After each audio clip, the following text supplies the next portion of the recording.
Good morning, Chatty House. Good morning, everyone. David just got the bell. Nice job, David. fell. Good work. Yeah, how did the all women show go last night? I tapped in for a little bit. It sounded great. Awesome. Morning, everybody. Hello, Katrina, Jonathan, Bocus Microwave. That's an interesting name. Polo, Filthy McNasty, Rust Dog. How is everybody doing this morning? Miguel, How we go? Warren. Ooh, we're gonna talk about it. That clip of it's a blood clot in the leg. Well, it's a blood clot in his shoulder. Right. I believe it started in the leg and moved to his shoulder. Is that not? Oh, I don't know. That's a long pathway. No, I know, which is why it's insane that it made it to its shoulder. Yeah, I'm gonna have to. A blood clot in a deep vein, usually in the legs. This condition is serious because blood clots can loosen and lodge in the lungs. Yeah. That's yeah, crazy. for it to get to a shoulder is weird, and even like a deep vein, I don't know what the veins going to the legs are different than the legs in the upper body. That's nuts, dude. Has a form of a blood clot in the right shoulder. He's out for the season. Yeah, dude. The Pistons have already hit their over, by the way. Ooh, wow. Kyle's Pistons. My Pistons, dog. What's up, Drew? What's up, Spencer? Yeah, he might.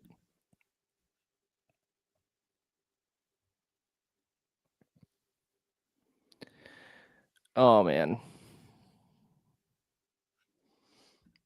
Hey, Quinn. What's that, Tyler? Live in town. Yeah, we are.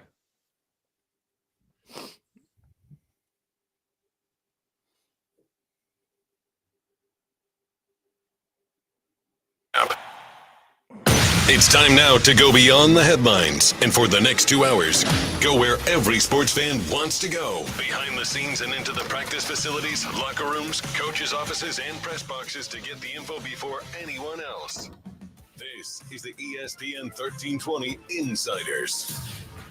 Oh, good morning. Happy Thursday, everybody. It's the best day of the week. That's James Ham. I'm Kyle Madsen. Jesse Tapia rocking with us today. If I sound a little strange, it's because I'm still at the home studio.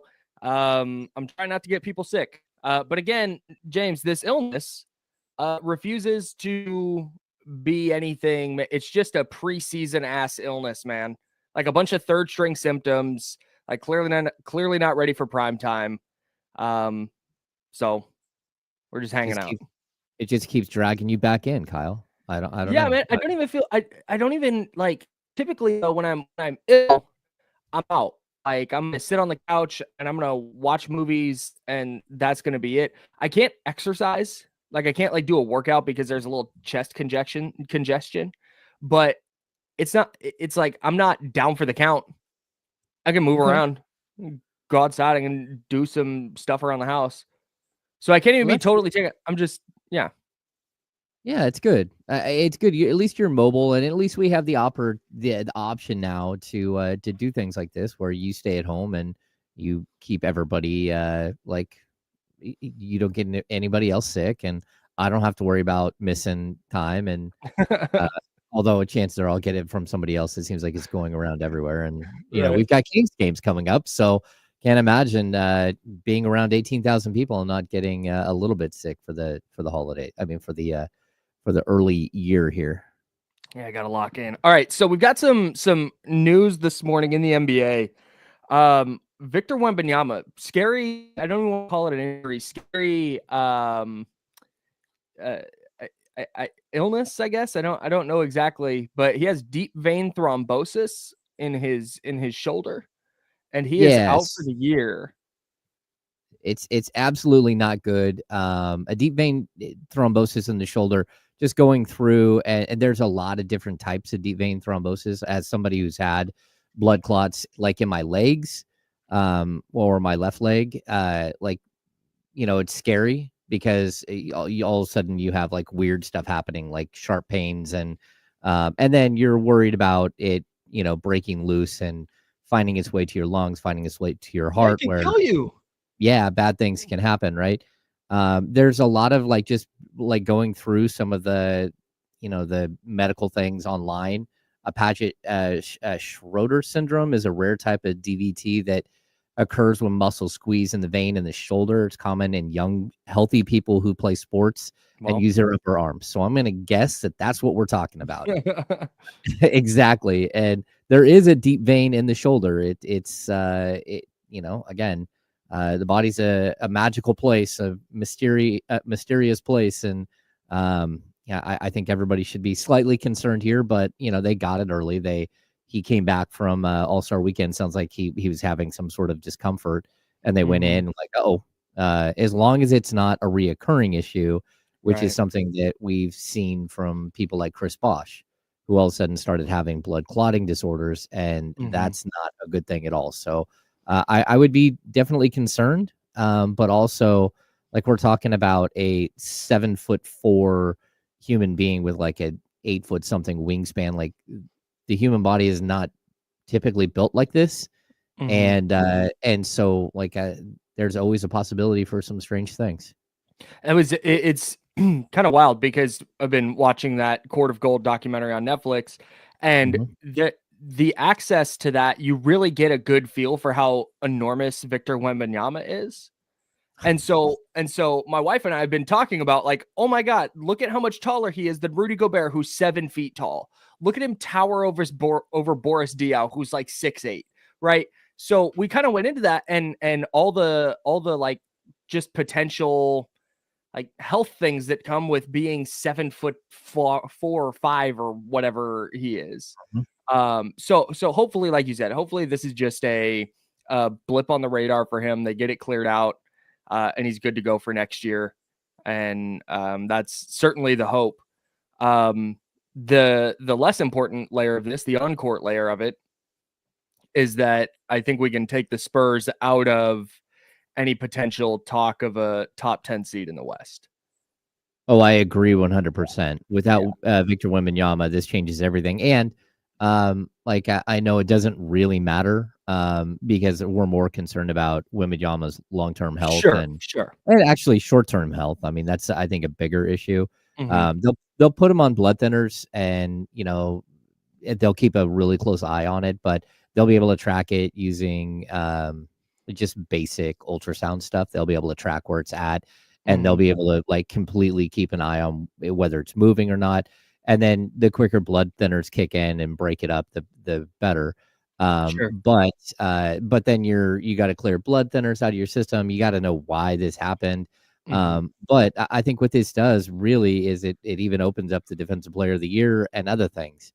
We talk about this all the time. Like, he's going to miss 27 games here, or whatever it is. Well, they're 52 games on the season, so he's going to miss the final 30 games of the season, which of course makes him ineligible for all postseason awards.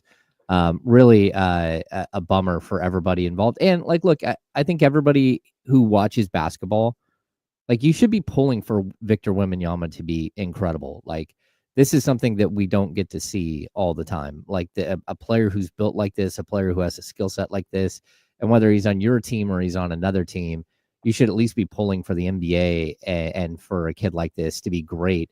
So you have stars, to watch. And for me, like standing courtside while Victor Wembanyama comes out and does his warm-ups, you're just like in awe. Like, he is so incredibly huge. Like and skilled.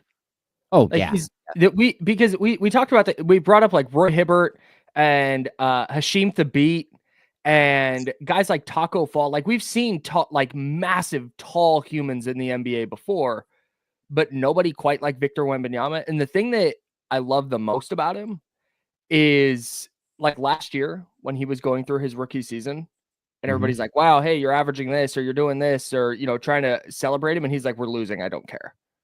Like, I came here. He just, like, he has that mindset that like psychopath, like I'm going to dominate everything mindset in a 7'5", 21-year-old body who can dribble and shoot and play defense.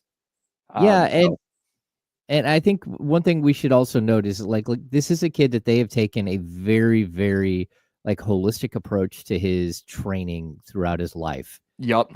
They've known from the time he was very young that he was going to be a special talent and that he was going to be tremendously huge. Right. Yep. And so like there was a point where like coming into the league, he had never lifted weights before. Yep. And so these are things where they're slowly bringing him on. They've worked on flexibility. They've worked on mobility. They've done a lot of like plyometric training and stuff like that. But what they didn't do is sit there and try to bulk this kid up before his body was ready for it. And it's really interesting to see how he'll like sort of develop throughout his NBA career. But this is one of those scary things that you just don't want to see happen. Yeah, absolutely. So hoping he's okay. And obviously any news that comes out of the Victor Wembanyama deep vein thrombosis, we'll bring it to you. Other NBA news, Bobby Portis is suspended for 25 games for using a banned substance. Apparently he took tramadol instead of Toradol. I guess they're both painkillers, but tramadol is on the banned list because it's an opioid. And according to The Athletic, Portis's assistant let me back this up. Portis's assistant gave him tramadol thinking it was Toradol, just getting the names confused. Because Portis had been taking Toradol for an elbow injury, and Toradol is just a really strong like painkiller. And so it's unclear whether, because there was a prescription for this tramadol, somebody had the prescription. Whether that was Bobby Portis or the assistant, we don't know. But either way, Bobby Portis is suspended for 25 games for taking this banned substance. Yeah. So again, these are because I have a history of back problems. When I have a major blow up with my back, I'll go in and I'll get a Toradol shot. Toradol it's not an opioid. It's a massive anti-inflammatory. It's like 800 milligram ibuprofen on steroids. It is like super soldier serum. Yeah, it like breaks stuff down very quickly, but it's something that number one is usually in shot form. And if they do pill form, it's like you get a couple of pills after a surgery to try to keep the inflammation down. So to have any of this around your house is kind of weird, especially to have one that, is a banned substance. Anything that has an opioid label on it is going to be a banned substance in the NBA. That's just the way they roll. And the NBA has very strict rules, which we've seen play out in weird moments. Like there are like 4 drugs that if you do take, you get an automatic 25. And if you take them again, you get an automatic like year-long suspension or lifetime ban. We've even seen it with, Tyreek Evans, lifetime ban from the NBA. He was allowed back in after, I think, 2 years. But at that point, like he was older and wasn't able to make a return to the court. And that was for, I'm not going to say what it was because I do know what it was. But that was more of a party drug that he should not have been taking. But this is a weird one. It came out of nowhere. And again, it's usually like massive inflammation. And the team doctors usually have a really like tight leash on these guys. They know exactly what they're taking, when they're taking it and stuff like that. So a bit surprising to see something like this happen. I guess like part of me goes, man, if I was a professional athlete, I would be super diligent about what types of things I put in my body, especially when it comes to like pills, right? Or medicine. Mm-hmm. But at the same time, I also know that players are people and they're human. And if you have this assistant that you trust with like everything, and assistant goes and you go, man, my elbow is killing me. And they go, hey, here's a painkiller. I got you. Like you're not going to go, hey, what's in this? Is this on the bed? You're just going to take it. But no, they go through training on this. Like the players are told specifically what the banned substance are and Sure. what to look for, and to not take this, this, and this. And No, I understand that. I understand Yeah. that. But human nature is like you're sitting there, your arm hurts, and your assistant. I'm assuming you trust with scheduling, and this is somebody that like you would put your life in their hands. They go, hey, here, take this. You're gonna go, okay, cool, thanks, Mhm. and you're just not gonna think about it again. Oh, I could 100% see myself doing that. Yep. It's possible. I just it just comes down to like how did they have a prescription for something? And if it wasn't his, like you really, as a professional athlete, you shouldn't be taking someone else's prescription because No doubt. the ban list is so incredibly like extensive. No doubt. And you don't want to put yourself in this situation. So yeah, it's I not just- great for the Milwaukee Bucks. That's for sure. I just don't think that there was some like nefarious thing going on here. This isn't like he took this thing that was like, supposed to not some kind of steroid or performance enhancer. Anyone? Oh, it was just an accident. Like I genuinely think there was just some mix up here. No, that's very And- possible. And I also like what you're talking about. It's not like he's trying to make an excuse for why he has like a masking agent in his system. Exactly. A masking Yes. agent. Thank you. That's what I was trying to come up with. Yeah, which is what a lot of Major League Baseball players get suspended for. It's not the actual steroid, it's the masking agent that tries to level out their testosterone levels and stuff. So it leaves behind like a trail basically, and you can track that trail. So yeah, like it's definitely a bummer for the Bucks because this is a huge blow to them. Like really a setback moment for them. He's been absolutely tremendous for them this season. Yeah, no doubt. You mentioned baseball, and I want to get this in before we step aside for a moment and dig into the real meat of the show here. The A's are in extension talks with Lawrence Butler. Right. He didn't confirm that, but he didn't directly confirm it. But there was a report from The Athletic that he is in deep extension talks with the A's. Number one, it can be done. They can extend players. But number two, there may not be. If somebody asked me, hey, I'm not a big baseball fan, but I'm thinking about going and watching the A's at Sutter Health Park, why should I go? Lawrence Butler would be at or near the top of the list of reasons to go. Oh yeah, he's electric. So much fun. Yeah, he's electric. He's absolutely phenomenal 5-tool player. And I think, like I read a little bit up on this, and what they think that could happen here is the A's could look at like a 7-year deal which would buy out not only his pre-arbitration, but all of his arbitration years, which are 5 seasons, and then give him the next 2 years of post-arbitration. So he'll get like roughly between 55 and something higher than that million, but you'd buy out his first 5 years here, which would basically be around $25 million, and then maybe a 2-year, $15 million a year contract on top of that. Yep. So he gets a lot of security up front, and in exchange, you get to buy 2 early years of his post arbitration years. So it would be great. This is something that the A's used to do all the time. Why they don't do it, or they haven't done it for the last 10 years, I don't know. I do. Years. Yeah, maybe we do know. Maybe it's because ownership is not We've been allowed trying that to leave. Yeah. Yeah, but this is what they, again, the A's were always notorious for buying out their young players' arbitration years and getting 1 or 2 years after post arbitration at a discounted rate for doing that. And so hopefully we're getting back to that day and age where the A's can keep their young players and not just prove them up, get everyone excited, and then trade them for pennies on the dollar. The NBA has restarted. We've got some 49ers news. The Kings are practicing. NBA first half awards and superlatives coming up. That's James Ham. I'm Kyle Madsen. We're the insider sponsored by Jiffy Lube on ESPN 1320 at Sacramento Sports Leader. Okay. I saw somebody in the chat say that tramadol is not an opioid. That was what I read, and then a quick Google told me that. But if that's wrong, my bad.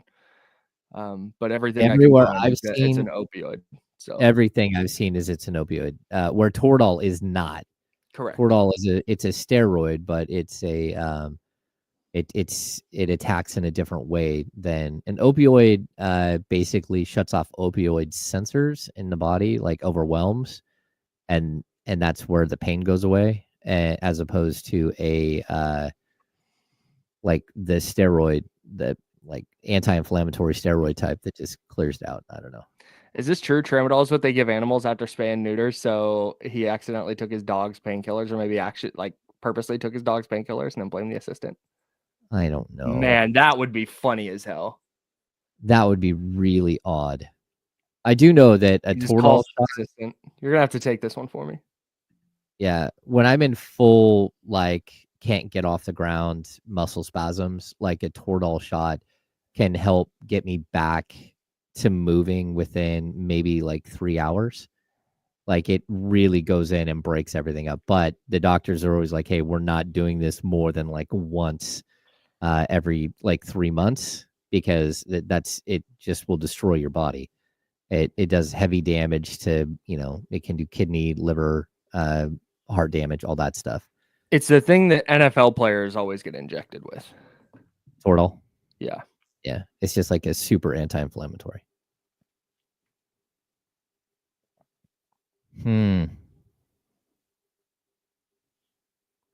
Yeah. Your pets are on tramadol. It's like super, super lightweight. Plus, like the thing about your pet is your pet can't, I mean, your pet can get addicted, I assume, to opioids, but that would be you getting your pet addicted to opioids, not your pet just like drug seeking, searching your house for anything with codeine in it. Yeah.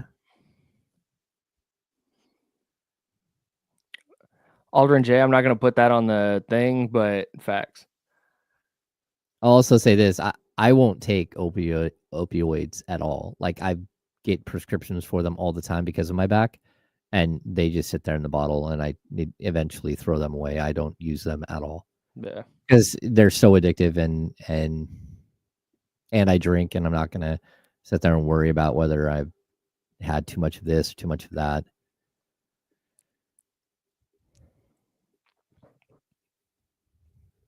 And I just don't like the general feel of it.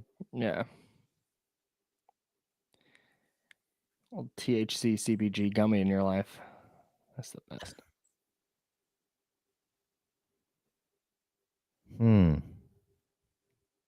Yeah, Jim Thurkill, if you're just walking into this discussion.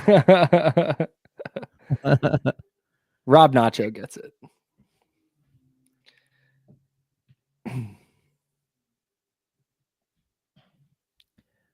Bocus Microwave. The Kings play tomorrow. They play the Warriors tomorrow. They practice today at 1.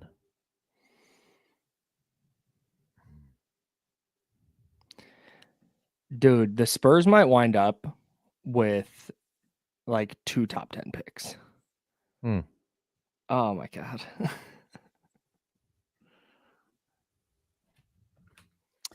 Yeah. Manny, I have not had that. I've not had the energy drink, but I have had like the seltzer, and I like those a lot.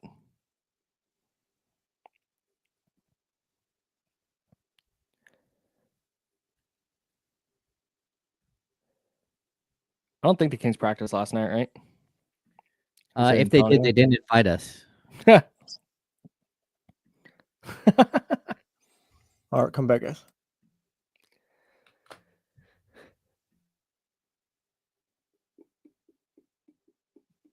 Now, back to the Insiders with James Ham and Kyle Madsen, brought to you by Jiffy Lube on ESPN 1320. All right, that's James. I'm Kyle. Jesse Tapia on the 1s and 2s. We're hanging out with you till noon. I'm not even going to do 916-909-1320, 916-909-1320 if you'd like to jump on the Elk Grove Kia talk line and join the conversation. I'm not even I'm doing a bad radio thing here. I'm not just continuing our conversation. I'm stopping everything because we're paying off this tease that we've been doing for 24 hours now, and we're doing NBA first half awards and superlatives. Okay? Okay. But here's how I'm going to be a damn pro. All right? now that Victor Wembanyama is out for the season and disqualified from the Defensive Player of the Year conversation because he did not reach the 65-game threshold, that's going to change our conversation about what the awards season looks like. So let's go through the first half and let's find front runners, etc., who we think is going to win. And we'll start with the Defensive Player of the Year, where Victor Wembanyama, of course, if you missed it, deep vein thrombosis in his shoulder. He's out for the year.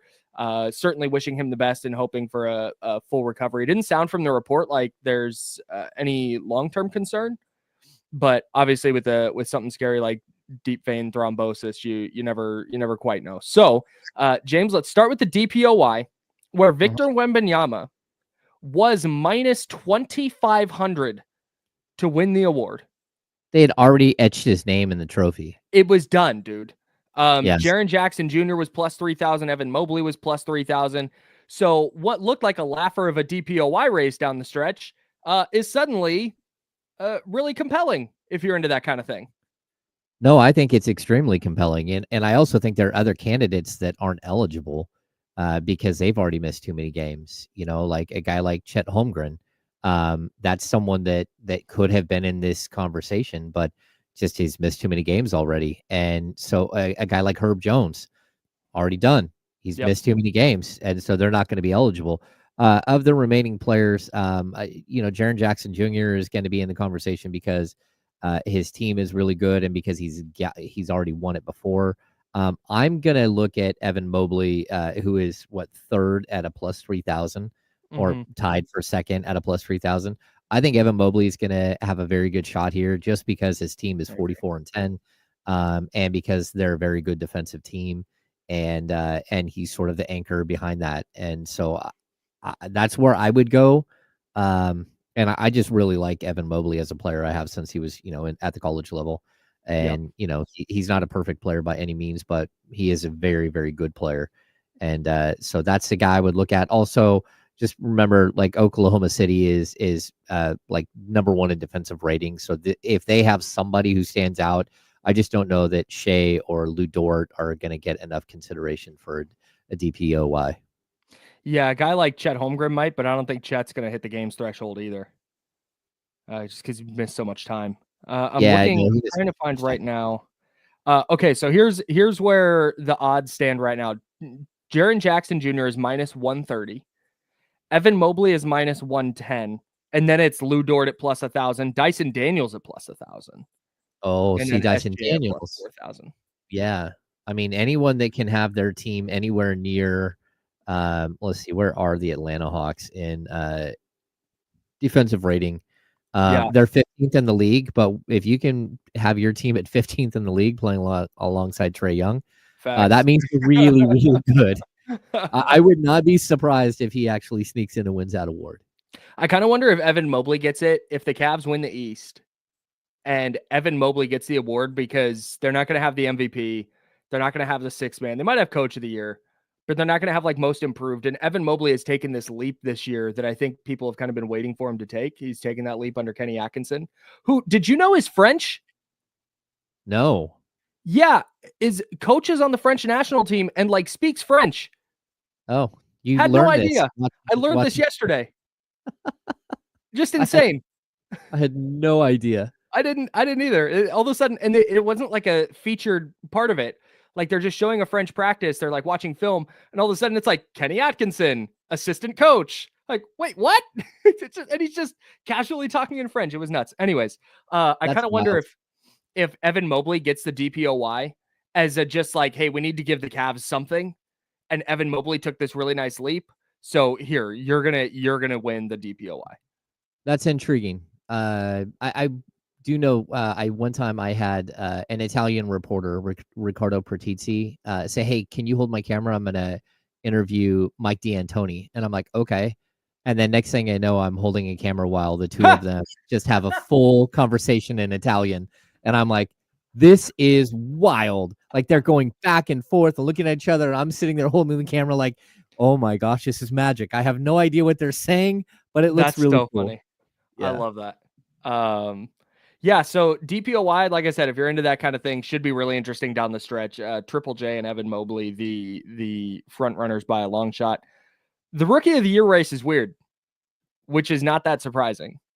Stephon Castle, I believe, is the favorite right now. He's minus 165. Jalen Wells is the only player is in second at plus 600. So it's kind of Stephon Castle's award to lose.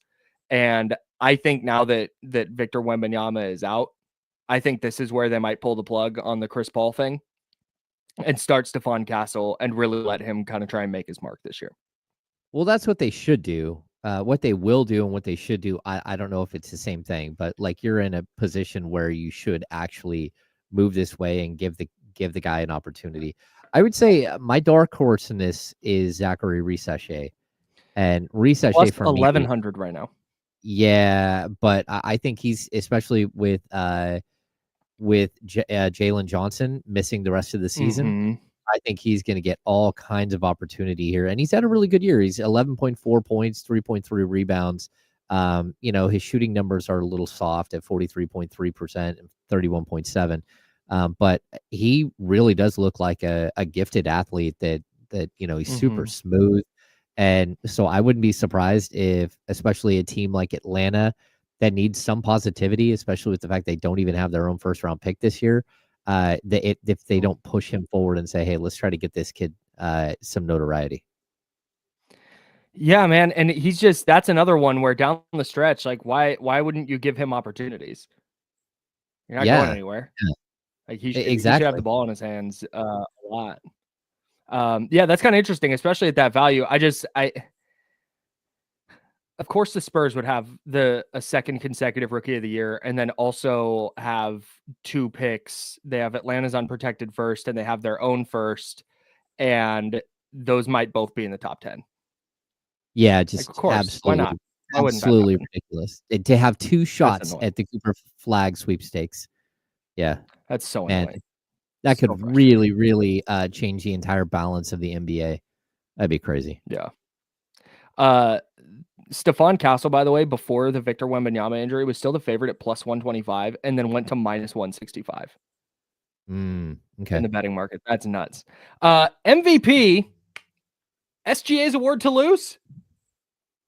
Oh, I probably at this point, yes. The odds makers believe so. They believe so, but the season that Jokic is putting up right now is one of the greatest statistical seasons that we've ever seen in the league. He's averaging 29.8. He's averaging 12.6 rebounds, 10.2 assists, a true triple-double. He's shooting 45% from 3 still. I mean, how many attempts? 4.5. Yeah, she's shooting 57.7%. And from the field, like what Jokic is doing right now is absolutely insane. But I do think that people have gotten sort of tired of giving it to him. And that's right. He's already got 3 of them, right? He's got 3 first-place finishes in the last 4 years, and the other year he came in second. He's also led the league in triple-doubles in 3 of the last 4 years, like he is right now. Last year, of course, he got beat out by, it was Domas, right? They have more triple-doubles. Yes. So he's just an absolute like statistical anomaly. And so I'm not going to say that it's just Shea and no one else has a shot, because I know they look at things like win shares and everything else.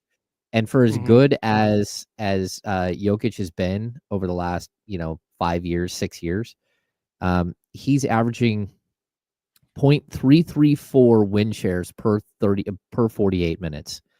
It's by far his best season ever. His best season before that was 0.308. So like this is absolutely wild. Like offensive, he leads the league in every single advanced statistic that you can think of. He leads in offensive win shares, in win shares overall, and win shares per 48, in offensive box plus minus, defensive box plus minus, every single thing, everything. Man. He leads the league. So I'd like to tell you that Shea is going to run away with this thing, but we need to see how this thing finishes, because if Denver keeps playing the way they are right now, they can track down OKC, or at least give them a run for that number 1 overall seed, and then it becomes like a really complicated question. Maybe they can't make up 8 games, but that would be a pretty monumental collapse from OKC. Yeah. Like they've lost, Denver's lost 19 games. OKC might not lose 19 all year. So they might just not be able to catch them. But so that's what I was going to ask. Is there any path for Jokic? Because it feels like if Denver winds up as the 3 or 4 seed and they're 9 or 10 games back of the 1, it's just going to be Shai's. Like because we know this, the NBA MVP. It's just like it's a narrative award. It's who won the season, who dominated the season. And it's like it just feels like this season has been about Shai. Like there's been like we've been waiting for somebody besides Jokic, or I guess Joel Embiid had his MVP year, but we've been like waiting for somebody to take that next step, whether it's Luka, whether it's Shai, like just someone. And this year it feels like it's been about Shai. As good as OKC is, everybody knows that SGA is the tip of that spear. Yeah, and I definitely think that, like looking at where OKC is in the standings and what, they look like they're so far above everyone else in the Western Conference.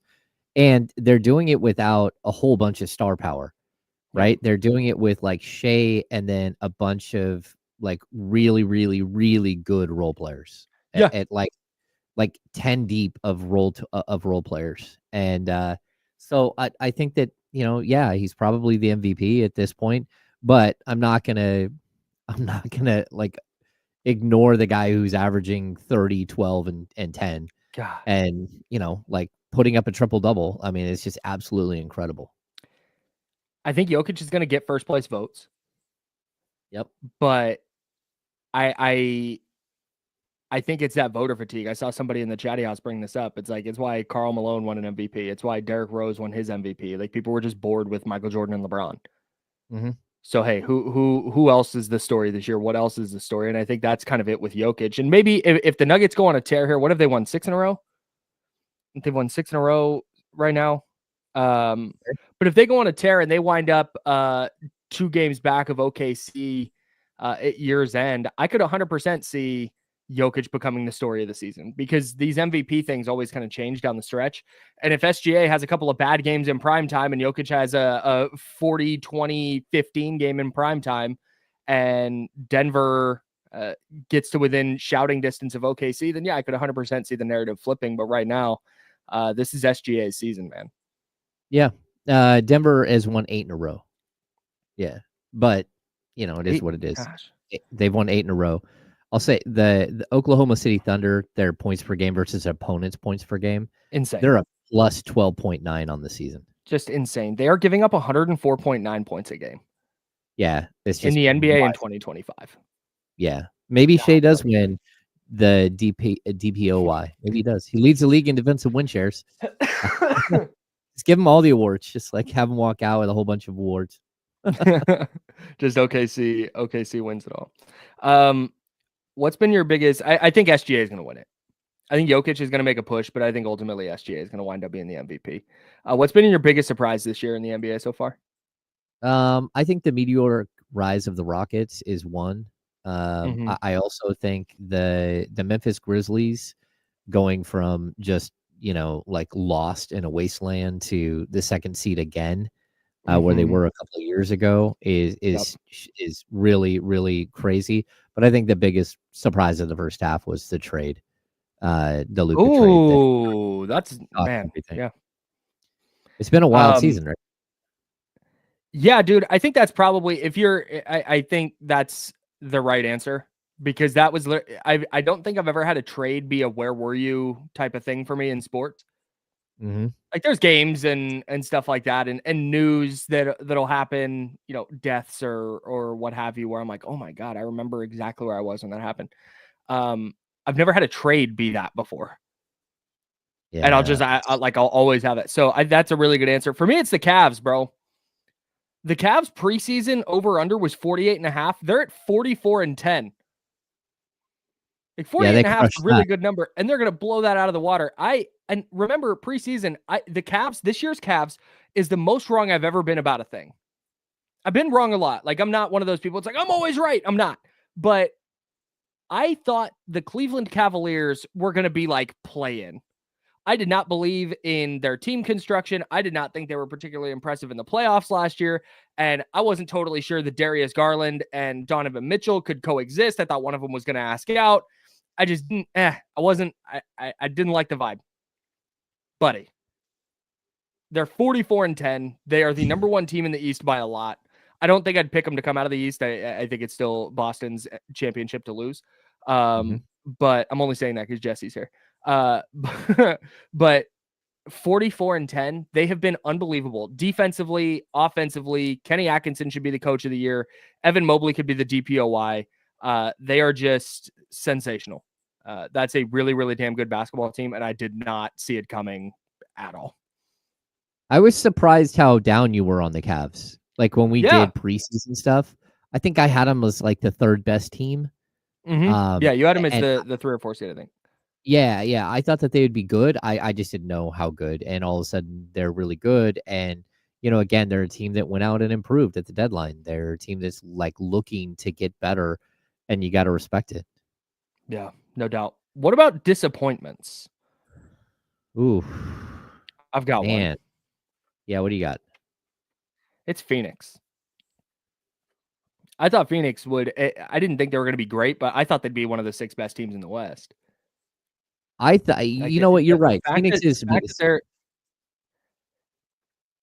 Good. Well, when we went through the rankings, like I remember distinctly saying that I thought that Devin Booker's time with Team USA would translate and make him a better teammate and a better leader for that team. And they just got lost in the chaos, lost in the dysfunction. And you hate to see that from a team that has like stars that they just like can't get out of their own way.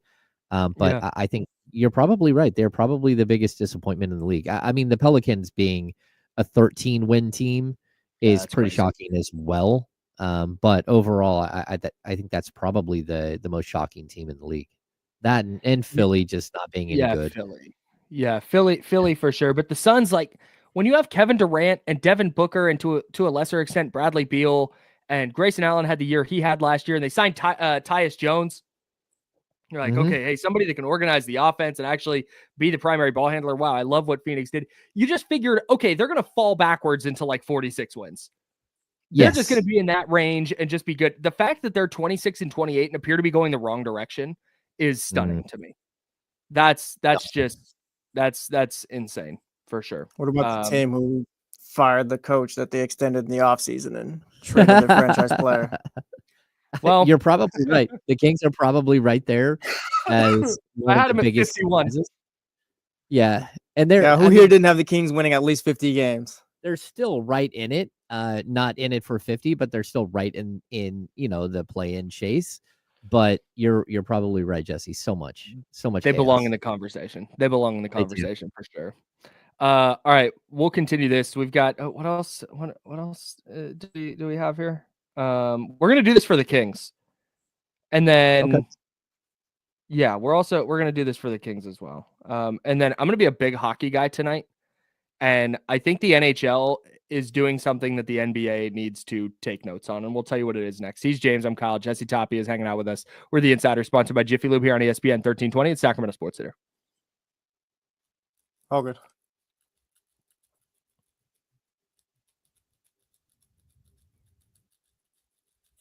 Yeah, Joel Embiid might have the worst contract in sports right now. That's a good take. Whoever said that, good take.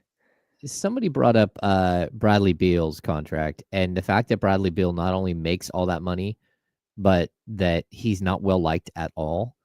And then and he has a no trade clause in it. All of that is not good. Do the 76ers have 2 of the top 3 worst contracts in the league on their team? Yes. Bro, Paul George is so ass. Yeah, like he's not even, like it's not even like, man, he's really good when he's playing. He just hasn't been able to play a lot. Like, no, he's just been bad. You know the best part about that is he told us he wasn't that good anymore. He kept saying, "Hey, I'm not a 1A or a 1B anymore. I'm not really. That's not really who I am anymore." And we're like, "Oh man, Paul George, big contract with Philly." It's like, oh, okay. You got like a third best player. Yeah. God, poor Tyrese Maxey. Get him some help. That's facts. Paul George is playing 32 minutes a night. He's shooting 36.3% from three, but 42.6% from the field. And he's averaging 16, 5, and 4 with a couple of steals. Wasn't very nice. Would you see that tweet or whatever that he had more podcast clips posted than field goals made this season? I did. Hey, I'm getting a call from the tribal chief right now. Stand by.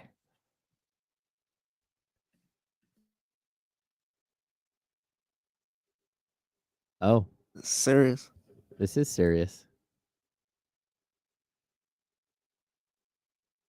All right. This is Kyle's last day on the show, you guys.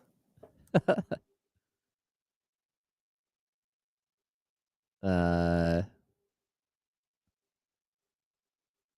right. The process is the biggest fraudulent, fakest, whatever you want to call it, thing of all time. The process? Yeah, it didn't work. It was dumb. Yeah, I think it worked to get them. All it did was give him an opportunity to blow picks. Yeah.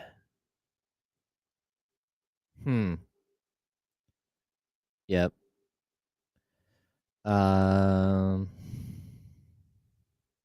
Let's see.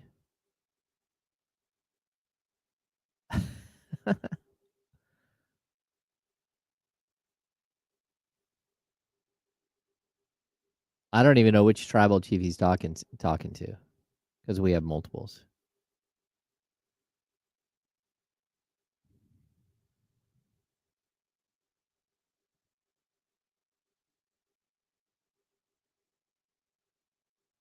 Oh. It's over, guys. Kyle being a...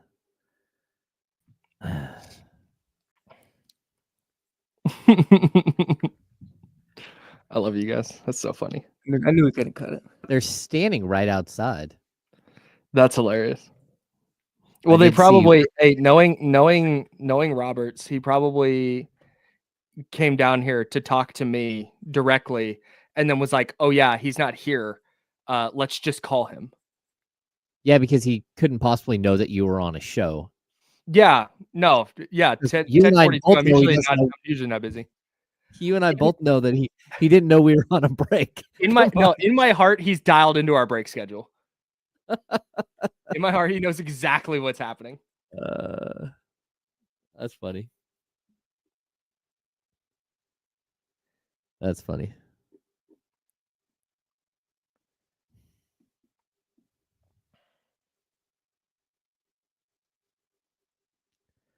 The other Kyle did come over and the other Aaron came over and looked in the window before you got that call. Yep. And then both Aaron were at the door. Yeah, they were both here. Yep. Bosses are super locked into what we do. Facts. One of them is trying to get into it. Yeah, dude, he watches sometimes. He tried to get in the chatty house. Be careful.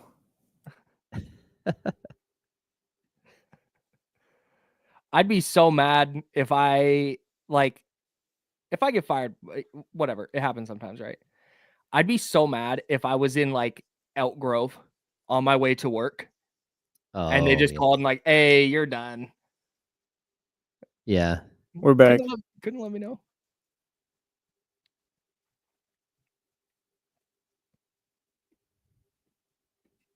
Now, back to the Insiders with James Ham and Kyle Madsen, brought to you by Jiffy Lube on ESPN 1320. Yeah, I'm back. Sorry, everybody. James Ham's there. I'm Kyle. Jesse Tapia hanging out with us today. I appreciate you, Jesse. If you want to watch the show, again, if you're listening on ESPN 1320 AM, we appreciate you very much. But when you get out of the car, jump on the free Odyssey app and continue listening. Or if you got to head into work, hit youtube.com/ESPN1320 or twitch.tv/ESPN1320, and you can hang out with us there during the breaks. We just chat and have a great time. And sometimes my boss calls during the break because he's so locked into our break schedules that he knows to call me when we're at break and not while the show is on. Calls from the boss. Is that probably the scariest thing you can get as a worker? No, not. I don't think so. At least not for me in my experience with Odyssey. The scariest thing is the call into the office. It's The true. like, hey, can you stop? Can you pop into my office? That's like, because I got to tell you. At NBC, I got a text. Hey, are you available between 3 and 4 today? And I thought to myself, I said, yes, of course. And then I thought to myself, I've known this boss for 3 years. He's never once asked me for a specific time. And I'm like, what's going on? Oh, and then no. it's like, and then I got the call like 5 minutes later. Like, all right. So the way this is inside baseball, but whatever. The way it went down for me, when I was let go from the San Francisco arm of this company, I got to fill in hosting the show that I produced, and we were going down for our regular post show meeting, and they were like, "Yeah, it's in the conference room down there." Da da da. I was like, "Great, bet." Had what I thought was a great show. I was like feeling really good about myself, and then the other host got pulled aside by the assistant, the guy who's the de facto assistant PD, and was like, "Hey, can we go over these reads real quick?" Didn't even think about it. And I'm just walking back. I'm like having a good time. I'm like, man, I can't wait to talk about today's show. And then I turn the corner and I look into the conference room, and it's HR lady and big boss and my boss. Was like, this isn't a show meeting, is it? Oh, that's rough. That was a bad beat for me. So yeah, the call into the office is for sure way worse than the phone call from the boss. Now that we talk about it, HR is the scariest person in the building. Totally. And they're the two like kindest people in the building. Facts. But there was one day we have a dishwasher in our little kitchen area, right? And it was flooded. And I was like, I'm going to take it upon myself to fix this. And so I was like, how hard can it be? You take the rack out, you undo the stuff at the bottom, and you let you pull out whatever's clogging the drain, and you go, right? Pause to all that. And I reach into the drain, and there's something sharp, and it cuts my finger. So I'm up. Yeah. And so I'm up and I'm washing my hands. And as I'm like getting all this stuff ready, HR walks by. And I got so scared that I was going to be like in trouble for trying to do this at work and hurting myself at work, and that I was going to have to like file some like claim or something weird like that. But no, she was just like, first aid's here. Do you need help with anything? Okay, make sure to wipe this down, spray this, make sure to wash this out. Here's a Band-Aid. Is this the right size Band-Aid? Just the best. So, but yeah, if you get a phone call from HR, that's tough. That's a bad beat. I don't want that. Yeah. Just ignore it forever. Yeah, no, you can't. Yeah, that's what's happening. In fact, I'm going to find our HR number and I'm going to put it in my phone as do not answer. That's right. And that's just how we're going to move forward. He's James on Kyle. Jesse Toppy is hanging out with us today. Hey, spring training is going to be fascinating this year. MLB, which has already done robot umpires in the minors, is doing robot umpires for spring training with major league clubs. And I got to tell you, I cannot wait. I need this to be a thing ASAP. I do too. It's the best. So if you're unfamiliar with ABS, the automated ball and strike system, it's not every call. It's not every pitch runs up to a computer and the computer spits it out. No, there's still a human umpire. They're calling the balls and strikes. It's just you get 2 challenges per game. And I think it's like fist on the head or something is the challenge signal, whatever the challenge signal is. Does each player get 2 or does each team get 2? I believe each team gets 2. Okay. That was the way I read it, was teams get 2 ABS challenges per game, but you retain your challenge if you're correct. So you can challenge 10 times if the umpire's is wrong 10 times. And it's really cool. If you've not seen it yet, get out to Sutter Health Park, get to a River Cats game and you'll see it there. But let's say River Cats guy throws a pitch that he thinks is a strike, ump calls it a ball. They challenge it real quick. Ump goes, okay, hey, does the little hand signal that they're challenging. And then on the video board, in tennis, when it shows you the ball tracker and whether it hits on the line or not, it does that, but with the strike zone. Okay. It is so fun. And it's fast. Yes. It goes super quick. It was within like 5 seconds. It was like, oh, that's a strike. Yep. And then they just go back to it. They don't argue. They don't go, what? Nope. You just like, oh, nope. It was a ball. Okay, great. Starting the about again. I think for me, like why they don't do this is I don't understand it. And like there needs to be accountability in the moment for the ref, for the umpire.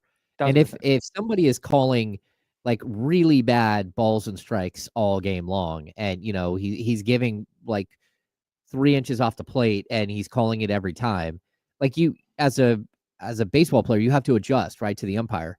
But if you could just like trigger it and say, no, we're not doing this today. You're not giving the whole outside plate of the plate all game long. You just trigger it, and then you keep triggering it until they correct themselves and they start calling the game right. And so I think that there is a possibility for this to be a really positive thing. And, again, I think the biggest gripe that I have about the NBA's about their officiating and their review system is the only time you can challenge a play is if an official blows a whistle.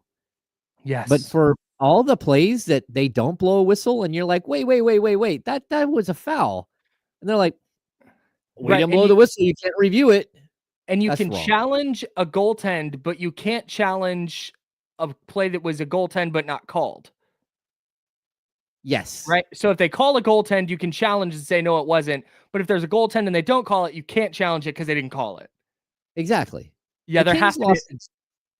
Like 10 years ago, Kings lost a game. Jason Thompson went down for a dunk right at the end of the game. And I believe it was, oh my goodness, who's power forward, played for OKC forever. Talking about Serge Ibaka? Serge Ibaka went up through the rim and blocked Jason Thompson through the rim. Yeah. And they missed it, and the Kings lost. And it was like, there's no review at that point. And you're like, wow, yeah, it was Serge Ibaka.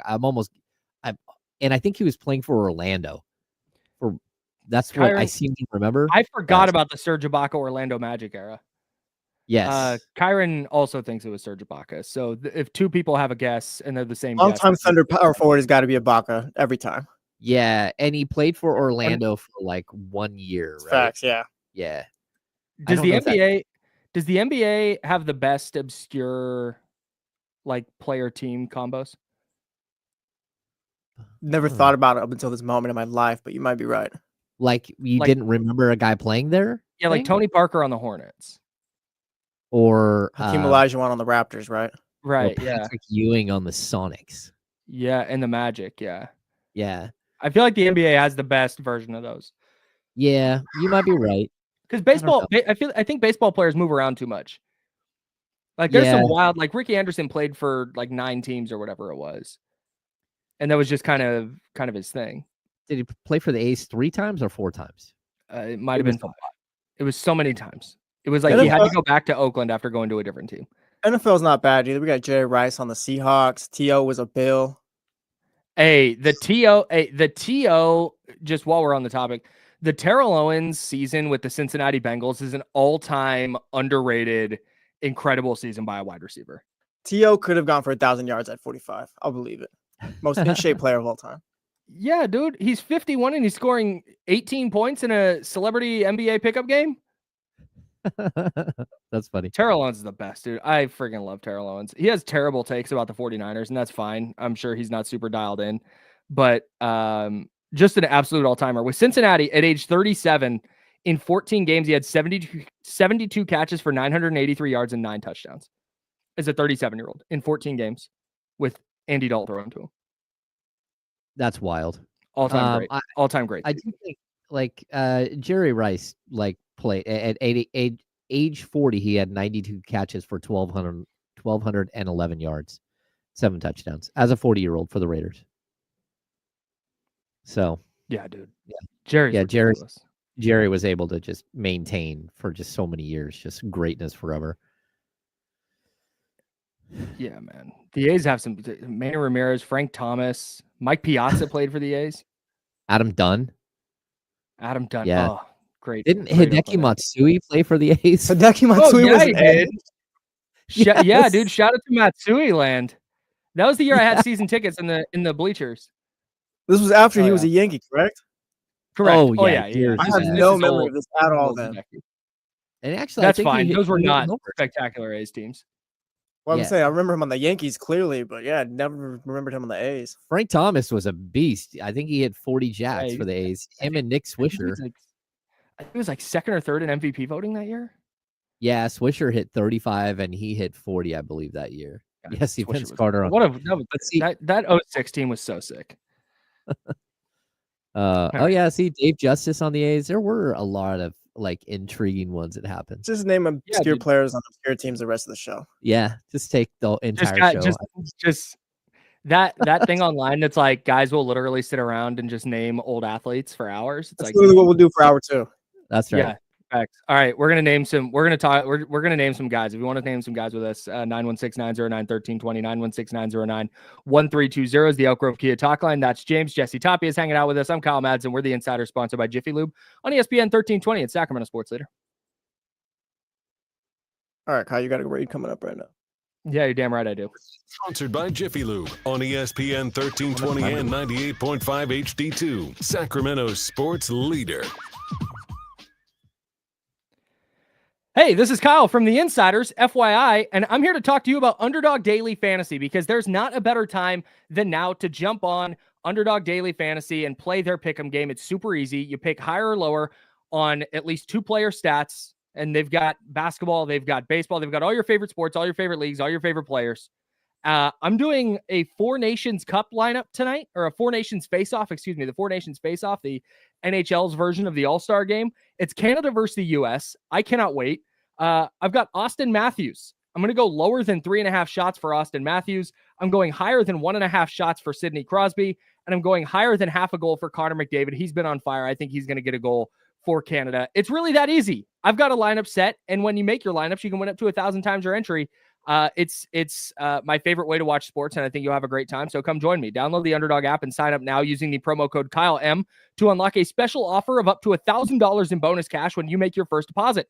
Join in on the fun when you sign up with promo code KyleM. Claim your special offer today and get up to $1,000 in bonus cash instantly upon first deposit. Must be 18 plus and present in a state where Underdog Fantasy operates. Terms apply. Void in Colorado. Concerned with your play? Call 1-800-GAMBLER or visit www.ncpgambling.org. In Arizona, call 1-800-NEXT-STEP or text NEXT-STEP to 53342. In New York, call the 24/7 Hope line at 1-8778-HOPE-NY or text HOPE-NY.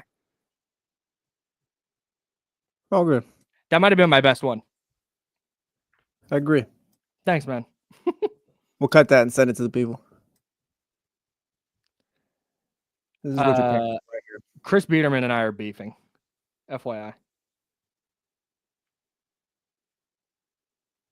Why is that? I don't want to say. He's jumping on the radio in a bit. Damn it, Chris. I'm like, all right, bro, I see you. I told him we're not podcasting anymore today.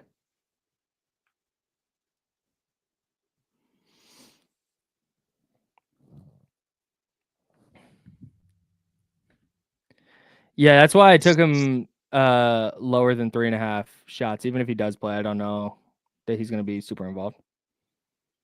And if he doesn't play, then my lineup reverts to a 2-man lineup. There's a lot of heat between USA and Canada today. So much again. I'm so fired up for that. I love it. That's so funny. Dude, Ramsey's been back in here.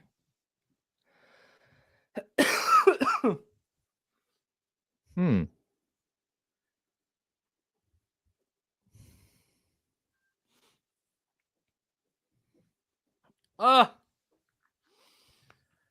I miss anything? I just crushed my read. No big deal.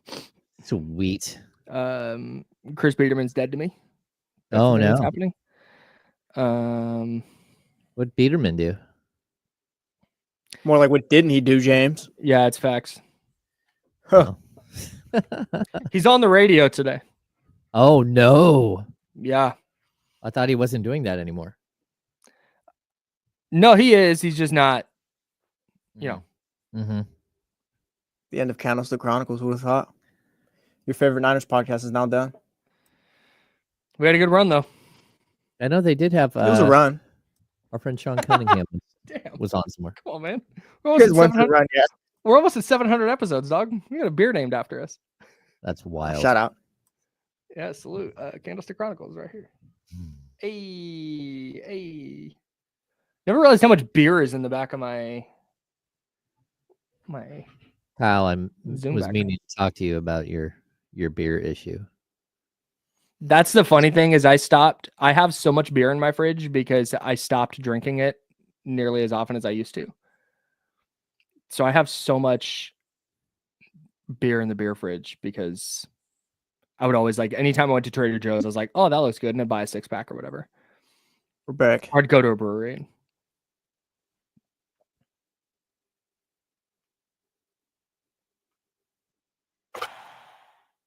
Welcome back to hour number 2 of the ESPN 1320 Insiders. Get ready for the most up-to-date sports news and talk with the ESPN 1320 Insiders.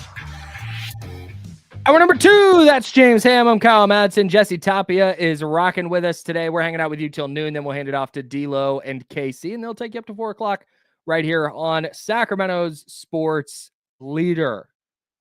Do you have a favorite brewery in Sacramento? We're talking about beer at the break. No, I'm not a huge beer guy. Okay, very good. I'm not going to start naming breweries because I was going to just start throwing some out, but I don't want to leave any out that I like because there are so many. Sacramento's got a great beer scene.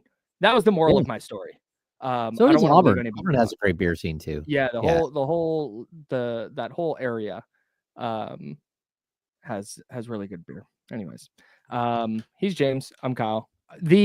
I'm not usually a hockey guy. I like hockey fine, but I don't lock in for hockey for the NHL specifically the way I do, with the NBA or MLB or the NFL. But what the NHL has done is they tried. So their All-Star game stunk, right? It was the equivalent of the NBA All-Star game in terms of the scores would be outrageous and whatever. Mm-hmm. They tried to make it a team thing. The way the NBA did, that didn't work either. I went to it when it was in San Jose, not an entertaining product, didn't have a good time. So they're doing the 4 nations face-off in lieu of an all-star game. And so if you're not familiar, they were going to take the top 4 teams in the IIHF rankings. So Canada is 1, I believe Sweden is 2, and the US is 4. But Russia is 3, but Russia is sanctioned by the IIHF because of the war in Ukraine. And then the German team, which is number 5, I think. So US 4 and Germany was 5. Yeah, that's right. And Germany doesn't have enough players in the NHL to field a team. So they moved to number 6, Finland, and they just played a round robin tournament. Every team plays each other once, and then they move on to a final, which is the US versus Canada tonight. I don't want to break down the United States versus Canada game. The US beat them 3-1 in their round robin matchup, but could the NBA pull something like this off? I think they like a mini Olympics instead of an all-star game. I think if you did areas, right? So if you did I don't know, Serbia and a couple other countries around Serbia that have players. Yeah, sections Serbia, of the world. Yeah, Lithuania. You could do France, Spain, small sections, like European Union team. And I don't know. It would. You'd have to play with it a little bit for sure. Pause. I mean, certainly Canada could field a team without any problems. But I don't know how many other nations could fill the team by themselves. That's France and Spain. Sure, they can come close to building a team. Is the simple solution just USA versus the world? That's the simple solution. But the world would kick the USA's ass in that game. Wow, Kyle hates America. Would that not be an uncompetitive game? I don't think so. I don't think it'd be uncompetitive. Okay. I think it would be a competitive. I think it would be competitive. I don't know. Let's do the world starting lineup. SGA. Okay. Jokic is in the starting lineup for sure. Wemby's in the starting lineup. Giannis playing the 3? Is that what Luka? We're doing? He's in the starting 5. That's what we know. SGA, Luka, Giannis, Jokic, and Wemby is your starting 5? Probably. Oh, my goodness. Bring him out to the 3-point line. Rudy Gobert's on that team. Bogey? Yeah, he's coming off the Bogdanovic, bench. probably Yep. coming off the bench. He might be the sixth man. Okay. Team USA, Steph. Oh, hey, Domas is on the international team, obviously. Oh, yeah. You did Six mention man. Domas. Steph, KD, LeBron, Tatum, unless Steve Kerr's the coach. And on the court And of of gold, course, Tyrese Halliburton. I don't know what you're talking about. Jason Tatum isn't mentioned one time. In the documentary? Yeah, Yeah, he's not mentioned one time in the Olympics either. I know. They showed footage of No, he gets mentioned as like because they're talking about the construction of Team USA and how they have the old guys and then they have the like new wave of players.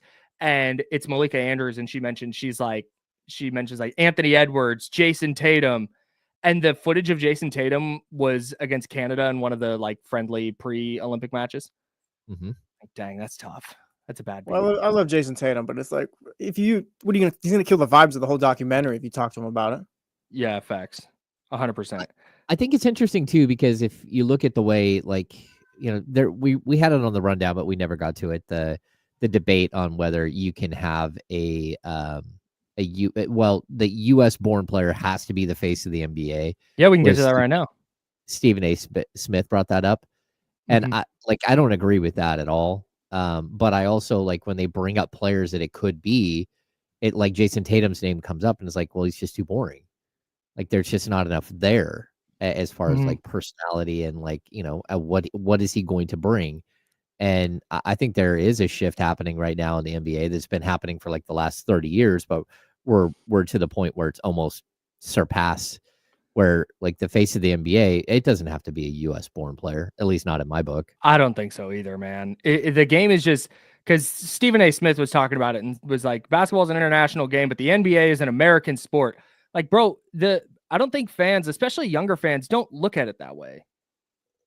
I don't think if Victor Wembanyama winds up being the player we all think he's going to be, and he averages for 5 years 30, 15, 6, and 5 blocks, like, he's going to be the face of the league. He's going to win a bunch of titles, and everyone's going to love Wemby.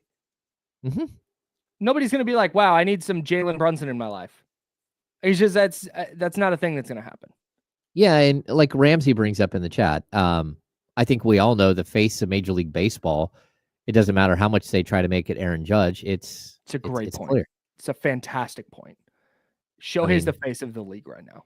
Shohei is the face of the league. Whether you like it or not. And Aaron Judge is extremely popular. Like, don't get it twisted. Aaron Judge is an extremely popular player as well.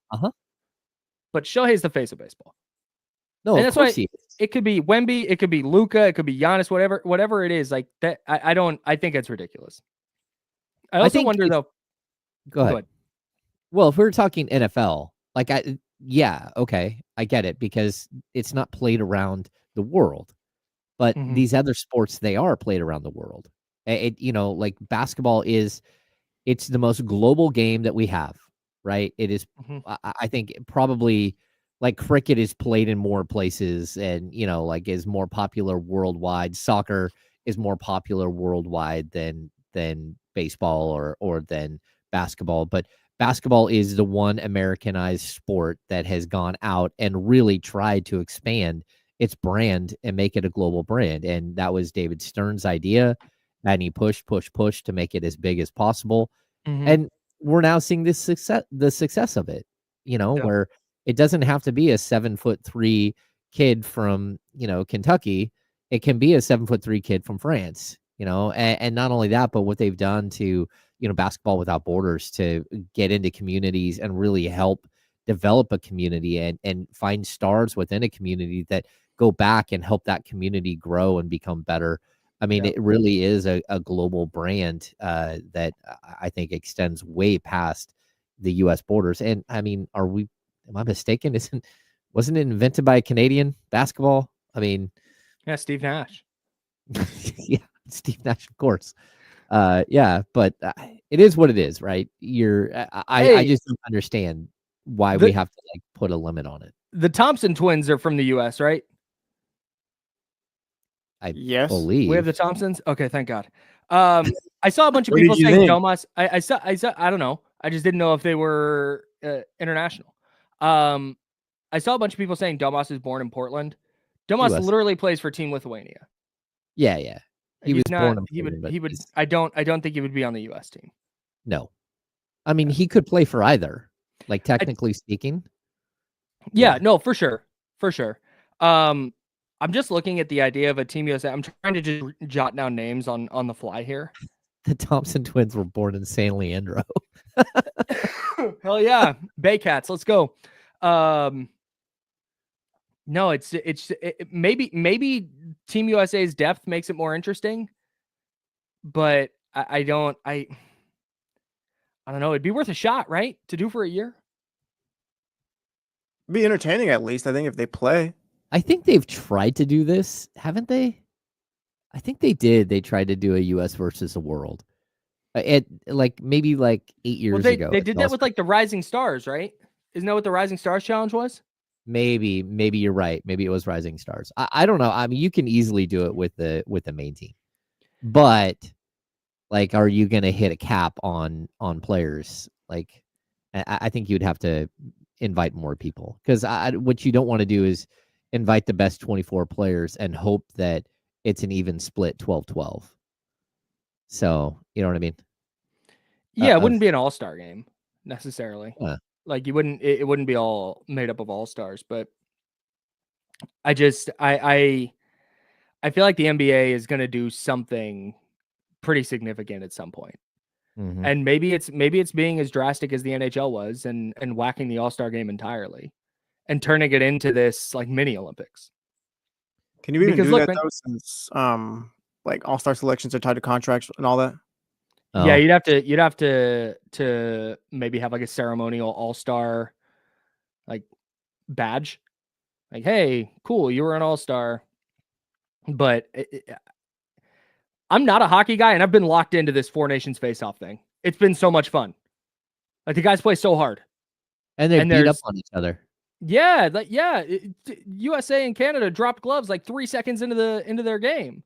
Yeah, and it just so maybe and maybe it's one of those things that's just hockey players are built diff and whatever. But I look at the success of this for the NHL, and I'm like, man, I'm sure Adam Silver with his willingness to take from other leagues, I'm sure he has an eye on it. Oh, I'm sure he already does. Yeah. I don't know that a Team USA versus the world thing, it matches. You look at Steph, KD, LeBron, okay, that's great, but what happens in 3 years when those guys are all out of the league? That's kind of what I wonder what it looks like. Yeah, I mean, I think we are heading towards that phase where not only are most of the stars leaving, but most of the big personalities are leaving. And a lot of the current stars, they don't have a lot of I don't know, they're not shameless self-promoters. There isn't another Jimmy Butler that's coming along, unless Anthony Edwards, a guy who's out there, and Anthony Edwards might be the one guy who's been extremely vocal. The rest of the young star group is pretty quiet, and it's just different. And the ones who aren't and who are on TikTok and vocalize the way young people vocalize now get shouted down as weird and not focused on basketball. Yeah. It's you're incentivized. You're incentivized to be boring now. But then if you're boring, you get told you can't be the face of the league. Even though Steph's pretty boring. I know he hasn't technically been the face of the NBA, but he's one of them. And I wouldn't say he's a super exciting personality. Yeah. He's pretty boring, right? Steph? Oh, yeah. Yeah. I don't know. He's definitely a guy who has, I mean, him and his wife have the cooking show, or the other things that they've done outside of basketball to let you in and see their inner circle. But he is, an introvert. He's quiet. He's off the court, he's pretty boring. On the court, he's excited, but off the court, it's I think he is willing to talk to media and do interviews, and he's always really gracious with that. So maybe that's why he's just out there more. But I don't know.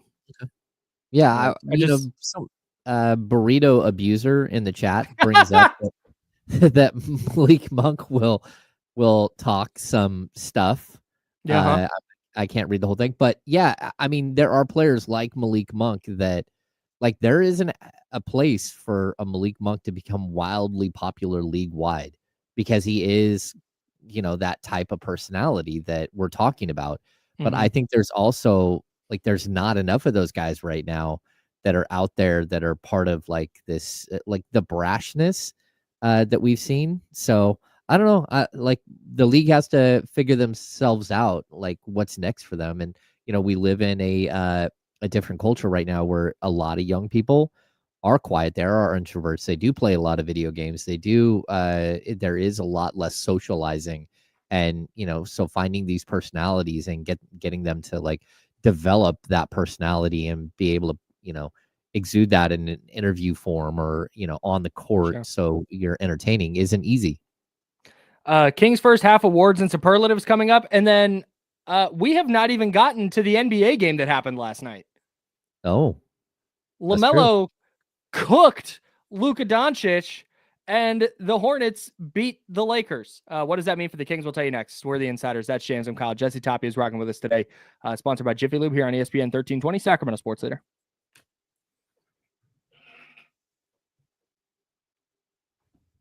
Well good, Kyle. Thanks. yeah, it's interesting. Jonathan, give it a second, man. They're gonna get to it.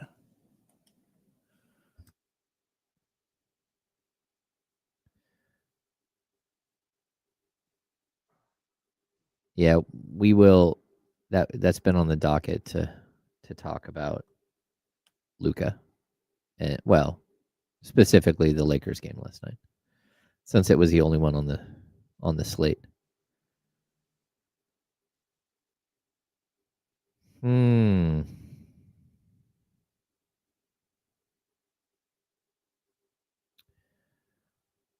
Let's see. Mark Williams, 10-9. The Mark Williams thing is going to always be weird. I will honestly say, I forgot. This is twice this season I can say the same thing, that Seth Curry was still in the NBA. And Daquan Jeffries actually getting minutes. The great Daquan Jeffries.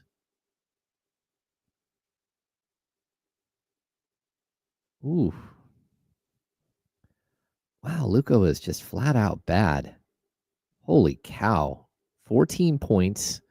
He had 11 rebounds and 8 assists, but 6 turnovers, 5 of 18 from the field, including 1 of 9 from 3. Eesh, 5 personal fouls. That is not a well-constructed team. Alex Len +8. Oh, yeah. Look at that. Jared Vanderbilt's back playing. He stinks.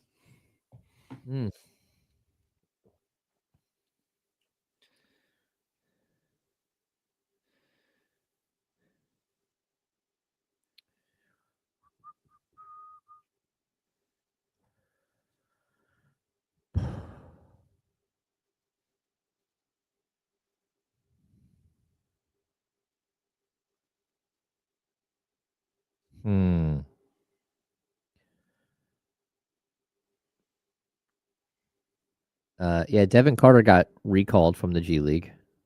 I don't know if that means anything, though. Especially since, the Kings are practicing. That's what that means. They need bodies.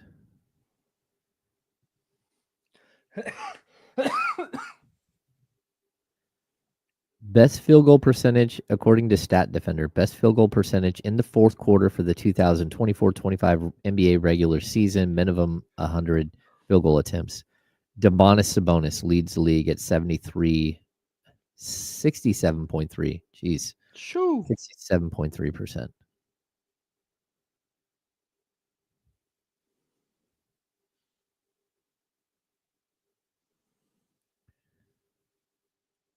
Wow. Domantas Sabonis, he's first in clutch net rating amongst 93 players, minimum 15 clutch games. Clutch player of the year? He has DeMar DeRozan to thank for that. Yeah.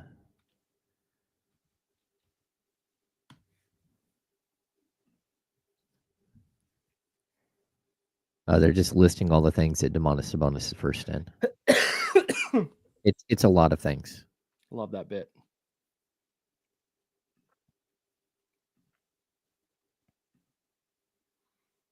I think he's a good player. Yeah, Just saying. decent player.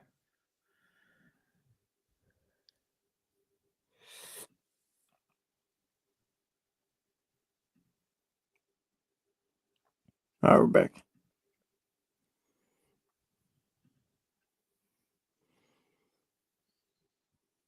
Now, back to the Insiders with James Ham and Kyle Madsen, brought to you by Jiffy Lube on ESPN 1320. That's James. I'm Kyle. Jesse Tapia is rocking with us today. We're hanging out with you till noon. The handoff with one of D-Lower KC coming up in about 20 minutes. The Lakers and Hornets opened up the second half of the NBA season last night. And the Hornets won. Yeah, not a good. Tough scene for the Lakers. 100-97 was your final score there. They led by 11 at halftime and then got outscored by 14 in the third quarter. They lost the third quarter 32-18. That's not good. And they ended up losing by 3.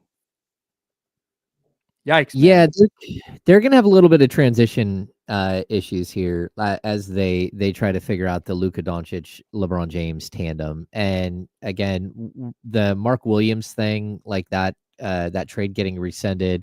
We had more news on that today, Kyle, where like his agent and a lot of other people are coming out and saying that there's no way he failed his physical, that they said Mark Williams came out and said, like, he had no idea he had failed his physical with the Lakers. He went through the physical process, did everything fine, and then he played walked last out. night. Yeah, he played against them, but like this whole weird story about this, I will tell you, like I've heard multiple people like in NBA circles say, hey, like Mark Williams can't practice like most of the time. His back is bad. He can't play a ton of minutes. He can't play, and he misses a lot of games. And you're about to have to pay him. And so it made sense that they would trade him because they were worried about paying a player that they couldn't rely on and were worried about his long-term health. And so for a player like that to fail a physical, okay, it doesn't shock me. It's just like the repercussions afterwards, or like the way it's playing out afterwards, where like agents coming out and like saying like multiple medical doctors have said like there's no reason for him to fail a physical. And so, I mean, that's his agent trying to cover for a young player, but this is a mess. And I think the Lakers would be a much better team if they had Mark Williams. Although, like, I don't know that I'd want to invest heavily in somebody that's, 22, 23 years old with back problems too. Alex Len played 10 minutes for them last night for the Lakers. Yeah. He grabbed 1 rebound, no points. Ran a +8 though. He's no shot. They're a +8 in his 10 minutes. That's wild. But then you go look, and Jared Vanderbilt is supposed to be a good defender. Was a -17 last night. Oof. Dalton in 13 minutes. Dalton Connect plays 13 minutes. Gabe Vincent playing 20 minutes. You got Dorian Finney-Smith playing 28 minutes off the bench. The LeBron and Luka thing is obviously a remarkable duo of top end players. But Luka is really struggling shooting the ball right now. He went 1 for 9 from 3 last night. Did have 11 boards and 8 assists, but he only scored 14 points. I just don't know. 6 times. Yeah, I don't know how they're gonna get enough stops to win games. Like Miles Bridges had 29, LaMelo Ball had 27 for Charlotte last night. You mentioned Mark Williams, he had 10 and 9. Nick Smith Jr. had 12 points. Seth Curry had 10 off the bench. I think that's going to be a problem for the Lakers moving forward. I just don't know. Like we talk about the Kings issues defensively. I think the Lakers, maybe not to the same extent, but are going to have similar issues down the stretch here. Yeah, and I mean, I think you're right. If you look at like Rui Hachimura, like why is Rui Hachimura starting over Dorian Finney-Smith? If I've got Luka Doncic in the game, I know he's not a good defender. I need as many defenders on the court as possible. And so that's one move that I could see them, sort of trying out. It might, anger Rui Hachimura. But it's something that like you can see where that might be a spot where he would be a productive second team guy. He would have a lot more shots with the second team. I think you're gonna have a tough time with the backcourt of Austin Reeves and Luka Doncic.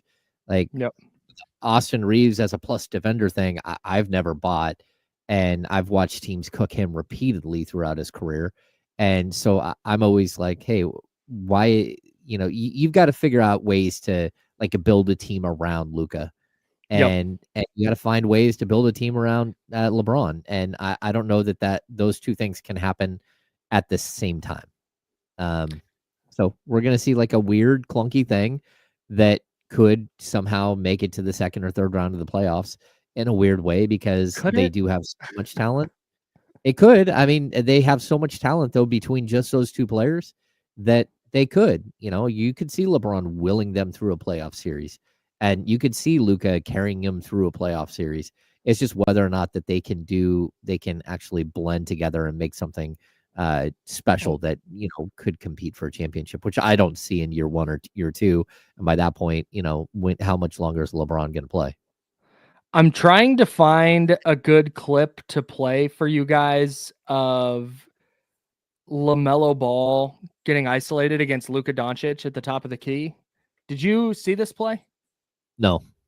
Oh, I'm so excited for you to watch this. I'm hoping this works. I did not get to pre-screen this highlight beforehand, so I'm going to mute it and hope that it is not. Okay, we're good.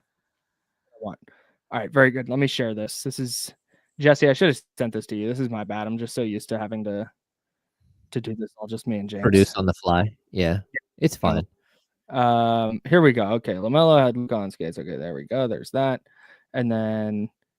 Because this is not, and let me be clear, when I show this is not a matter of like, oh man, Luka Doncic actually stinks. It's just a really good like glaring example of, there we go, we can pull that up. Of Luka Doncic stinking. Being bad at defense. Okay, are we good to go? Nope. Why did that happen? There we go. Okay, here we go. I don't know why this keeps doing that. Okay.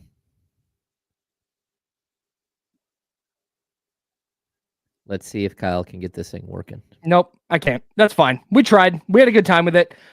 Luka got cooked by LaMelo Ball, and it was just a perfect like one play encapsulation of and this is not to say that the Mavs did the right thing. They didn't. They did the wrong thing here. They should not have traded Luka Doncic. There's no world where I think the worlds where they wind up being vindicated in that are very, very few. But when you started talking about and you started hearing about concerns for the Lakers within this season specifically, it's like that one play where it's just LaMelo, Luka isolated top of the key, and Luka just has nothing for him. Like he was trying, like the effort was there, which is I guess good. But LaMelo takes one step to his left, and Luka just full jumps to that side, and LaMelo cooks him, gets to the rim, and scores. I think that's going to be a real problem for LA this year. I mean, it was a real problem for Dallas in the playoffs. Like they got to the finals and the Celtics just kept switching on to Luka. They kept getting the ball. Whoever Luka was defending, they kept switching it on to that player, and he would cook them. He would get cooked, and like it's really tough when you have a player, and that's where like when we talk about the Kings and how this, like Zach LaVine can actually stay in front of a player. Yes. Like on ball, like he's a better defender than Luka. It's off ball, getting lost, getting the switching defense. The guys back cutting him, and just like the basketball, the defensive acumen overall isn't great, and it's tough to have a good defense when you have a player who, again, when he's on, it's a lot of players in the league are like this. I think. For me, the biggest example was always Tyreke Evans. When Tyreke Evans had the ball, he's incredible. Anytime he didn't have the ball, I had an assistant describe it as he looked like he was waiting for a bus. Like he's just standing there, like, hand on hip. You're like, hey, bro, like, what are you doing? You need to be involved in the offense here. Yeah, like keep moving. Like, what are you doing? And then on the defensive side of the ball, it was the same thing. Like if he was like locked up with somebody, he's incredible. Long arms, like incredible lateral quickness, super strong physical player. The second it got switched to another player, it was like, oh, now he's ball watching. Now he's again waiting for a bus. And you're like looking that way. Where's the bus at? Where's the bus at? Boom, guy hits you on the back cut and you're toast. Yep. And there are a lot of players that are like that in the league. And there's no way, like at this point, 11 years into a career, to try to get Zach LaVine to like become a great defender. But what you can do is you can try to hide and try to mask some of these issues by like figuring out defensive sets that actually play to his strengths. And like, we'll have to see. That's where this whole thing in the second half of the season is going to be about coaching and about trying to get guys to buy in. I guess, man. The problem is it's not just Zach LaVine. It's like Malik Monk's not an awesome defender. DeMar DeRozan's not an awesome defender. Domantas Sabonis, not a great rim protector in the paint. Like it's just there's so many flaws they have to try and hide that I don't know how you do it all at once. No, I agree. And that's why I have a really hard time being optimistic. Yeah, whether they had like I don't know if they had practice last night or not. Like they're supposed to tell us if they do have practice. They're supposed to have media availability. They did not. So they do have practice today. And then not only that, but the Kings play on Friday. They don't play again until Monday. So they should have a Saturday and a Sunday practice, or at least a Saturday practice and a film session on Sunday, something like shoot around. Like they should have some time here where they should be able to work out some of the issues and get on the same page.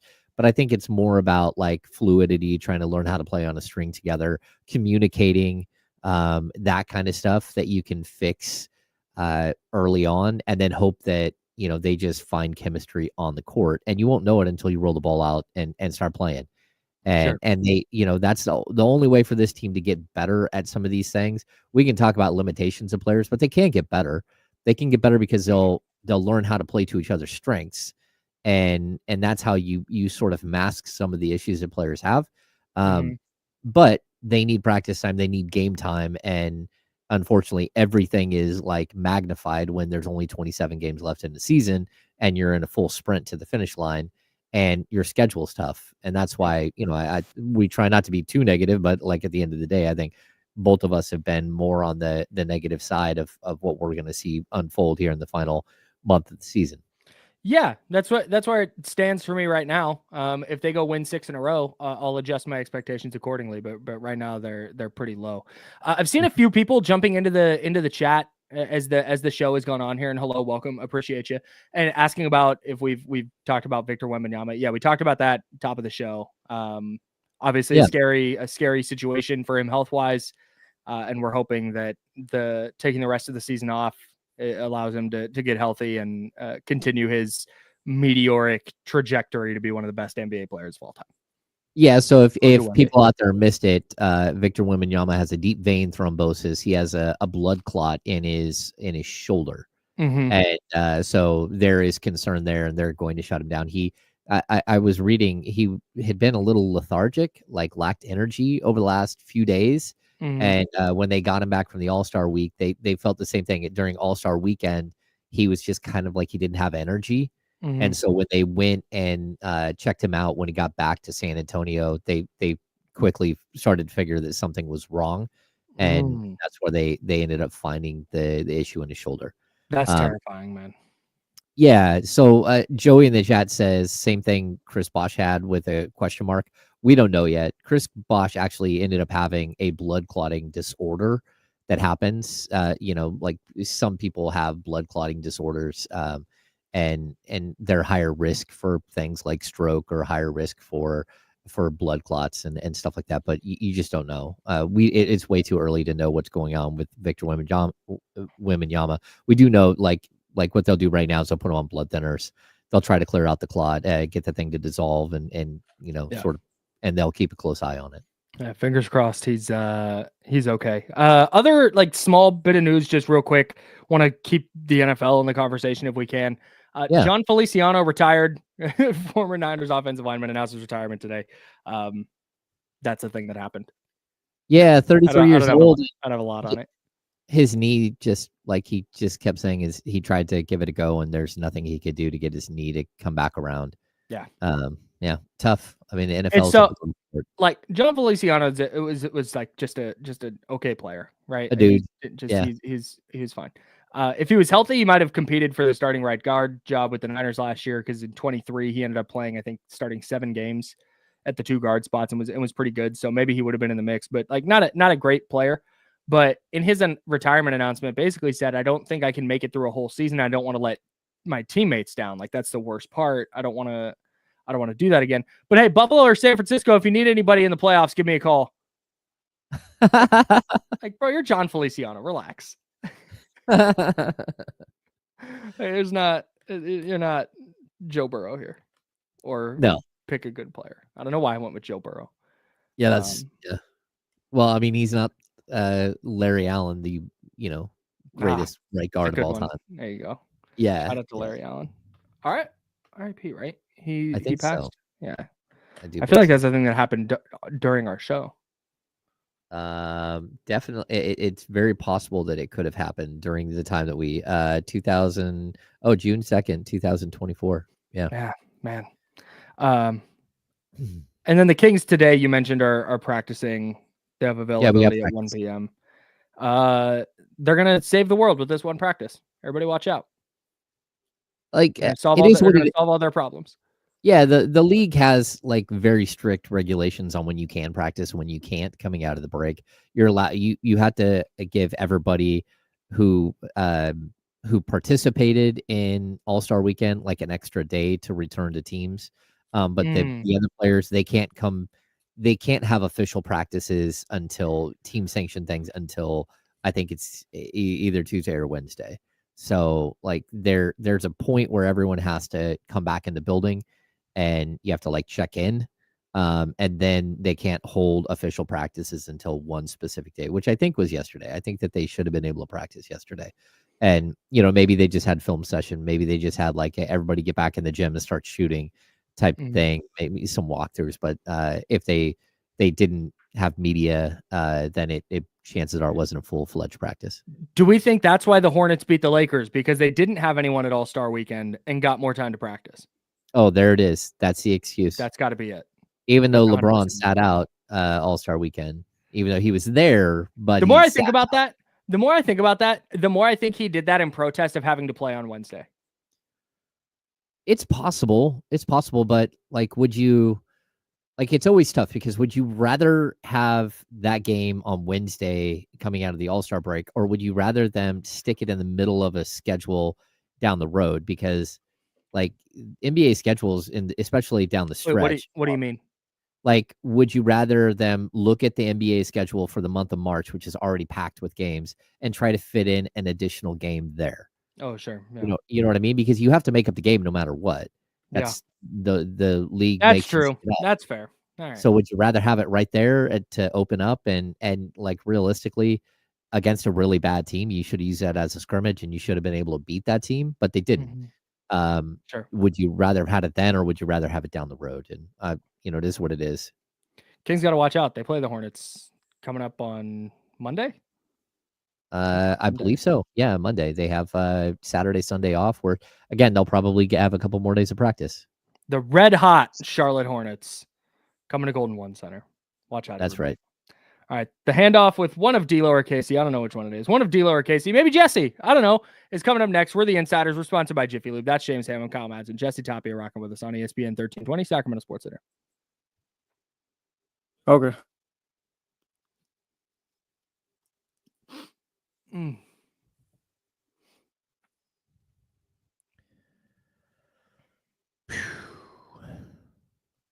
What's happening, everybody? What doesn't make sense? Who? I don't know. Somebody said that what I said didn't even make sense. I don't know. I didn't hear anything that you said. Funny text.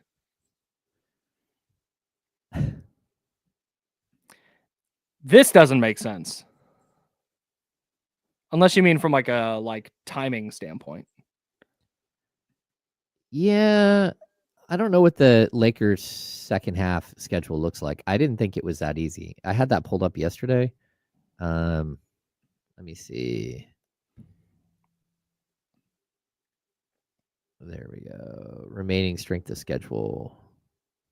The Lakers actually have after last night's game, they actually passed the Phoenix Suns. They have the strongest strength of schedule remaining in their 29 games. They have the toughest schedule left on this of any team in the NBA. They have a road trip where they have back-to-back games in Oklahoma City. Well, it's 3 nights apart, Sunday and Tuesday. Okay. Oof. Kylan James, favorite A's pitcher of all time. Oh, probably I Zito. think I have 3. I was a Hudson guy, Okay. but also Dave Stewart and Dennis Eckersley. I don't know how I put them in order. Probably Eck number 1. I missed the Dave Stewart, Dennis Eckersley era. But yeah, I was a Zito guy for sure. Yeah.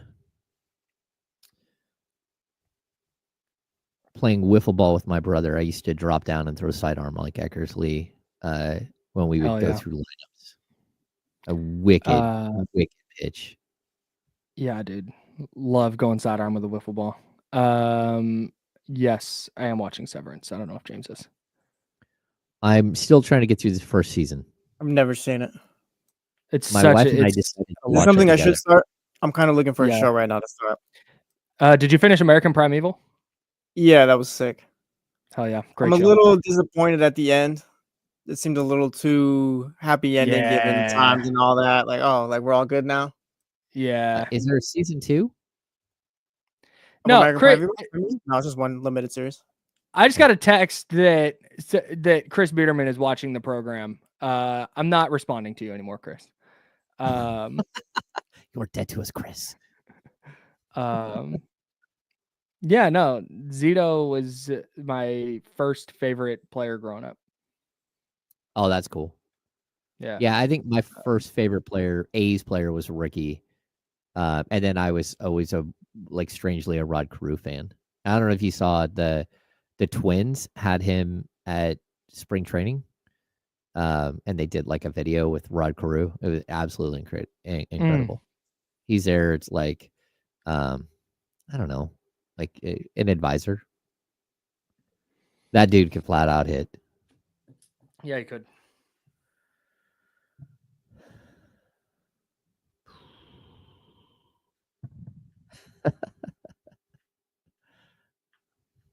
Oh, that's funny. Jim, people keep asking, could the Kings start Keon at point guard next season and play him 70+ games? I don't think they could do that. I don't. That's just me, though. My other favorite A's player growing up was Mark Ellis. Oh, Salute okay. to Mark Ellis. Just a gangster, bro. Should have won a Gold Glove, but Mark Gruzelanek won it because he had a better season at the plate. Oh yeah, and Grzelcyk wasn't. Yeah, that was stupid. I was at the A's game the day Mark Ellis got traded. That was a tough one for your boy. Oh, That's a bad beat for me.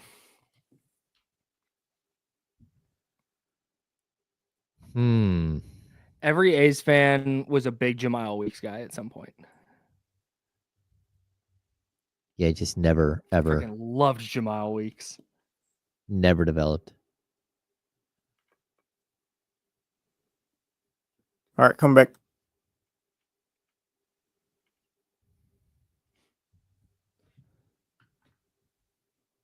Now, back to the Insiders with James Ham and Kyle Madsen, brought to you by Jiffy Lube on ESPN 1320. Yeah, James Ham, Kyle Madsen, Jesse Tapia is hanging out with us, and now Kenny Caraway is here for the handoff. Hello, Kenny. How are you, man? There we go. What's going on? What's going on? I'm here. That hat is awful, and you just choose to continue to wear it all the time. But whatever. Can I tell you? I usually don't think about because I have so many. I have over 100 just fitted hats. That doesn't include my dad hat selection, which is this like unconstructed type of hat, right? And I don't usually think, I just grab whichever one I think matches with what I'm wearing that day. And I just grab one. And then when I'm at home, I just grab whichever one is right in front of me. And I usually don't even think about it. But today I picked this one up and I put it on. And I was like, you know what? If Kenny's in for the handoff, this is going to derail the start of the handoff. He's going to say something for sure. Yeah, because it's disrespectful. It really is. It's disrespectful. Why? The national champions. Just representing a winner. I'm sorry. Why didn't you wear Michigan when they were national champions just a year ago? Good I never point. saw no Michigan.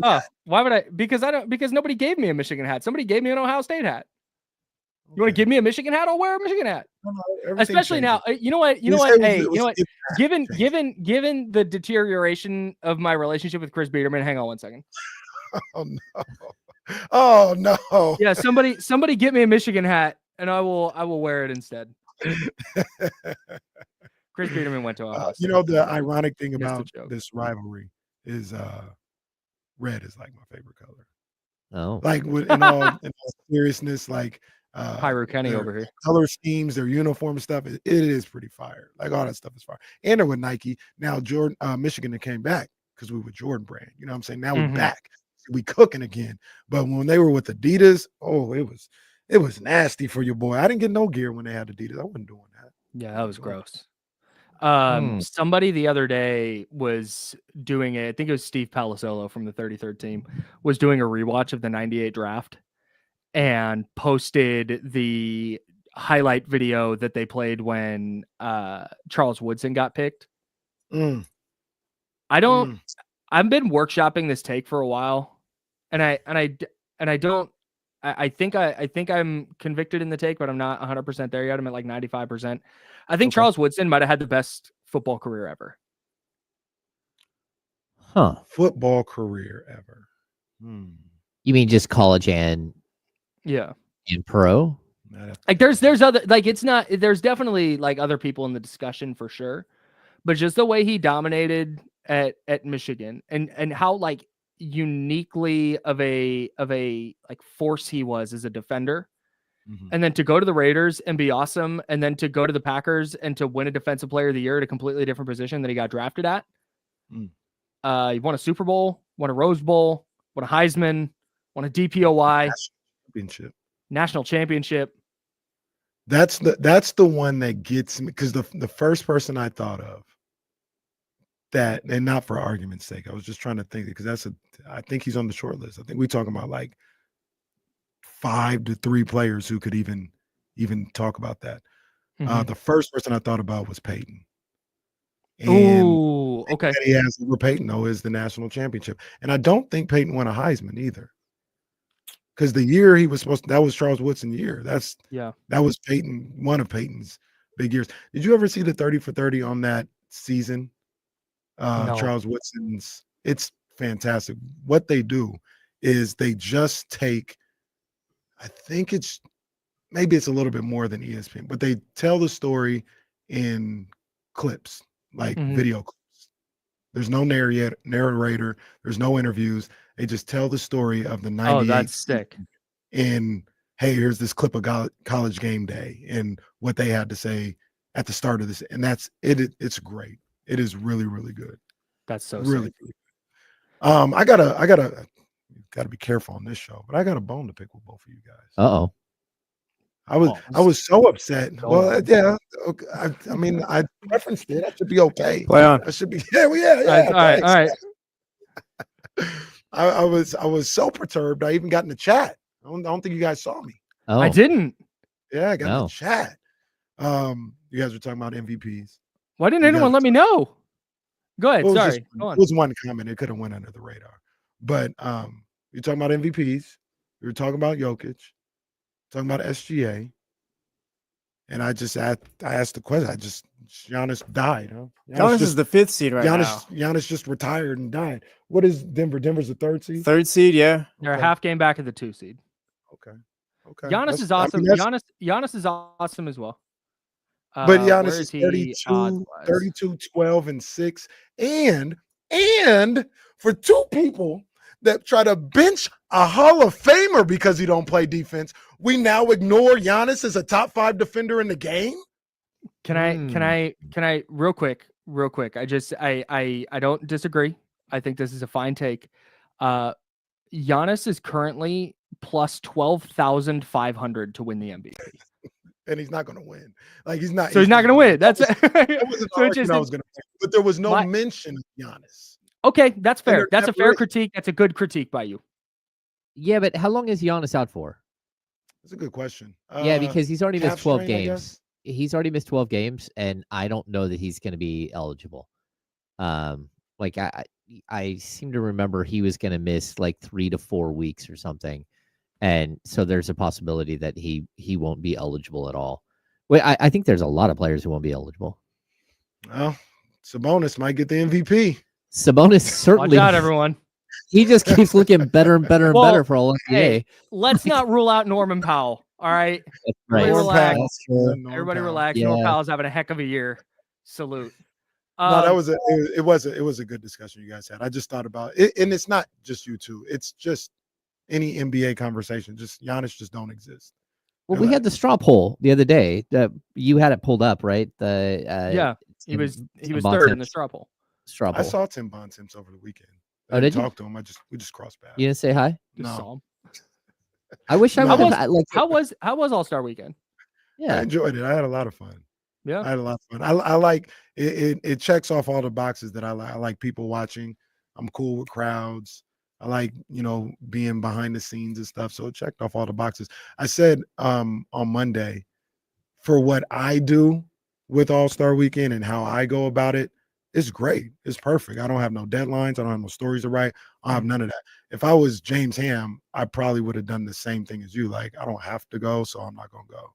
It's Sure. like the things that we have to do at All-Star Weekend are different. So Yeah. I could understand a writer's aspect not wanting to do anything with it. But I'm just there for the vibe. So it's hella fun. Like, I had a blast. Yeah, I mean it's very unique, and I enjoyed my trips to All-Star Weekend. But if you don't have a player who's in it, and even if you do, it's such limited. Like, you get so little like one-on-one time. Actually, you get no one-on-one time, and the time you do get is totally interrupted by people asking like ridiculously stupid questions typically. And so like it goes by really fast. It's kind of chaotic. I always enjoy the Hall of Fame aspect of it, because that's where it's not just like who's a finalist is there, but on top of who's a finalist, like a lot of the Hall of Famers are actually there, and you can sit there and talk to them. I mean, getting to interview Hakeem or getting to interview Patrick Ewing, like incredible moments where you're like, oh, this is wild. I'm like standing here talking to legends. So that for me is like one of the bigger parts of it. But if you don't have a player represented and you are typically writing it, whether it's on deadline or whatever, like it just adds more to the day. And that if they're not going to be there, it's like, okay, it doesn't have a ton of value to me. And I could imagine if you do have a player represented there, you're so focused on what they're doing, you don't get a chance to do the other stuff. Then All-Star, like you don't get to go to the Hennessy Arena because you've got to follow Isaac Jones at the Champions thing. Yeah, No. The Hennessy Arena was popping. They had That's where the WNBA players were at. Oh, okay. I didn't. You're in VIP there, you said? That's crazy. No, I did. I wasn't there. Behind the I was velvet at the rope. Jordan That's event wild. in Alameda. Oh, oh, yeah. No, that's my bad. You're at the Jordan event. You were running that one. That's right. It was a pop. What do you guys got coming up on D-Lo and Casey? Man, can you win a championship with Luka Doncic? Ooh, that's a good question. We're stealing that for tomorrow. Listen to D-Lo and KC talk about that, and then you'll hear James and I talk about that same thing tomorrow. We're all just trying to get to tomorrow where the Kings are playing. We're surviving. D-Lo and KC coming up next. Should be a ton of fun. That's James Ham. I'm Kyle Madsen. Jesse Tapia, thank you so much for hanging out with us today. We're the Insiders. We're back tomorrow at 10 a.m. right here on ESPN 1320, Sacramento Sports Leader. Until then, drink water. Be nice to people. See ya! All right, that's it. Thanks, Jetty. Yes. Thanks, Jetty. I appreciate you guys. Good show today. Thanks, Jesse. See you, Kyle. You will soon, Kyle. Oh, he's just gone. Just gone. No, I'm here. I'm here. Alden took my headphones out. So Now he's gone. Let me tell you all what I think about Kenny. All right, see you guys.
Yeah.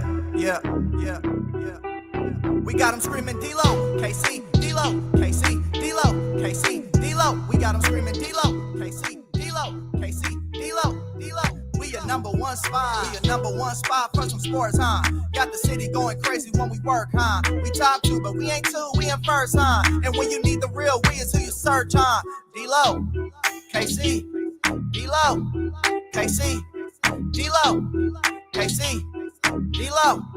We your number one spot. Hey. One more time. What's good, baby? We welcome you in here to the Thursday, February 20th edition. That's of what they D-Lo. tell us. Yeah, D-Lo's just like a Major League Baseball player. Not Feels like Friday. What day it is. give me some greenies or whatever those called. And Greenie. keep it moving. Isn't that what they're called? Yeah. Isn't that what them things them old school Give me baseball some players? Greenies. What are greenies? It's speed, right? Yeah. It's just We'll all just say greenies together before every show. Not like it's just why they call them greenies? I don't Because they know. were green pills, I think. Oh, The were ones- they the really ones that speed they is took. green? Well, Oh. the ones that they took were Oh. green pills. Okay. They They've said really they- been cheating in the MLB since the start of it, huh? Bro, they said they had greenies in a jar like M&Ms in the That's clubhouse. wild. And just Kenny oh, would have take- destroyed them joints if they was like him. peanut M&Ms only though. Yeah, I wouldn't. yeah. So they were talking earlier Got any about like peanut greenies out there? Like who? they were talking earlier about like Bobby Portis being suspended. Like the insiders were talking about taking stuff like if you got pain somewhere. I don't take medicine like that at all. Mm-hmm. Like I just don't. I don't I'll take some. I don't either. Like if a headache is really bad, or like we'll be here soon. Yeah, I Like, say that. I just popped 3 of them. I got in here. I was like, yo, what the hell? man, when It's too early for this. we're not far from allergy season. Like I'll take a Claritin, but that's it. Like I'm not not big. into popping no pills. I will take a pain reliever though. None of that crazy stuff that people get addicted to. But like I've had headaches since I was a kid, man. I'll take some Excedrin. I just popped 3 of them joints. Give me the ones with the small dose of caffeine in it, and the I think it's like 500 milligrams because them the only joints that work. Yeah, but that's it. Like past that, I'll figure it out. yeah. The moral of the story, I don't know how them people was just popping greenies all the day. Well, I've also always said if I could afford good steroids, I'd take them, or good HGH, I should say. Anybody got some good HGH on sale? Let your boy know. You can only afford the bad stuff right now, or Well, I don't even know that I can afford the bad stuff. I just don't want the stuff that makes my head. Well, Yo, I saw a video of I guess this is commonplace too, of like somebody getting the hair restoration, and I didn't know this. Your head swells while it's going on, and it's grotesque almost. Like it looks bad. You It having looks second bad. thoughts about this trip to Mexico? We were gonna. Jesse, we still got that book. down payments already been paid and all that. Well, we supposed to go to TJ? Is that where we was going? Yeah, I guess. On the Tijuana, get Kenny's Well, after seeing that, yeah. No, it's just swelling because of what's going on. Obviously, comes back down, but that looked bad. And then, like when like the little if bumps, Kenny you ever have, off for a week, you know why. I'll be off for 2 weeks. That's gotta go fully away. Then they be having a little Kenny bumps on dipping the his head. head That's in like, the- oh, that looks disgusting. Yeah, you could not stay at the house. Jazz would be like, I'm Damian Barling. The ultimate needle mover in God mode himself. He's Kenny Caraway. Yes, sir. Acknowledge me. And we are live. Slums of Sacramento. What happened to Corey Graves? Is He he just gone? got demoted. He's an Yeah, NXT guy now. He got in a dispute with the WWE, didn't he? Not- Yeah, like he didn't like the role he had. He wanted more. Uh-huh. They didn't give it to him. I guess. yeah, they sent him to NXT. I think he was a little hurt because McAfee's getting all the love. Like he's on whatever show, Raw, SmackDown, whatever it is. they have him Corey's on now. really good too. Corey is good. Yeah. I think Corey is good. I think Pat's better, but I think Corey's really good. He's fine. Corey? Or Yeah. Pat? I think Pat McAfee is good. Pat's good. Yeah, Corey's Yeah. fine. He's not like I think he's cool. I think Corey does a good job. You don't like Pat McAfee? No, I like him. I'm trying to think if he's, for me, better than Corey. I don't know. Corey, I think they kind of play the same role. Corey's a little bit more traditional, right? Like A little bit, yeah. Like I'm the analyst and I'm going for the bad guy. I'm the wrestler. Type guy. Yeah. He's the like a Jesse Ventura type. Right. So maybe that's what I'm thinking. Is Joe Tessitore still there? Yeah. On one of the shows? I don't know. Yeah. They haven't won. I so said, that's awesome, I said then. yeah with hella confidence. I have no idea. I remember he was going back after college football season. But I am not going to lie to a single soul listening to this show. I have not opened the WWE portion of Netflix since that first episode. Yeah, they say he's on SmackDown. Oh, don't even talk to me. Oh, Joe's on SmackDown. Don't even talk to me about going to USA for I was going to say, what channel is SmackDown on? It's on USA, or is it still on Fox? USA, I think, yeah. Poor wrestling. Raw's on Netflix, Network's on Peacock, and then poor SmackDown's wrestling on my USA. ass. They're doing just fine without us. Just like I told you guys, man. I told you guys with Joel Embiid, told you with Russell Wilson. That Cody Rhodes, this is the beginning of the end, bro. The end of what? It's not popping right now. It's not popping.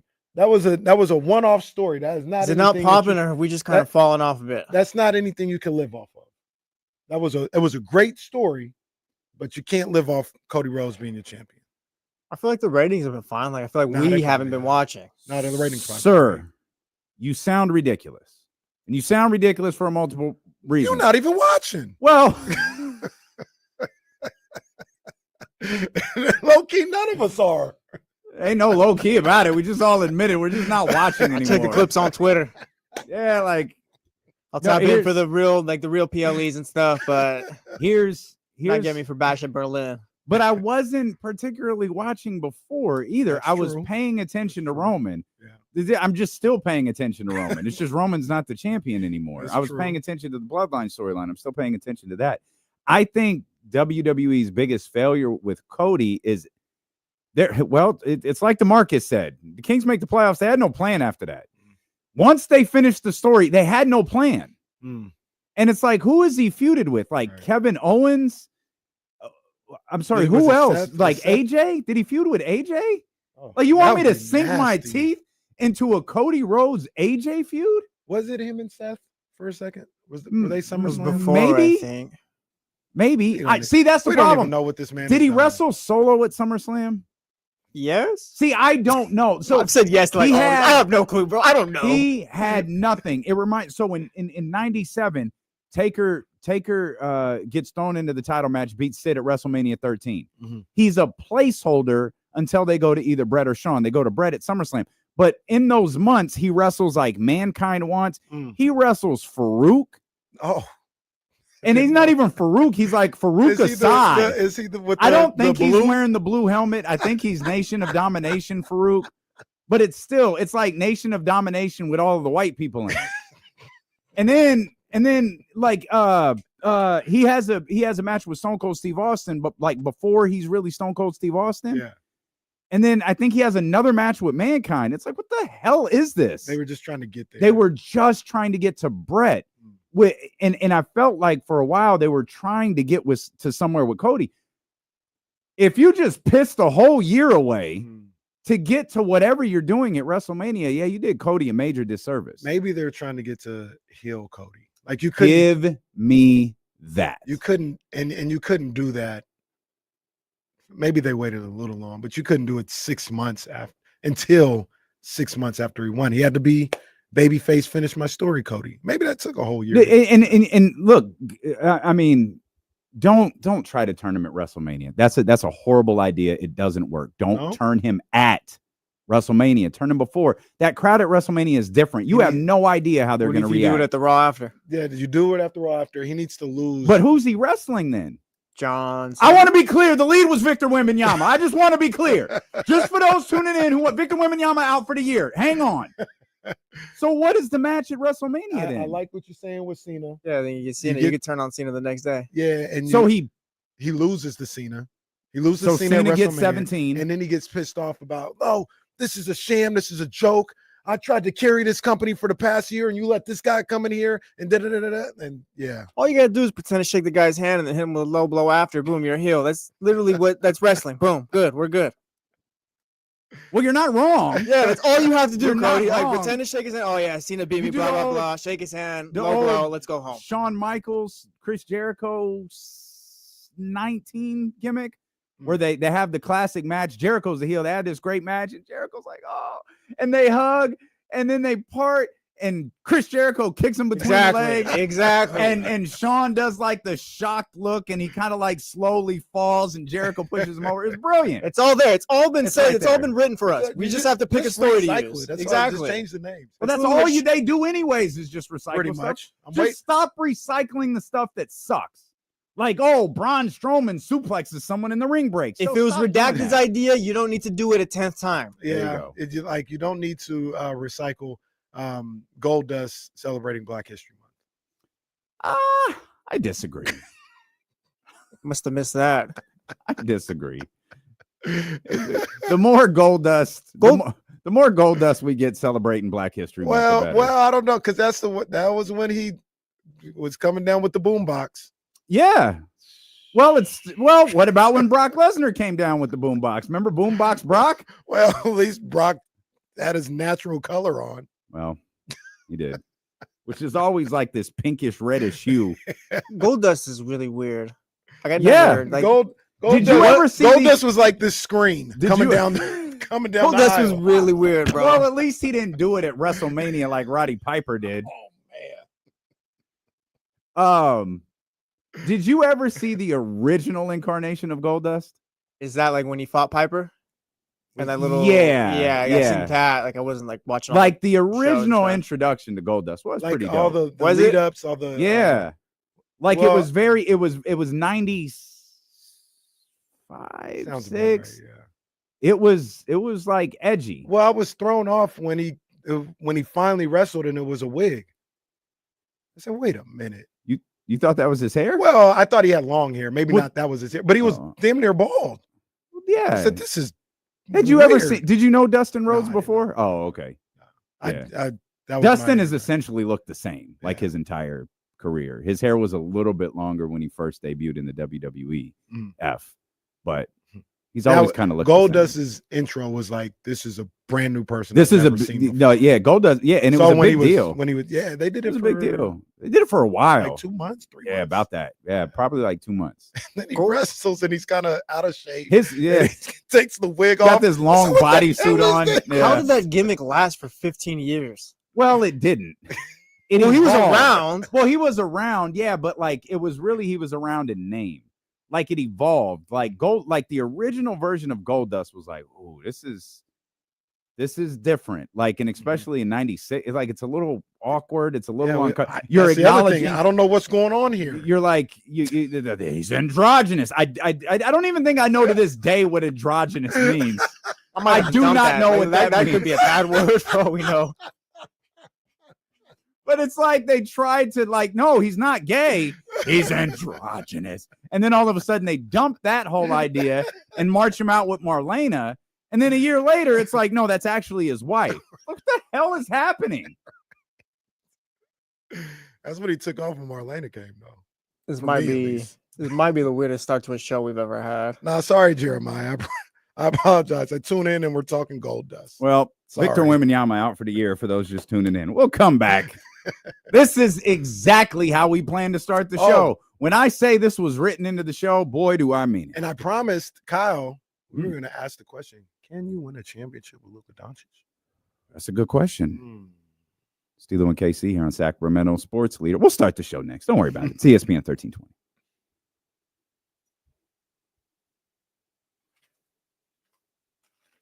Danny and SF would have just made sure we'd Oh, never he work in would've. radio again Yeah. after that segment.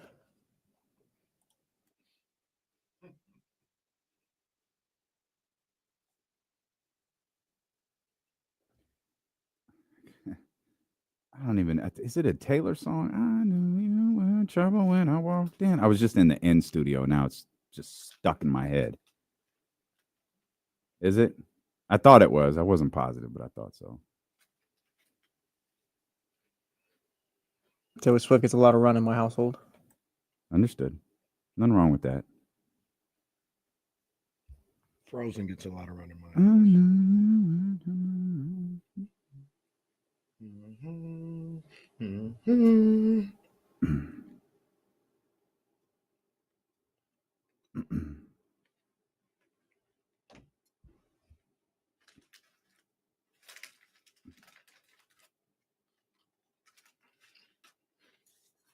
Bryce says that's Trouble by Taylor Swift.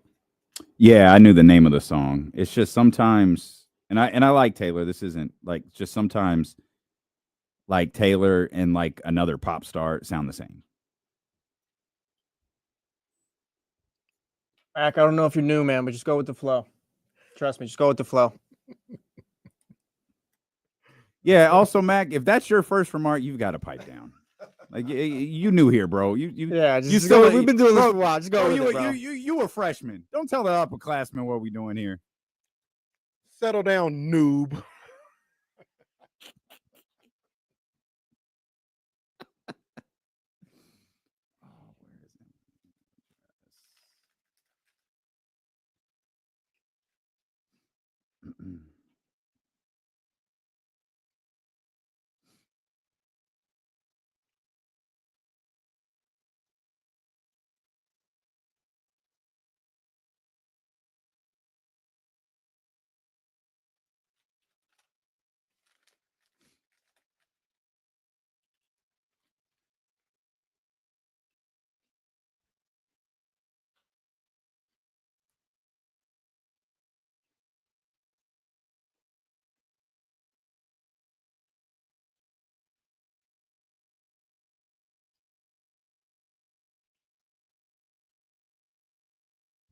Man, I got to go back and watch the Chatty House, man. I didn't watch it last night. Yeah, I didn't get to watch it either. I was top 10. It was good stuff.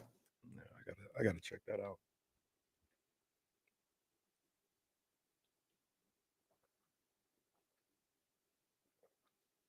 Oh, that would have been crazy. That would have been crazy.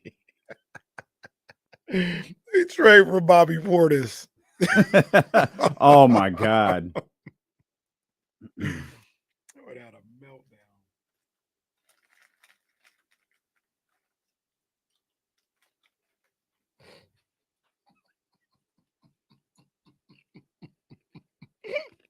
Shout out, Mac.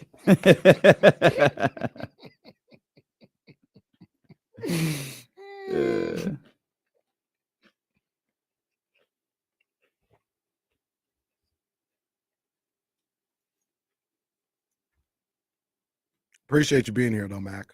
Mhm. Facts. We're gonna break down Bad News Brown's career next.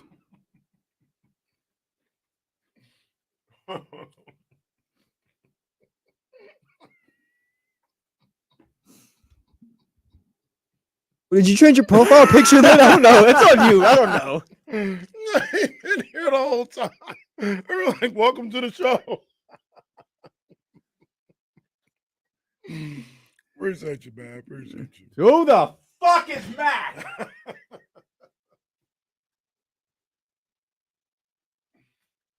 Oh, man.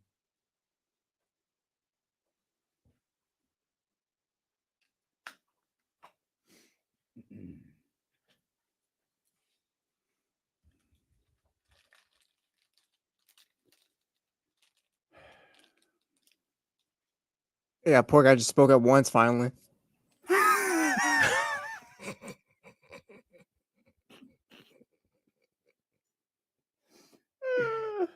Turns out D'Lo and KC aren't the most inviting individuals. Hey, jump in the Chatty House. Get jumped. Oh, man. Good times. Shout out to our boy Mac. Good times. Shout out, Or Mac. girl, or whoever Mac is. Mac really was like, Apparently- hey, there's some big stuff going on. What's with the wrestling? We're like, get him. Get him. Why do you not want to hear about Gold Dust? Mac, like you said, our guy or girl, I don't know. What you say? He's androgynous. Androgynous. Oh, man. Oh, man. Shout out, Mac. I love this game. This show, when there's a break in sports, is just wild.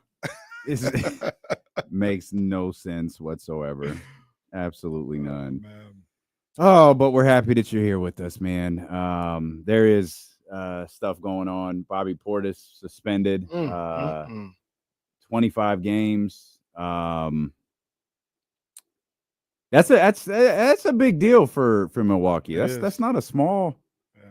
And as it was pointed out in the chat, man, imagine if the Kings did trade for him. That would you have like some sort of recourse? Like if you're not even back from the All-Star break, and well, I guess the trade deadline had already passed. Week with him. That would be tough, man. That'd be the most Kings thing ever. That would have been their puke guy moment. Can you? Where it's like, oh, this is done. This is done. Yeah, that's tough though. And Can you rescind a trade after the guy has already played for his new team? We would try to find out. Well, like, no, we definitely would. We need to take him back. I got my receipt. Mm-hmm. I got a shipping label. It's been less than 30 days. You got to take this back. Yeah, yeah, but you wore it. I can see it. Costco says I can still take it back. You wore it. It's got to go back. I thought y'all had the Nordstrom's policy. Nordstrom's you can wear stuff. Nordstrom's don't. There are no questions asked when you return something. You said that with way too much. I don't know. Well, because this lady was trying to hit me the game back in the day. I don't know if it's still the case. When somebody told me this was probably about 6-7 years ago. So I don't know if they've updated that. But if you got the receipt, no questions asked. Do we remember who the NBA player was that said he'd buy expensive outfits and then return them the next day? It was I think it was Vanderbilt. Might be, yeah. Vanderbilt got caught trying to return stuff. I think that's who it was. Jared Vanderbilt. He'd be fitted too. They say he'd go back the next day. Hey, good for him. Wearing it once for IG and then sending it back. If I was Saks or like a label, I just give him an endorsement. You should wear the outfit for league fits every day, and then we'll take it back and we'll tag us every time. Every single time. That's what it seems like Claire Kittle does. Claire Kittle always tagging somebody. Well, who hates Claire? Oh, yeah. It's like, what? Why did we have an extensive conversation about Claire Kittle? Yes, we did. Yes, we absolutely did. So Victor Wembanyama's out for the year. That was a bit of a stunner, no? Yeah, that was tough to hear too. I mean, group chat was going crazy when that news broke. Man, I don't know. Like I feel like he's gonna be back and everything's gonna be okay, but blood clots is kind of scary. Yeah, that is. How do you deal with blood clots? Like genuinely, like is that something that just like you get treatment and then it kind of goes away, or is that something you're gonna maintain a certain lifestyle after? Sometimes don't you have to go on like blood thinners or something? Like that? And that makes that like blood thinners makes a variety of different things dangerous. Correct me. So the two names come to mind. Sorry, Mac. Jesse the Body Ventura's in-ring career ended because of a blood clot. And wrestling's obviously a very different business. But isn't that what started the thing with Chris Bosh? Yeah, I think so. I think he had that. And wasn't he out for a year and he came back? Right. And then he ultimately retired. And then there was like, yeah. And I don't remember if it was a we're not comfortable with this type thing or what it was. But yeah, that's the name that I thought of too. Chris Bosh.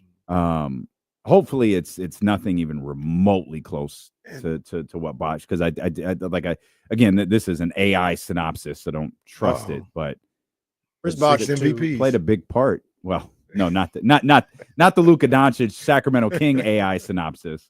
Chris Bosh too had to get surgery to further prevent his.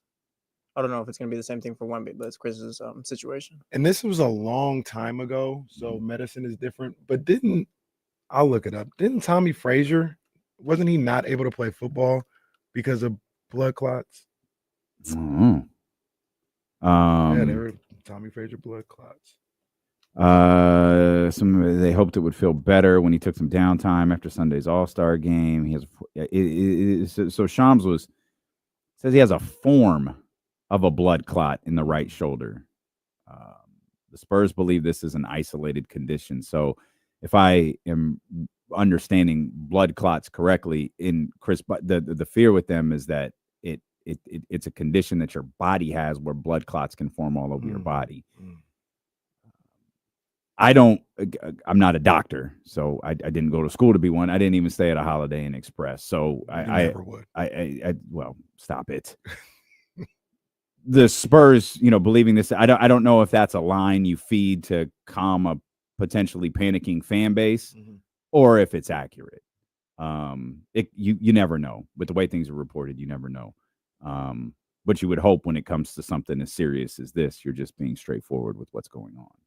Yeah. Victor in the chat says Asur Thompson had the same thing last year, and he's back, and everything's good. So that's what I'm hoping for. That's what I'm expecting. But you hear that Chris, like you said, Chris Bosh comes to mind, and it being a chronic situation is something that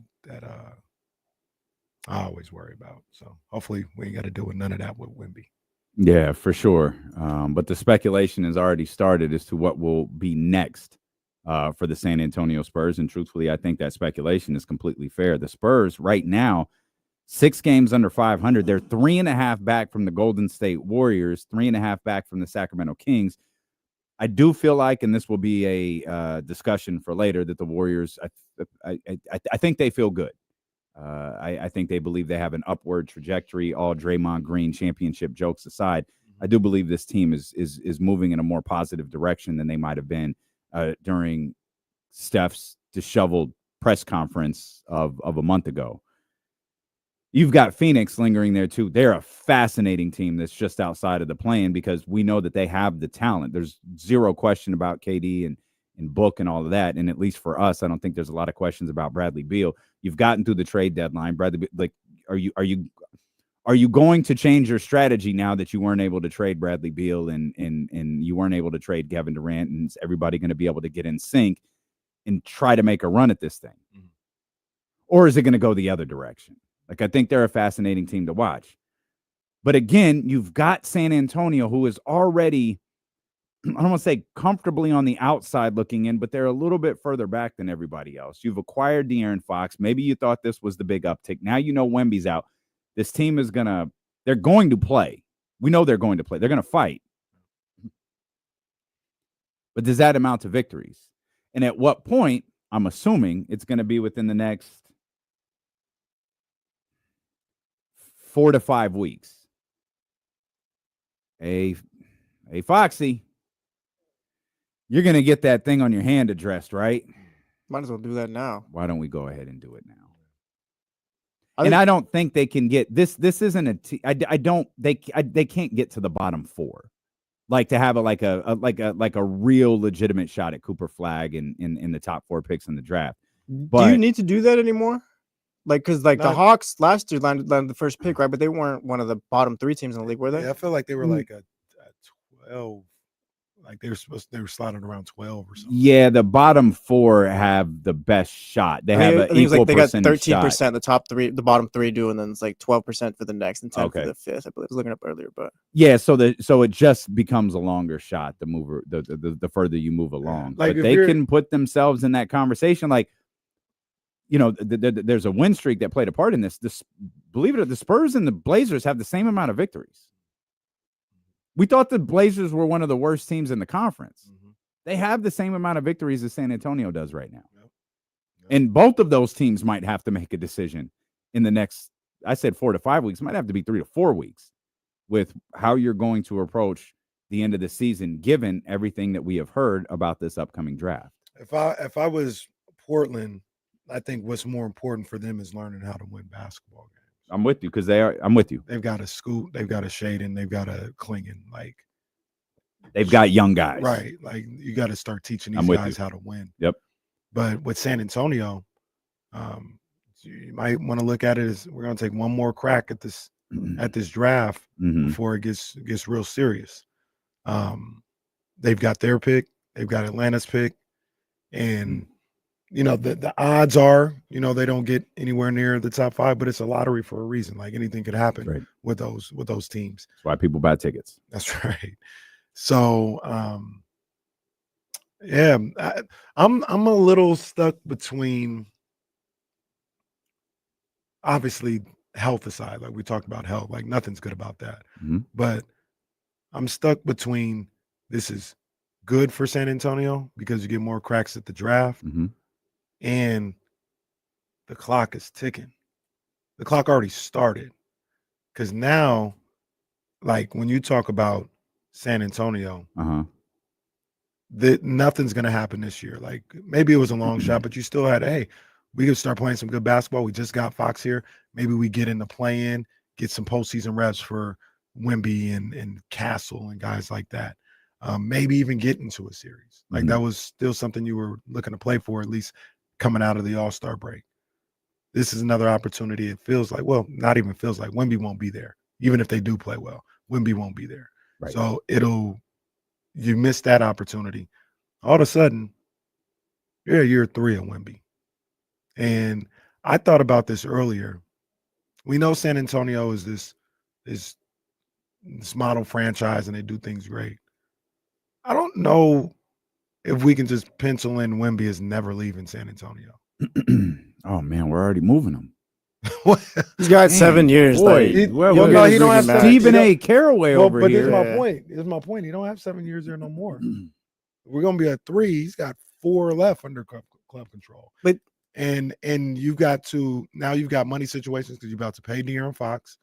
Devin Vassell's still on there. If you want to go get another guy, you don't have money situations though. Like you're paying Wemby no, not that. But what you can put around them is what I'm talking about. I see. If you want to be championship, and I don't know, like we don't have. It's easier if they're there.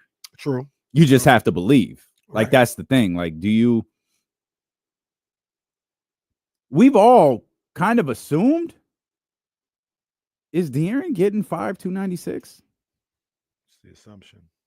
That's just, you're right though. This is San Antonio we're talking about. Is De'Aaron getting 5,296? Okay, let me try this again. Obviously, Wemby's like a ultimate, game changer in this conversation. Wemby's your cornerstone, and there aren't many like him. Wemby, like LeBron, is like 3 corners of your cornerstones. Is De'Aaron the other one? He's one of them. I mean, you said corner. He's one of them. So okay. So Wemby and Fox can win you a championship. No, I don't know. That's you have to build the right team around them to even see. Like De'Aaron Fox is a 26-point per game scorer, and if Wemby reaches, I the highest, understand. I'll say yes. I understand. Yeah, I'll say yes. But like the conversation is, can LeBron James and Anthony Davis win you a championship? Right? And the answer was yes. I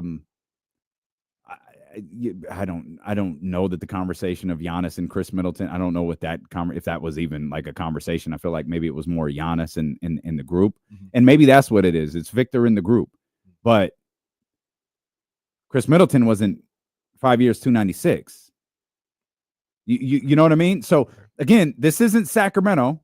This isn't Detroit. This isn't Orlando. This is the San Antonio Spurs with the face of the league on their team, with the future of this league on their team. Are they the team that will pay $296 million to De'Aaron Fox? And would they take anything less? Does it become contentious? Does it become a thing if it's not 5 years, 296? I think that's the right number. If it's the wrong one, I'm sorry, but I'm trying to say max number. There's a part of me that feels like maybe Fox would take less in that situation in San Antonio. Okay. It's just a gut feeling I have. I don't know. But I think that's a song.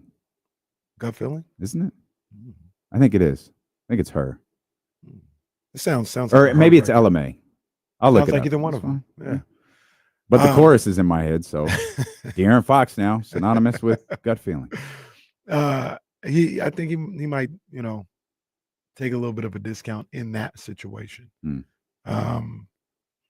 But yeah, and like people drew down everybody in the chat, like, what are we even talking about, bro? Like the whole premise is, if you think that Wemby is going to stay in San Antonio for 15 years, then yeah, you got 15 years.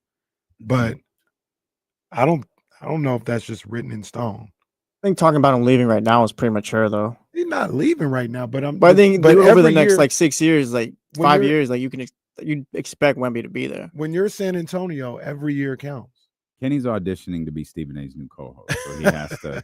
But you can't be on ESPN, the television network, unless you try to trade stars. But when you're San Antonio, you're a market like every year counts. Every year absolutely. counts. No, I hear you.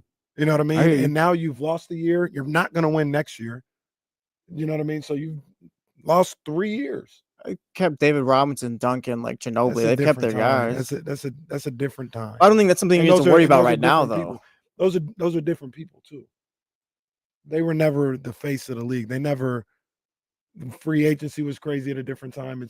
It's not anything you have to worry about. I'm just saying, like, if I was a Spurs fan, I'd be like, man, we need to get this championship. I don't think so. No, yeah, I don't think so. That's Like- way too early right now. You're still Next you're year- still barely building something. Next year, no. So For next a dude as cool and calm and collected as you initiate panic in other fan bases quickly. next year, they should have been. Now I don't know if they'll be able to now because you've lost a year. But what are we Next talking year, about? next year they should have been competing for a championship. I disagree with that. Really? completely. Yeah, you just went out. You got De'Aaron Fox. You're about to pay him almost $300 million. Yeah. Like, go get another. Like, it's time to start winning. Well, I think you can still do that. No, You can. Yeah, Oh. you can. But I'm saying that's. I What don't think they're- Wemby's development is stunted because of No. unless there's something really, really wrong. No, Like it's- not that. I'm saying the timeline is like that's what it is. Like now you're talking about competing for a championship, right? And I do believe in steps. Now you're gonna go from being a 12th seed to winning a championship next year or going to the Western Conference Finals. I don't think that's the case. That didn't even happen for OKC. Well, how do we even know that was their timeline though? Like, It I feel should like be. I don't think Well, so. Like, you're OKC still trying to kinda- build something. okay, Wemby's in year 2 right But now. OKC kind of did. I know they didn't go to the conference finals, but didn't they go from like a below 500 play-in to the Yeah. best team in the conference in Yeah, a year? but you're not even having to play in. They went from nothing Well, no, to for sure. play-in to losing in the second round to championship contender. And that's fair. They're going. So what we're saying is the Spurs are That's going to fair. go from nothing to championship contender. Well, That's what I'm saying. yeah, the can we steps. say championship contender? Like, I think they could be at the top of the conference next year. I think they could be, no, one might be a stretch, but I think they could be up like 1, 2, 3, 4. With this team? Well, no, next year. Okay, yeah, but they like this. I think- I think they have the- moves to make still before they like this roster is not going to be a contender next year. Like, they have moves to make still. That's what I'm saying. I don't know that that's true. Like, I do think they need to get a little. I don't think that that's true. I don't think their roster's bad. That's It's the not bad. 11th I seed don't- right now. It's not bad. It's not. No, but You can't contend with okay. that. I'm sorry also to point out that their coach has been gone for like the entire year. It might not come back. Well, and I think there's a certain. I talk about this with players. There might be a certain acceptance of that when the offseason gets here. Like the Spurs and I hope Greg Popovich gets to make this decision for himself. My time is done. I'm turning it over. You know, the franchise is in great hands. Right. It's different, like, and it's different for the entire staff right now. You're still not Greg Popovich. Next year, you won't be Greg Popovich either, but it's your basketball team. It's not your team right now. No matter what R.C. Buford is saying, no matter what Brian Wright, no matter what they're saying, and I'm sure they're saying all the right things, this is still Greg Popovich's team, and that's tough. Doug King's a Doug's team. You don't have to answer to Mike's not coming back, and I think there's probably a certain level of, you know, they're probably doing things Pop's way right now. And there's obviously that is a tried and true form, but without Pop there's always going to be it's always going to be less than.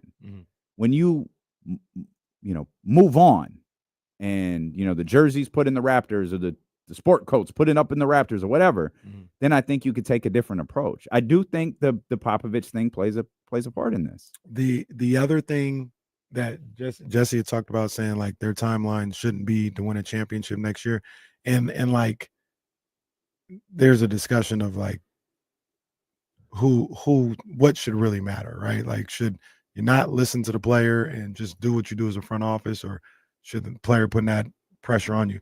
The reason why I talk about Wemby don't feel that way. Wemby don't feel that's like fine. we got time, But like But once again, if you're dealing with a guy in a market like that, and he's telling you, I'm not here for all this slow play. We got time. Like, we need to win. There's been articles written about that. He said that he's not here for this. Oh, it's just a young kid process talking. I think, like, yes, he wants to win, but like it takes time. Like, it's progress. I don't think it's like, oh, we need to win next year, or I'm gonna like start looking elsewhere. Like, I don't think that's happening here in San Antonio. No, they still have to build a team for him to win. It's not about looking elsewhere, but he's gonna say, well, man, we ain't slow playing nothing. Like, go get De'Aaron Fox. Like, I'm just trying to win. Well, yeah, you could do that, but getting De'Aaron Fox is like trading for De'Aaron Fox does not make this team a championship contender, and it won't make you that next year. You have more to do still. I understand. I'm just telling you, like, the way that we're looking at it, he ain't looking at it like that. He's not saying like, oh, I got all the time in the world, like we can slow play this thing. He's like, well, no, if he was here right now, he'd be saying the same thing. He'd be like, you're right. We need to be trying to win a championship next year. Mm-hmm. That's all players don't know. No, like they all want to win. Wait, Chet Holmgren ain't say that. Like that, Vic is not normal. This is what I've been studying this guy lately, and I like him. I like him. Vic is not your normal rookie. Vic get after it. Mm-hmm. I like Vic. He ain't with all that. I'm just here trying to feel my way around the league. Nah, trying to be the best. Trying to win a bunch of championships today. Trying to win this gold medal today. Vic, I like Vic. Man. Wanted to win the All-Star game today. Win the All-Star game. He wired a little different than these other young boys. Scoot Henderson been just trying to stay above water. Wow, what did Scoot do to you? Man. You always take these unnecessary shots at these poor brothers just trying to earn a living in America. They all ain't Draymond Greens out there. And we just taking shots at him. They're trying to win, man. They're trying to win. So the whole thing is obviously you don't have to worry about him leaving, but I am. And then he's a big guy. I know he hasn't had an injury history or whatever, but historically, that's what I'm going on. These guys at 7'3" and above, you maybe don't have as long as you think. Maybe he's the outlier, and that'd be great. I want him to, but that's fine. But I don't think like they're not. There's no issue from him missing the rest of the season. Like, there's nothing wrong with them. Like, they're perfectly fine. Yes, the second part is correct. I do think they're missing something the rest of this year, and we'll talk about that when D'Lo and Casey return here on Sacramento Sports Leader, ESPN 1320.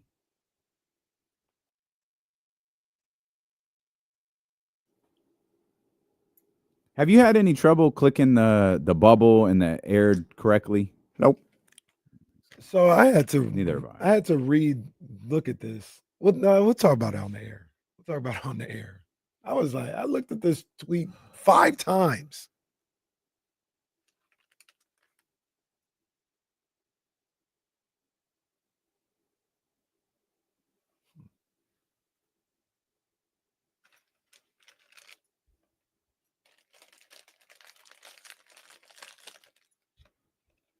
John Poles, they played Oak Ridge last night.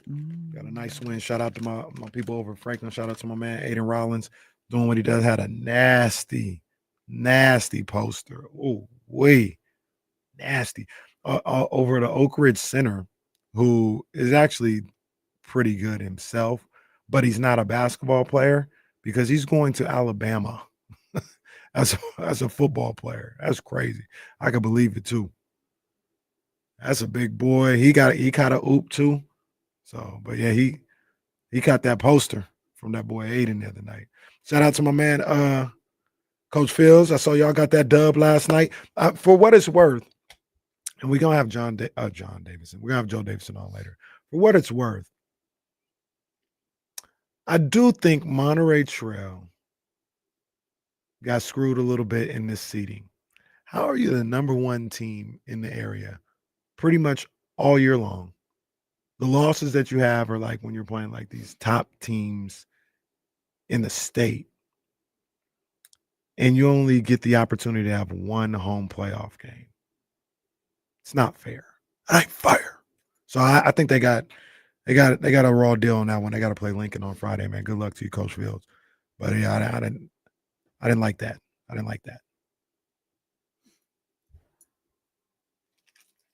Monterey Trail screwed Monterey Trail.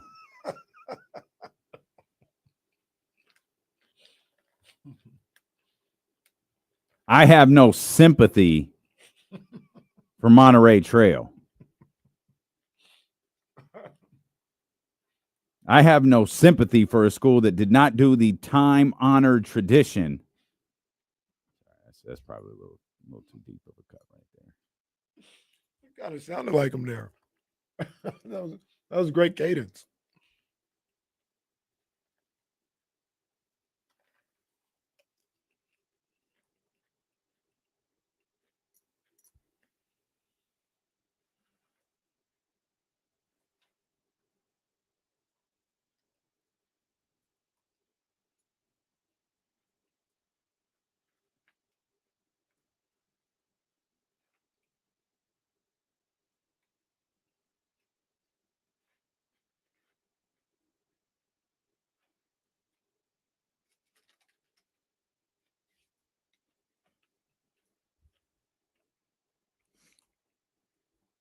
Yeah, he said he's going to try and get on the stream, but he might have to be on the phone. I don't know what RP is talking about, but it reminded me of something real quick. How many true champ? That is my favorite bit right there. Jesse, a legend. There's two things I wanted to touch on real quick. First and foremost, did you see that the Suns and the Spurs are playing at the University of Texas tonight?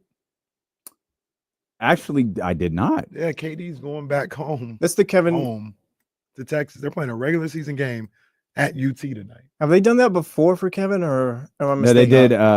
Was that Seattle? Okay. Yeah, and that was preseason. That was. Who was he with? Oklahoma City. Who was he with when they did that? He was with the Warriors, and they played the Kings. Okay, preseason it's the Warriors, really. Mm-hmm. Okay. Yeah, I played the Kings in the. Oh, I remember that. I bet you hated that. I did. I can't wait for. I'm ready for Seattle to come back though. I'm going up there. Gee, I read something. There's like, we talk like this is it's not really close. Really? Yeah, like it's not that expansion's not going to happen, but we're years away. We're probably a lot further away than people think. Like 3 to 5 years away from like a team actually taking one of those. You know, I think Vegas is a spot people talk about. Seattle being a spot they talk about. Right. Yeah, I think we're quite a ways away. I think, from that. The timeline works out because they ain't even started the new TV deal. I know they wanted to get it done, but you probably won't even start the process of talking about expansion until that starts. That's next year. I'm sure there's some panic too within those New York offices. Well, that All-Star game is moving. It's on NBC next year. Oh yeah. That's broadcast television. Yeah. And I was reading something. Don't turn into the XFL where they're like only 3.8 million people watch this thing in prime time. Well, see, I think I was reading something today about how you just get the boost from being on that. For sure. That's one of the things that you'll be better than you were this year. Yeah, Turner and them can't provide because they were talking about Christmas Day. And they said Christmas Day was up like 12%. Yeah. NBA basketball. And they attributed to the fact that all the games were on ABC. Mm-hmm. So it was just like that helped. I mean, they had close games too, but NFL was going on and people thought, they get slaughtered, but it was up. The barometers could be different too. True. Like, I mean, it's like, okay, they're up 13% from last year. CBS beat their ass with first run Macy's Day Survivor, whatever. Survivor. Shout out. Is there a Macy's Day parade in the middle of February? Wait, what? Katie Christensen. I forgot her Hunter. married name. Hunter. I was gonna say her husband gonna be on Survivor. Oh, I think I heard that. Yeah. I think James said that. I think James. I've never seen an episode of that show. I haven't either. Never. I'm more of a challenge guy myself, and I've missed Is that a show? Oh yeah, Challenge? the challenge on MTV.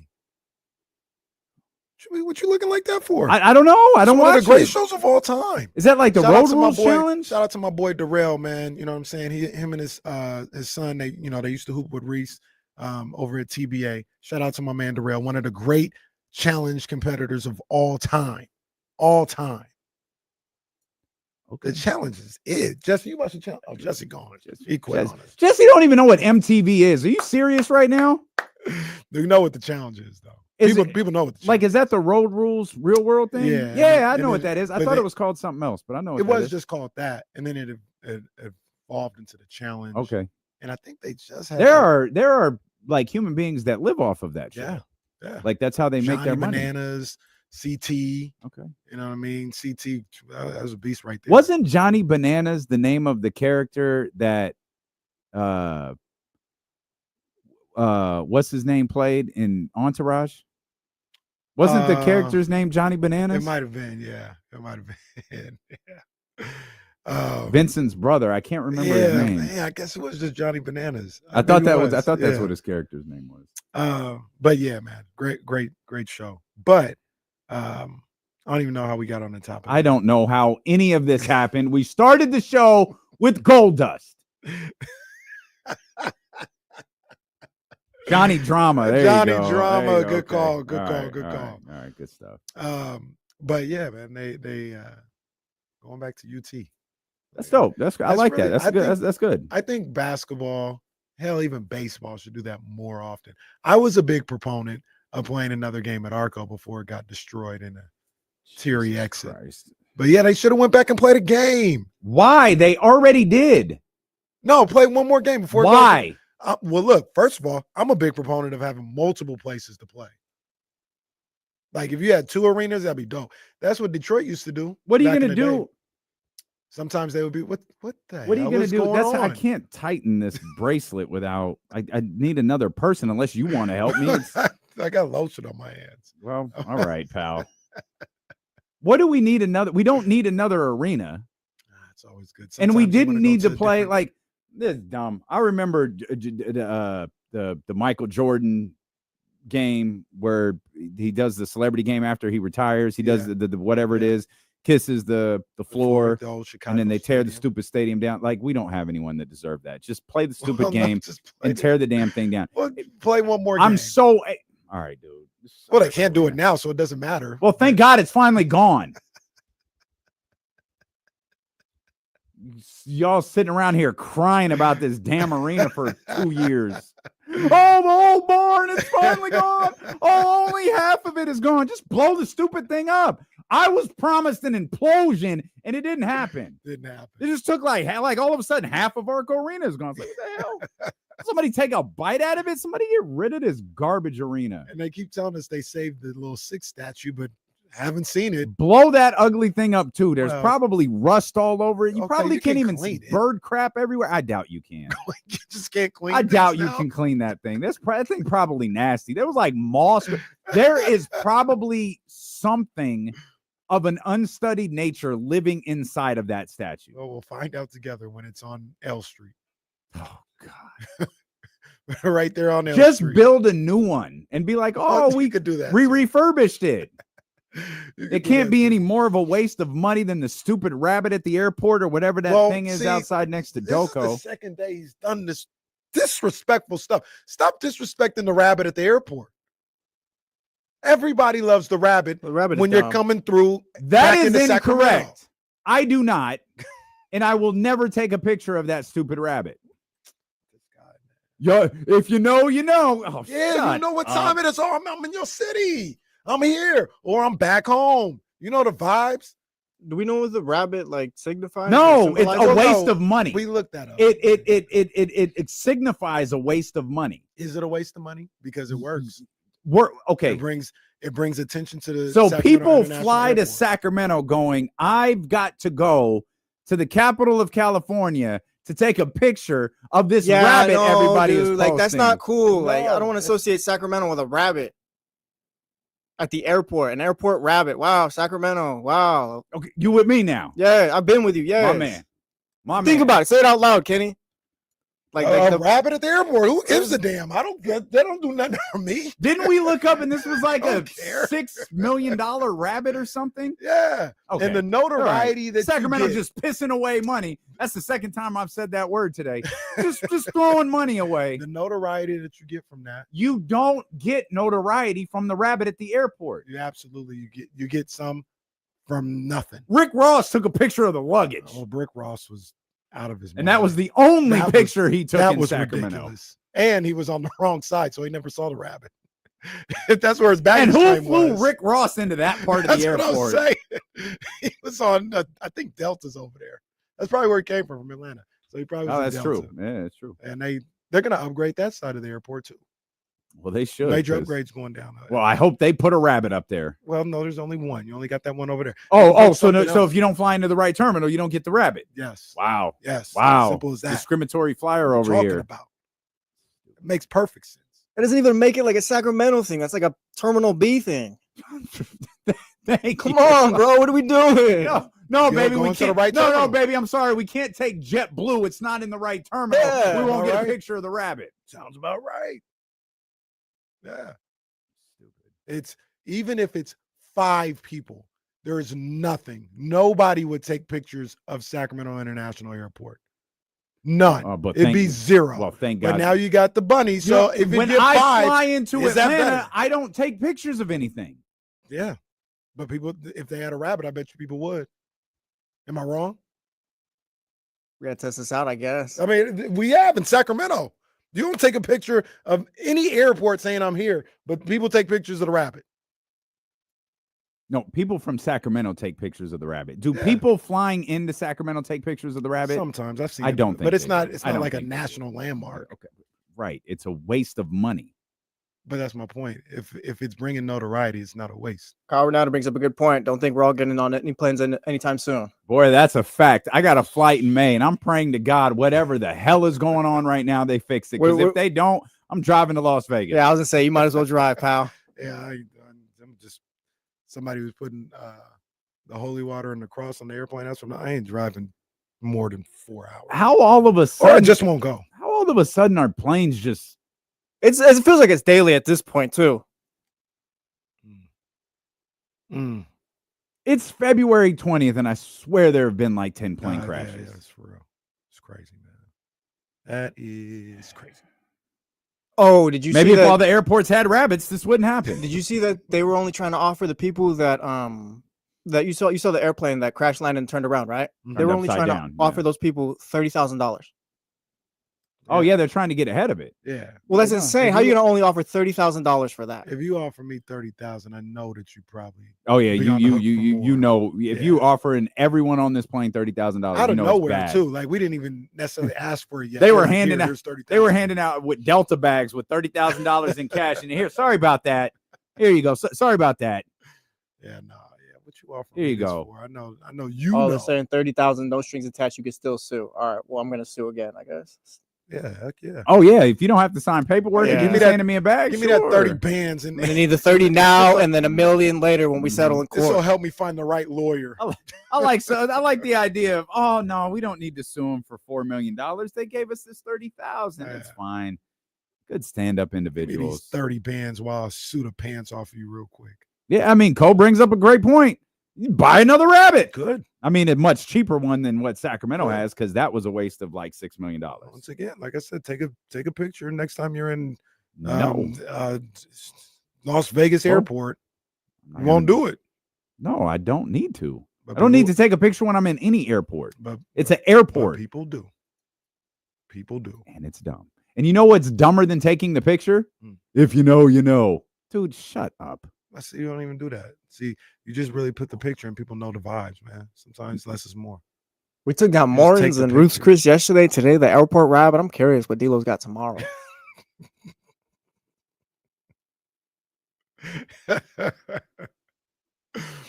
What I Looking want up at the screen, what's next for Spurs going forward this season? the draft, the lottery. It's a wrap. And so our This is my favorite green screen, by the way. yeah. Why is Brian this Windhurst in the big empty random gym. basketball? No one knows. Looks No like one a knows what house. gym it Just loves the game too much. And why are It's like you they in there? it's like they Google imaged a Jim and we're like, put that behind Brian Winters when he talks. That got to figure out what the significance of that gym is. Maybe it's There's his gotta high be- school gym or something. Maybe so. That he it looks like a reported in. house. It does, or maybe it's that house in Phoenix I've been reading about for the last 3 days, or Scottsdale. I mean, Yeah, that one's crazy. we'll get to that later. That one's crazy. But RP, I can't find it now because it's too far away. But he asked the question of like maybe it's something. I don't know exactly what he was talking about, but he was alluding to, Jordan had to go to college. LeBron got here, so you got to look at his timeline. And it made me think when we're talking about Victor, how many years did LeBron and the Cavs really have to win a championship? Would you say 3? In the first Cleveland? Yeah, I'd say. I mean, obviously they went to the finals that year. They probably a bit above their head that season, or that playoff. I even count that one. Okay, I count that. So they were never going to beat the Spurs, though. Right. I mean, it's fair Right. though. Like they were in the finals. It's fair to say that. Yeah, probably 3. Yeah, I think that's fair. I think that's fair. You think the Spurs will have more than 3 opportunities to win a title in his first go around as What are we at Vic for on the Vic Spurs? now? Year 2? Year 2. 2? I think they'll have about 3. 3 seems right. Like, So next year's year 3. Yeah, can we push? I'm gonna say Victor spends probably 7 his first 8 years with the Spurs. Yeah, we'll say he starts there. Like, yeah, I can see 3 times they have a chance. They have moves to make. Like, I don't think this is gonna be the rush that Victor Wembanyama has to win with. Like, I could see moves this offseason where, like, yeah, maybe they catapult to contenders next year. Just with this now, I don't see it. But like, yeah, they still have moves to make. But I don't see any issues with it. I think they'll be able to build and they'll be where they need to be. He's that good of a player too, where he'll take them that way. I think. He's the truth. He is the truth. I am fascinated how they approach the rest of the season, though. Does De'Aaron get that hand surgery that he needs? Like he has, if they're going to truly fix this, he has to have the surgery. I don't know if he has to have surgery on both hands, but he definitely needs one where the finger is pointing in the opposite direction. Yeah. If he was going to do it, I'd do it. If you're the Spurs, you shut it down. You're not making the play in. Yeah, I don't think you can shut it down today, though. Yeah, Like I think you have to. Yeah, you've got to. Yeah, you've got to. You can let them lose. I don't think they're winning. You've got to kind of play the game a little bit, and I mean, I don't know. Maybe they win games like a decent amount, a decent clip. I'd be surprised, but maybe they do. Then you really have a decision to make. I think John Poles was the one who put it in the chat, but what if on March 5th, De'Aaron says I'm out for the season? March. Oh my God, that would be hilarious. I'm going to get surgery. I'm out for the season. Nah, what if he plays that one game and He then would- sits out after that? He That's would. what he should do. Get that No, out the it'd be way. way funnier. Oh, it'd be crazy. Oh, if it'd he be did it way the other funnier way. if he did it March 6th. Yeah, that'd be crazy if he did it that way. That's what he. Would that turn him heel? Would they Yeah, boo I him mean, next year? Yeah, a Like, lot of but- people would have a problem with see, that. it I would- wouldn't. I See, don't care. it but wouldn't. It couldn't be today. It would have to be like March 5th. It would have to be right before people wouldn't buy they played their tickets and last stuff. game. Yeah, And then all that's next is Sacramento. So it has to be like March 5th, 6th, whatever. And, De'Aaron Fox not on the plane to Sacramento. What's going on? Oh, he's having hand surgery. He's out for the year. I think that would turn him heel. yeah. People would be upset about that. I think it would be hilarious. it would be. We do 4 hours on De'Aaron Fox. 4 hours on that. He ain't made for this. He's soft. They have. I'm looking here. So they play at home against Brooklyn on the 4th. Oh man, you got the 5th, 6th, and 5th and 6th because it's March 7th. Yep, And that you said they're at home at Brooklyn. at home. So they're probably not going to travel till the 7th or the 6th, I mean. Yep. Hmm. Not on the flight. That'd be crazy. That would be crazy. It would be so funny. That's a great idea, John Poles. I'm all in on that situation. I'm all in on that idea. I was about to say something else. Oh, somebody Somebody might pull up on the 7th to the Golden One Center for the first time. Trying to get our boy Bonte out here. Oh, okay. Say pull up, man. Okay. The 7th, man. I might be off, man. Like, oh, you trying to? Well, maybe he could get you into a party. Maybe he can get you into Steph Curry's party that he's having in Sacramento on March 7th. Yeah, it's just the second in a lifetime thing, I guess. Yeah, twice in a lifetime experience. Well, KC forgot his charger. He can't go. And I'm at home. Yeah, forgot his charger. Trista Crick flew in that day for that game too, and KC just didn't respond to the text. That'd be cool. Again, never met Bonte. Never met that man. Shout out to my mans. That is the weird side of sports media. Like you see all these people like tweet like, "Oh yeah, so and so." Have not met this person. Nope, never met Bonte. Well, Bonte's fun because we like talk. Like we'll talk on the phone. We've talked on the phone. We text. You know, obviously he's done our show a million times. Like he'll play into the FaceTime bit and all that stuff. Never met that man. Never met Joe. Only one over there I met was Guru.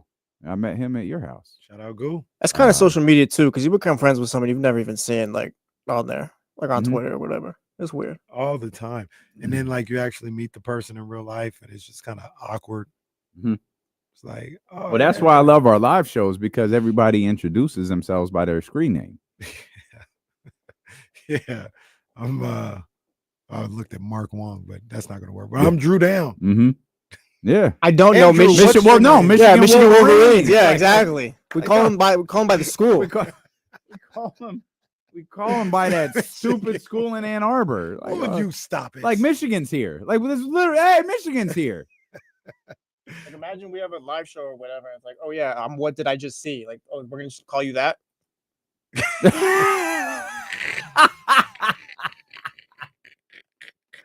For those on the radio that missed that, the screen name was "What Did I Just See?" Oh man, brother. That's great. That's great. King Voss, same thing. I remember when King Voss introduced himself to me. I was like, yeah, you and John Poles are like Big Boss Man and Akeem out here. I ain't messing with either one of you guys. Stephen Brown pulls up. He's Stephen Brown though. Stephen Brown is 6'5", 250, I think. Stephen Brown, get him a booster chair sitting on that couch. I can't wait for Stephen Brown to pull up the first time. Get him that booster chair. He get the booster chair and get for Ryan. What if he did show up and he was short? That would be amazing. That would be amazing. Shout out to the Short Kings. Well, everybody got to eat out here, man. You know what I'm saying? Everybody got to, have their superpowers. Shout out to the Short Kings. We're confident the Spurs they're out of the conversation. Yeah, I don't think they can get into the play-in situation. The Kings are just competing with the Suns at this point, I think. Yeah. To stay in the top. Yeah. Like, man, that's there's crazy. one spot. I think the Warriors they'll make the play-in. I'll say they'll make the play-in. So I'm just kind of worried about the Kings or the Suns at this point. Anyone think the Warriors can make the playoffs? Yeah. Like a certified playoff spot? I think they could win a round. But do you think I'm sorry, I did that wrong. Do you think they can make the top 6? Yeah, I do. I think, I do. And I'm trying to. So do I. I'm trying to. That's fine. So figure out how I broach this, because there's only 4 minutes left, and this could be a longer discussion. But remember all them vibes we were talking about and the energy we were talking about like a week ago that the Lakers had? Yeah, maybe it's a little overstated.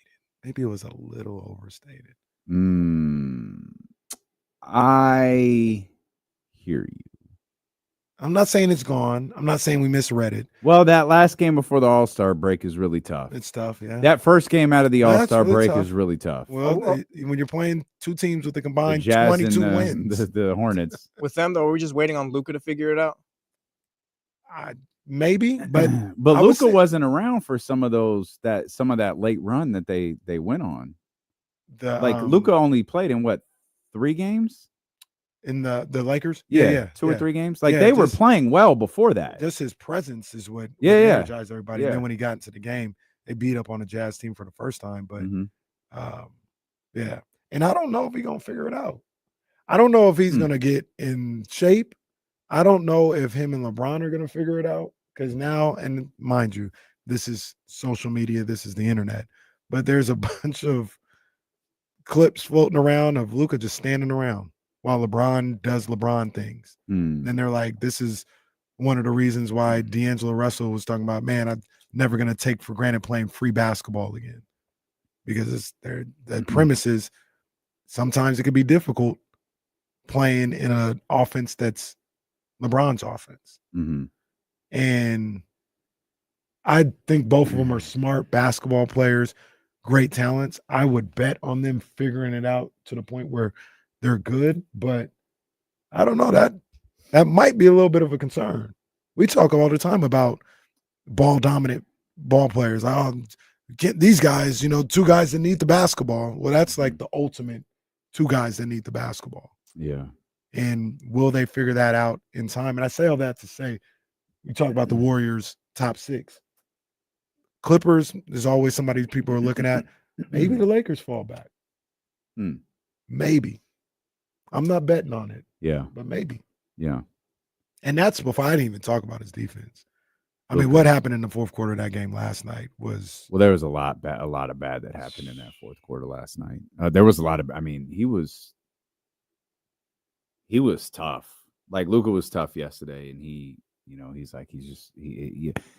tried to be accountable for it. He was like, I turned the ball over too much. Like, I've never missed this much time before. Like, I feel like he might be, struggling a little bit. He might be shaken up a little bit. Truth be told, by being traded. Like, he could be a little shaken by that. Shaken up, and he can fix that. He can fix the narrative about him, but he can't do it like right now. I mean, he can start the process right now, but he can't just magically go, okay, I'm in shape, or, oh, okay, my condition is better. Right. Conditioning, excuse me. And one of the things I thought about too while watching him, and mind you, I'm just thinking, just sharing my thoughts. I think Luka will be fine in LA. I think he's Luka. He's going to be fine. It's a little different than Dallas. The lights? Them lights. It's a little different than Dallas. Expectations are a little different. You know what that reminds me? Every Thursday, we talk about Casey's Corner. I said, what's coming up on Casey's Corner? And you say them lights. And I realize no one over there knows what you're talking about. Well, they should now. Well, maybe they should now. I've explained it for a year and a half. Maybe they should now. Yeah, maybe. I was just thinking about that. I was like, can you go, them lights? Like, what is he? Evaluating light bulbs in Casey's Corner? Like, what is that? I feel like our worlds merge sometimes, and I don't really know how to handle it. We'll talk more about the Lakers, the Western Conference, how the Kings fit into all of this, and the fact that I kind of feel like tomorrow's game is kind of big. Kings could win the season series tomorrow. And with a team they're competing with, that's kind of a big deal. We'll talk about that. Joe Davidson ahead, Matt George ahead, Steelo and Casey, brought to you by Sky River Casino and Sacramento Sports Leader, ESPN 1320. This is weird, man, but I'm hella hungry. It bees like that. I think our 2-day streak of them bringing food to the office has ended today. 2 more days than I ever expected. I'm not gonna lie, I had 2 chili dogs yesterday. I'm not proud of it, but I have one. Wiener Schnitz was not bad. No, I don't go like all the time. Or I haven't been in years, to be honest, but it's not bad. Not at all. They just charge a lot for. They don't even know what pricing is with them. For a glizzy.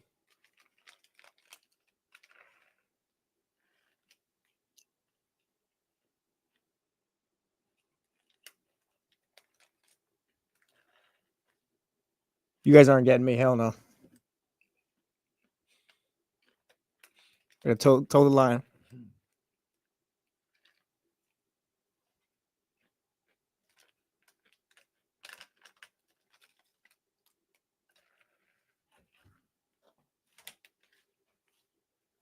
That's facts, Aldrin. Chili is just, it's just all around consistent. If you guys say so. You don't like chili? No. I feel like Kenny. I came in with popcorn, Gatorade. I say I don't have no Gatorade. You got water over there. You good? Gatorade 0 to be clear. Oh, Oh, Yeah, I kind of picked one out of the fridge. I haven't even opened. I'm gonna put it back. I don't even like this stuff. I'm telling you, I take stuff out the fridge. I don't even want it. Me and half time. Ramsey.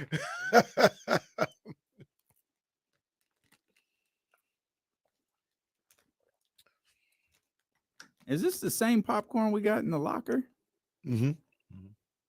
Might be different flavor.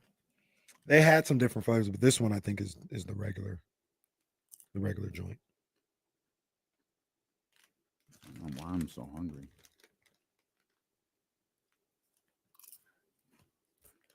I absolutely despise Chris, we're Chicken both Nuggets. talking about the same garbage at this point, bro. Like, I'm not gonna go fight for Wiener Schnitzel, but Del Taco's still gross.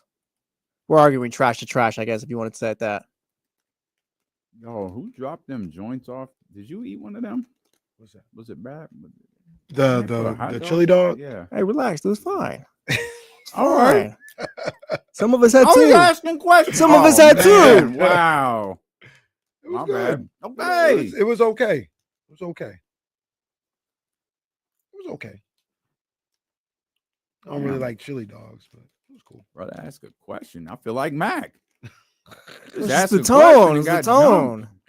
Man, Mac. I'm on Mac's team now. Jeez.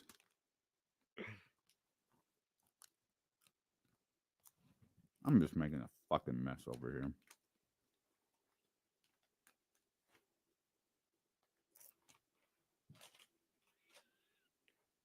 Damn, I see somebody on the gram is at IHOP. That look hella good. You say IHOP? Yeah. Shout out IHOP. Y'all are wild. You don't sound like Michael Scott. What is wrong with IHOP? Nothing wrong with it. Can't remember the last time I ate there, but there's nothing wrong with it. Mimosa House is my go-to out here, though. If I'm going to get breakfast. Mimosa House is. Oh, this isn't what I thought it was. But sometimes I ain't got time to go all the way to Mimosa House. Sometimes we'll just go right off of Meadowview and go to IHOP. Shout out to the pantry right around the corner. Around the corner from who? From here. Oh, yeah. I don't live out here. Yeah, it's a ways away. What are you talking about? We're here. It's right around the corner from here. Sometimes I Dilo wake eat up those with the high-end family, breakfast spots. and I'm like, hey, let's get some breakfast. We might go to Huckleberry's around the corner. Huckleberries is sick, too. I got one by me in the Thomas. I don't even know what that is. Huckleberry's a good look. One of Modesto, too. They got one. Now, I'm going to tell you something else. I'm getting real tired of the way you two snap at me when I say something about food. Well, because to be honest, like, we talking about something we love. And you come in here and you disrespect it sometimes. This is All I said was I like the Like, me and Kenny pantry. are always having fun. Like, oh, yeah, Kenny, McDonald's this, In-N-Out that. You're like, you guys are dumb. You guys eat In-N-Out? I never said anything of the sort. All I said was I like, shout out to the pantry around the corner. Y'all around the corner from who? Y'all eat at these high-end breakfast spots. Like, what? Just because I don't want to go get a $4 Grand Slam doesn't mean I don't like breakfast. See, there you go again, disrespecting the Grand Slam. What the Grand Slam do to you? I'm not going to eat a breakfast that costs $4. Grand Slam can be fed at 2 a.m. sometimes. Sometimes 8. You never know, but it can be fed. It's perfectly fine. It's perfectly fine. It's good. So why? It's a pancake. See, yeah, and the chili. It's a damn pancake. Yeah, and when does a pancake have to be gourmet? And Donovan in the chat, like, you asked the chili dog question kind of weird, like you were ready to disrespect somebody. Nah, I thought all I was curious is who brought a bunch of chili dogs and set them out on the counter. Our guy JC did. That's all I was asking. Yeah. That's all I asked, and y'all got hot at me. We're ready to run go time every time. I'm not here to protect chili dogs. It was a simple question. Where did all the chili dogs come from yesterday, and who ate them? I wasn't aware that 3 were consumed by the 2 individuals that I'm working with. My apologies. Do you look down on Nations too? The burger spot. I don't look down on any. You food. look down on Morton's. Oh, no, yeah. Morton's is gross. I don't look down on it. It's not good. Us regulars, we love Morton's, okay? Because we can't go anywhere else. First of all, there's nothing regular about Morton's. It's an overpriced steak that they normally cook poorly. Not that Cajun ribeye. That thing is perfect. Perfect. Nations, Roddy talking about Nations is garbage. Somebody get me into the Nations is kitchen. fine. Somebody get me into the kitchen and Ella. Shout I out- got Scott's on deck this week. Hell yeah. But Hell yeah. everybody kept talking about Ella. I was like, man, I tried. I could get a reservation at like 10 p.m. I am not built like that anymore. Nations got good blueberry cheesecake. Mm. See, I don't really have their cakes. Jazz likes their cakes and stuff. Who does? Ella? You said Ella does? No, Who does? Nations. Oh, We're Nations. back slumming. Yeah, sorry. I don't even know what Nations is. See? It's their breakfast. That's number one for me. Nations. I've had like their regular food. Cool, whatever. But the breakfast is. You've probably drove like on the freeway and seen like the giant sign or whatever, like driving down. Nation, Everyone knows Nations. I don't know what that is. Nations, is this giant burgers? Yeah. Oh, okay. Yeah. I thought y'all were talking about breakfast. They have breakfast there though. Oh. And it's really good. Nations, Yeah. burgers, breakfast, pies. I have never seen this logo in my life. This is in Sacramento? Yeah, they got one in the Thomas. By the TJ. No, look, literally that's where it was supposed to be, and that's where Nations is. Oh, for real? Oh, okay. Okay. That's hilarious. That is hella funny. Man. That's hilarious. But breakfast is good. Now, here's the thing though. I don't go to Nations because it's in the Thomas. So, like, if I want breakfast real quick, I'm just gonna pass up IHOP and Huckleberries and all this other stuff to go to Nations. No, I'm just hungry right now. Okay, let me just get this, please. All right. Nothing wrong with that either. Nah, like, okay. See, No, that's there you go. fine. Now If you I'm have thoughts. You have no, thoughts. There you no, go. we're just different. We're different. Like if I'm hungry, like I'm not going and I'm at home and I wake up and I go, I'm hungry. I don't really feel like cooking. I'm not going to get in the car and go to IHOP. I can make better food than IHOP. Well, you breakfast just is said good, you don't too. like cooking. Yeah. Okay, well, but then I'm going to drive to a better spot to eat breakfast. Depends on the morning. It depends on Go the get Cooking, some- cooking is always the go-to, so- by the way. so That's let me- always the so let me- go-to. 10 but- times out of 10. Yeah. Let me ask you this. Fine. If the kitchen was down the street from my house Mm-hmm. and you were like, oh man, I want some breakfast, Mm-hmm. but I don't want to go to IHOP. I'm gonna go to the kitchen. You go to the kitchen? By you? No, I'm gonna go to the I'm gonna go to the pantry. The go pantry, out all here. that is by me. I don't have no restaurants where I Nope. You know, hey, I don't have no no, restaurants. the whole point is I'm not gonna. I'm one day I'll try the pantry in the kitchen, but I'm not. Then I'm I'm not gonna gonna cook. come all the way out here. Then I'm gonna cook. Look, I don't go to SR Prime all of the time because it's too damn far. I was gonna go to Sky River last night, and I was sitting here this whole hour. You were gone, like because the humidor 1 year celebration is Big ups to programmed them. in my Yep, phone. yep. And so at like, Kenny leaves and I'm sitting here talking to James and my phone lights up and I look down and it says, yeah, traffic is bad, 59 minutes. And I'm like, God damn it. And I'm just sitting here. James is talking. I don't know what the hell James said yesterday. All I'm thinking about is this 59-minute drive to Sky River Casino. So I hit up our girl T-Rock and I was already not feeling well. Katie's not feeling well. I'm like, we were supposed to go and do content and all this stuff. Yeah. I was like, T-Rock, we can't make it, man. Like, Katie's got bronchitis. Like, she can't go sit in the smoke-filled room. Kenny's son was in the world championships. I gotta cover complexes in San Francisco. I can't do any, like, I can't make it. And of course that's cool. Like, all right. I was like, but I think, Kenny might be there. I think Kevin's going, like, we're covered. And all I could think about was that I was like, I can't make it. And I had already planned on Dragon Bowl, the Chinese food. Like I was ready. And then that thing popped up that said 59 minutes, heavy traffic. I was like, I'll take. So here's the answer to your question. I will never be hungry enough to drive an hour. Ever. That's why I just go to Is this Huckleberries. true about the breakfast spot that you frequent right here? Where's the message at? Hold on. I think I saw that too. Yeah, this is oh, true. I'm back. It's Yes, back. I never shut up, met. Mac. Yeah. No, wait a minute. I'm back. No, so the kitchen is a Michelin star. I just brought that place up the other day. I was like, yo, let's go to the kitchen. I was Yeah. like, do you know someone? Because Oh, okay. the get in, you can't even get in for May until March. I need to So see my if reservation. anybody is listening, Help your boys out. I need to set up reservation right now. You can't set a reservation. Oh, Well, maybe yeah. you can. Well, no, maybe you can. I can't. I need to. You probably got I a need to special. start- You probably got it. I'm getting the June reservation right now. You probably got a special login. They're not even taking reservations. I guess So I say you got to call somebody. Oh. You can probably call somebody. Christian, there's no way in hell. There's no way he'd go to a Waffle House. Why wouldn't I? You won't go to IHOP. Waffle House is probably great. Probably No, Waffle House is good though. I It think is I've really been. good. I think I've been to a Waffle House in LA. I've been there. No, I don't think they have any in LA. They might though. I don't know. But Where'd I've been I to go in one. LA? Oh, Roscoe's. I went to Roscoe's in LA. Roscoe's right there. Waffle Right at House the is airport. Southern, Yeah. right? I went one time in my life. I can't believe I'm about to ask this question. It happened in the South. Have you ever been to a Cracker Barrel? I haven't. I have gift cards to the Cracker Barrel. They had one in Sacramento. Did they give them to you at the plantation? I don't think the one in Sacramento lasted.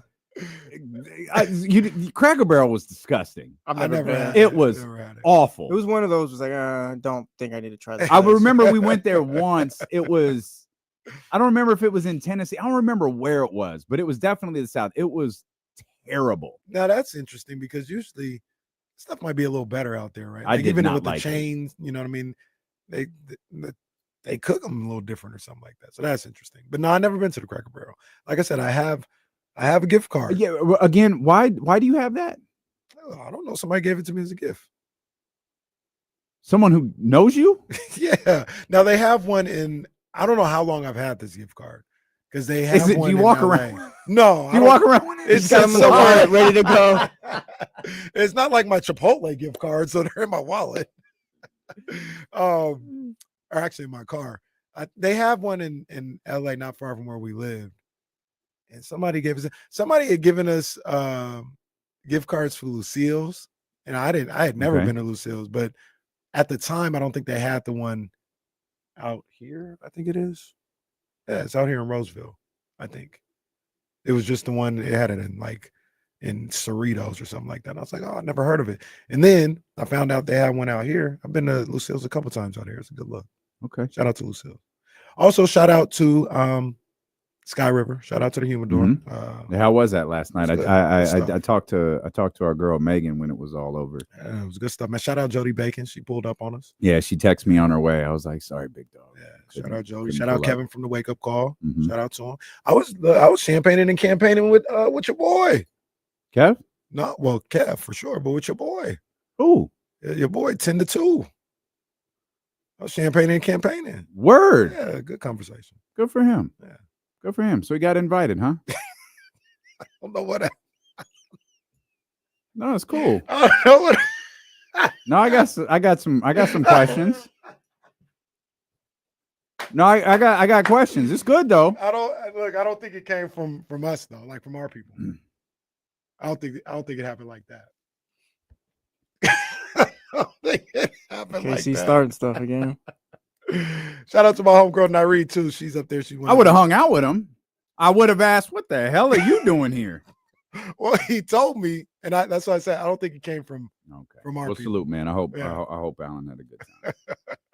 I hope my brother had a good time. I really did want to be there. Multiple circumstances kept me from being at this. It was a 1-year celebration of the Humidor last night. Had my smoked old fashioned. Did you have a cigar? I didn't. I had to leave Oh. because I had to go to a playoff game. Okay. How many games did you have to go to It's yesterday? been a busy week. Yesterday I had to go to Sac City, or Tuesday I had to go to Sac City's game and against Sierra. Shout out to my man Aaron Lawrence. And then head coach of Sierra. And then I had to go to Reese's last elementary game. Shout out to you for making sure that You didn't play. And then I went to the Humidor, and then I left there fairly early and had to go to Franklin versus Oak Ridge. Okay. And man, I'm trying to go to the McClatchy game tonight, but I think the wife will be like, sit down. I don't think she cares. Well, she cares when I'm not there, because that means more work for her. Oh yeah, that's right. You do have children. You do have children. I always forget that. The joy of children. This show has been unique. I love this show. This is all probably gonna. I mean, tomorrow will be fun. Mikey Winfield gonna be with us. He's performing at the Punchline Good to talk to Mikey. all weekend. I'm excited for Mikey to pull up. I don't know if he starts tonight or tomorrow, but Mikey's pulling up on us, man. So that's gonna be a lot of fun. Again, he's gonna be at the Punchline all weekend. And of course, Friday's always loaded. Eddie's here, Hammer's here. See if we can get Will Z on with us as Kings basketball returns tomorrow. There's definitely some games to pay attention to tonight. You mentioned that Sun Spurs one, Clippers and Bucks tonight, which will, again, it's just kind of the way it is. We got a scoreboard watch. It's that time, man. It's time. Like, this is, we talked about it a couple years ago and all this other stuff, but it's true though. Like, it's a sprint now. Like, it's 25 to 27 games left for a lot of these teams, and it is a sprint.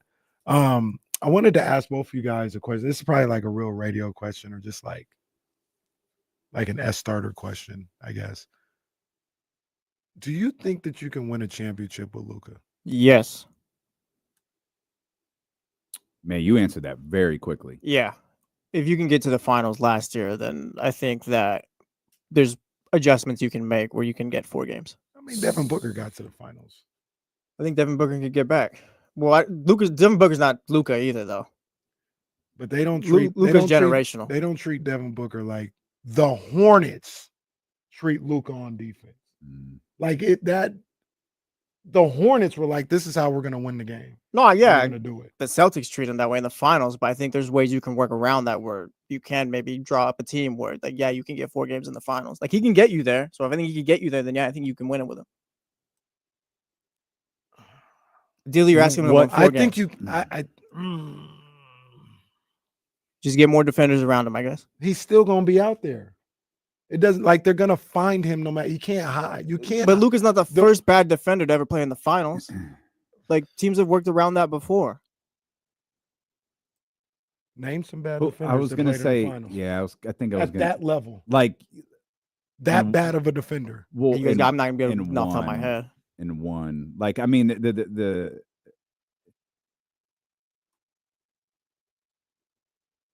when you look back, I mean, Giannis and that Bucks team. I mean, LeBron and Anthony Davis in the bubble. You know, LeBron on a bunch of other teams. They don't get the recognition they deserve on the defensive end. Those Warriors teams were really good.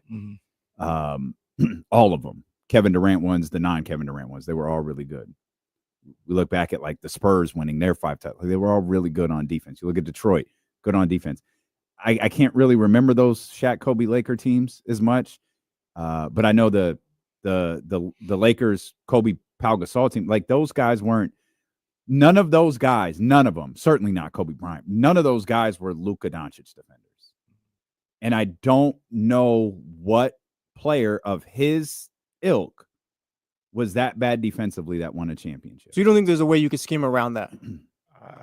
Maybe. Yeah, I do think. I think you can. But you have to have the perfect team and the perfect coach in place for that. And I don't think the Lakers this year have that. Lakers need an Anthony Davis. kind of tighten things up on the inside a little bit. Maybe that's what Mark Williams was supposed to be. I'm not sure. I'm not sure if that's something they can revisit in the offseason, if they have any interest in revisiting in the offseason. I'm not really sure, but I think I'm with Jesse. I'm not nearly as definitive as Jesse, but, like, if we is the question, can the Lakers win a title if LeBron James is off the team? And it's Luka Doncic and how you build around him. Yeah. And he is that gets a little spotty. Yeah. That gets a little spotty. Yeah. Rob E916 says Steph was nowhere near as bad as this. He also says Dirk is close. But Dirk, wasn't people talk that bad. What about you? He wasn't that Jen, who bad. asked what this one is, Jokic. What is Jokic as a defender? He's not that good, but he's not also a perimeter defender. Yeah. I think that's where Luka's situation gets a little dicey, because they're screening guard to guard and saying, we're trying to get this switch. Luka's no doubt a horrible defender. Like, that was an abomination in the finals last year. I just think that you can scheme around that and build a team where, it'll hurt, but you can get 4 games in the finals. I think to answer your question, I think you can. I think you need damn near a LeBron level player, a Kyrie player next to him. Like, That's fine. I think we can make that happen. They made it happen last year. Yeah, Kyrie. Like we talking about Kyrie, like just throwing out a player now, like Klay Thompson ain't gonna get it done. Like De'Aaron Fox isn't gonna get it done. You need for him to win with him. I think you need a top 50 all-time player next to him. And that could happen. But that's what you need. If it's anything less than that, I don't think you can win with him. He's that bad defensively. Kyrie didn't even make top 75. He should have, though. We all know that. Like I understand, but we talk about Kyrie. I get it. He's one of the greatest we've ever seen. I think everything, the narrative around Luka has been overblown. Like there's truth to it, no doubt, but I feel like it's kind of jumped out the window here a bit. Like I think, yeah, he's a horrible defender, but like he's also a top 3 player in the league. Like we talk about him, but like nationally, he's talked about now as if like he's just this fat bum or whatever that can't move or anything like that. Damn. That's why that's how they talk about it, bro. You have a Vlade Divac mouthpiece over here. I didn't draft that. That's how they talk about him, bro. Like he's just nothing.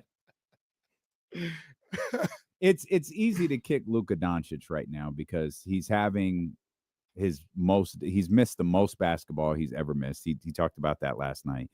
The basketball we've seen over the last we're approaching 2 months now has been, one, it was non-existent, and now his return is subpar at best. Like he's still on a minutes restriction. You got all these conditioning questions. Like I genuinely wonder if his confidence has been shaken a little bit. I feel like this is a situation. I know LeBron James doesn't feel this way because his time is extremely limited moving forward. But if you're the Lakers, you kind of just got to get through this year. And someone, whether it's the King or it's him, someone has got to get through to him. And I don't know how much better you can become defensively in an offseason. I think he could become a little bit better than what he is because we ran a mixtape for the ages looking at Luka Doncic. Yeah. But you can't. I think that was one game that we were watching. You can't. Like he tried that one time in Game 4. Remember? Yeah. Like they went. Yeah. Maybe if we can get him to try, like 80% of the time, like maybe that makes a difference. But he won't try because he wants to play offense. That's his main concern. Is I want to be able to do everything I want to do on offense, and if I take any power on a consistent basis or energy away from that, I won't be able to do what I want to do on. I know players like him, which is he's fantastic at it. So but he's never going to sacrifice his offense to be better on defense. He never will. Even if it meant they won at a higher level, you don't think he'd do it? Mm-mm. He never will. So he has that man, he's never even shown a sniff of that by now. He's not going to turn into that. That man has been christened. He like well before Victor Wembanyama. It was Luka Doncic. Mm-hmm. He has not won an MVP. He hasn't. He hasn't won anything. Like at some point, dog. Like what are you doing? I mean, maybe the All NBA run is enough. Like that's like you talk about all 75. Like Luka not being on that all 75 team is going to look weird when all 100 comes around. Right. And it was like Luka had already done things in the league when that team was named that maybe 2 other players had done. Now he's done things that no one else has done. And I know people who voted like, yeah, I put Luka on it. For that reason, it's going to look weird in 25 years when you look back at that list and Luka Doncic isn't on it, knowing he was in the league doing what he was doing. Doesn't matter if it was only for 6 years or whatever it was at the time, 5 years. I don't know, though. Like, can you win a championship with Luka Doncic? Yes. Can you win a championship with this version of Luka Doncic? Absolutely not. But this is still a brother who's in his 20s, his mid-20s. Uh-huh. Was he 26? 26? Yeah, 26. But I mean, also this is a conversation, to be honest with you, now I think about it, that we've had once for the we last did. 3 years. No, we have. And I don't think you can, but you need it is very specific what you need. And I don't even know how to put that together, but it's not LeBron. Like LeBron, you take anybody and you got LeBron, you're going to win. That's not who Luka is. He's had these problems with his narrative around since he's come into the league. He's already been to the conference finals twice and the finals once. He'll be back. You can win with him. Like I said, all if everything everyone says is true or whatever, like he's still been to the conference finals. He's still been successful in the postseason. He's still put up 30 or whatever in the postseason. Even with all that everyone says, he's still been successful. But what Windhorst said last year is right. We talking about championship. And when you get to that finals round, you playing a Boston Celtics team, and they will devour you the way they did. I'm not going to diminish it because if the Kings got to the second round, I'd be like, this is awesome. But when I say that was cute that you made a run, but when it got time to play them champions, they destroyed you. Well, yeah, we were talking about one team. Like he got to one team that did that to him. All champions would destroy him. Maybe I'm seeing the optimistic side of it because it was ugly last year. Maybe I'm seeing yes, he could be better from it. I guess that's probably the approach I'm taking because if you look at it, he's been successful. It's not this thing where it's he might, there's probably a decent chance he gets back or at least gets pretty close. Yeah, maybe if you got the right group around him. It does have to be. It's not just. It has to be a borderline perfect group. You've done it twice nearly already. Like I said, he's been in the conference finals twice. The Dallas group was pretty perfect for him. You had another guy in Kyrie. If you could do it twice, then I assume you could do it a third time. Like you already have a formula. But you didn't win. I'm asking you win. It's still early. He's got the rest of his career left. I don't know. But like I said, you need a specific group around him. He's not LeBron. LeBron will take Max Strus and Max Christie. But who's LeBron though? You needed a specific group around Jason Tatum and Steph. Well, Luka's supposed to be LeBron. That's what we talking about. He's not just a regular great player. He's supposed to be the GOAT. That's fine, but you're holding to expectation now and all that. He gets we're talking. Luka's already should be top 75. This he's already great. The whole conversation is can he win a finals again? I think yes. You need specific players around every superstar besides LeBron and Michael Jordan probably. I think the way to win with Luka is more difficult than LeBron couldn't win till he got Dwayne Wade and Bosh. But I'm saying, and that wasn't a specific player. Then he did what Luka did with randoms too.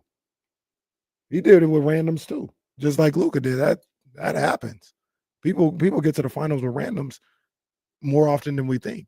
To actually win it, yeah, he needed somebody like that, or he needed to change his game a little bit, or he had to be the best all-around player to be a champion. Like I said, LeBron, Boobie Gibson, and he got them to the finals, and they had no shot. Mm-hmm. They had no chance when you went up against. At least Boobie's name lives forever. He's Boobie. not dead. They had no shot when you go up against them champions. When you go up against them best teams, you've got no chance. It's not even close. And that's where he's living at right now. We've solved nothing. 916-909-1320. You want to get in on the conversation. It's D'Lo and KC, brought to you by Sky River Casino and Sacramento Sports Leader, ESPN 1320.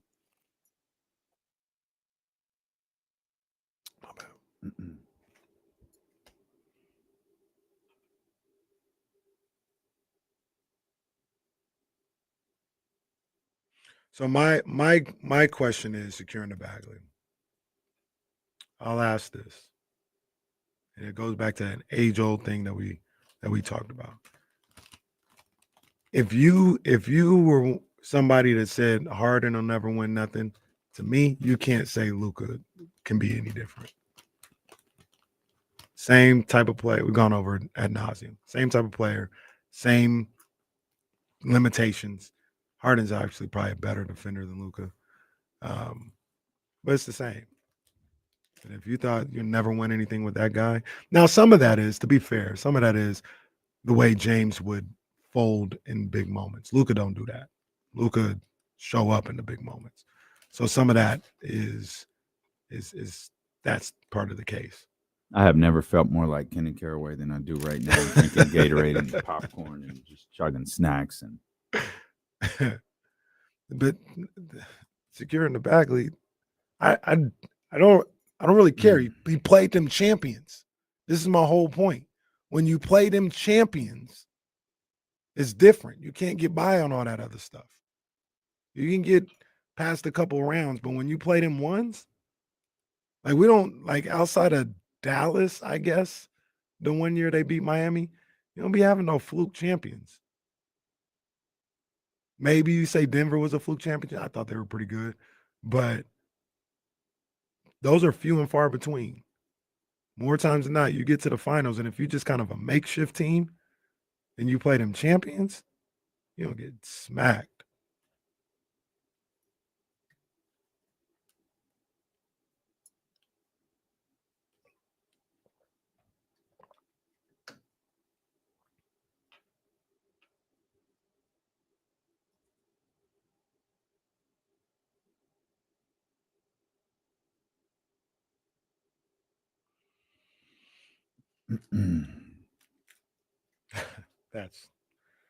That's adorable. Keeping it G, keeping it real G. That's adorable.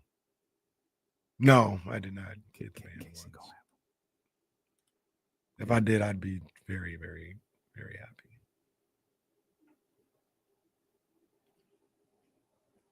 I've had high stakes before. Michigan, it's solid. High stakes is definitely solid. I liked it. Never been there. It's the Thunder Valley SR Prime.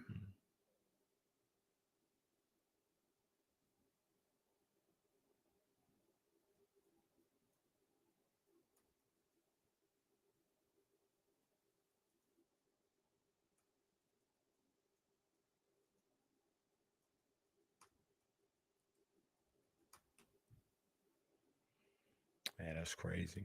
That's crazy. I think I'm retired. He'll be back. They always come back. I'm just Jordan and Favre. Come back. No, one more.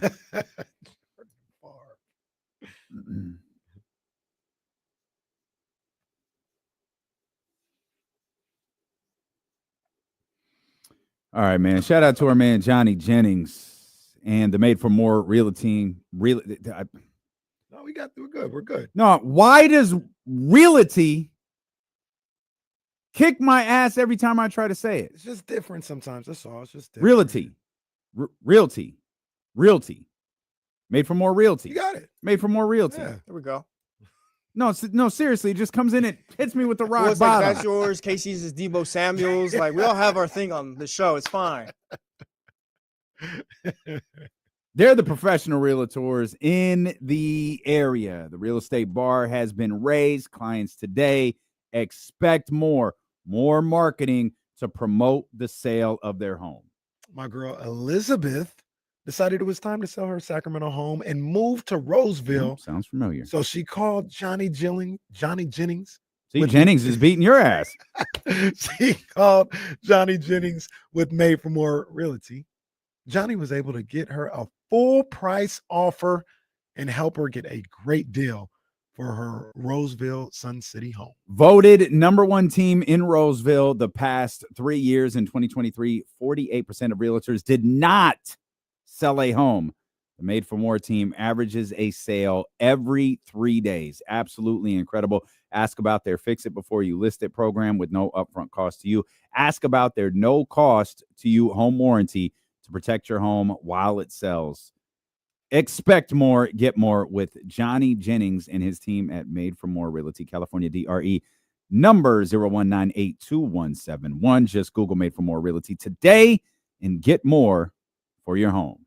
I saw something yesterday that was absolutely ridiculous. It was crazy.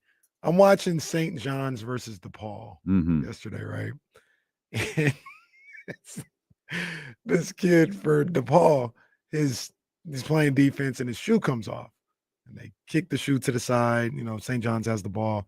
They, trying to score or whatever. And DePaul gets the rebound or gets the ball to the net or something. And they go back down court. Young man still has one shoe. Okay.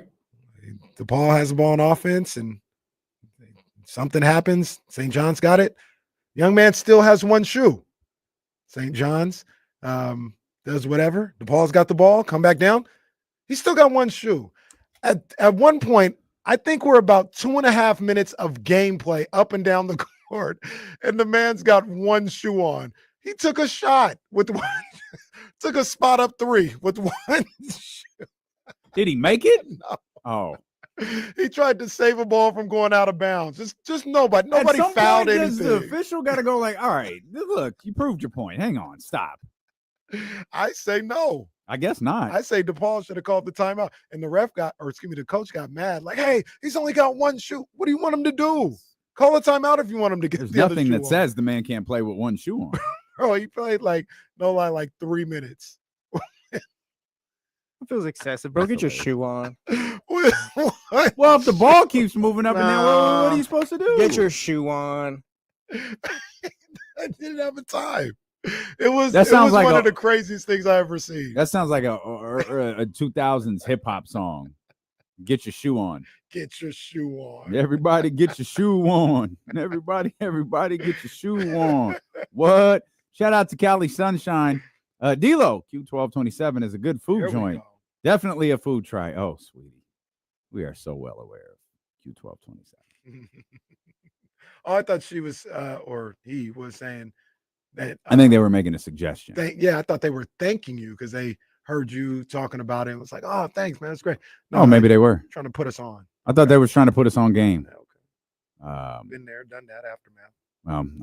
I just scrolled past it. Where's Callie? Where's the other one? I got homework. I have to go home and say "made for more realty" 100 times. I don't know who sent that, but I did catch it. I did see it. I will go home and do my studying. Thank you, Chatty House, for keeping me on my game. I'll be better. I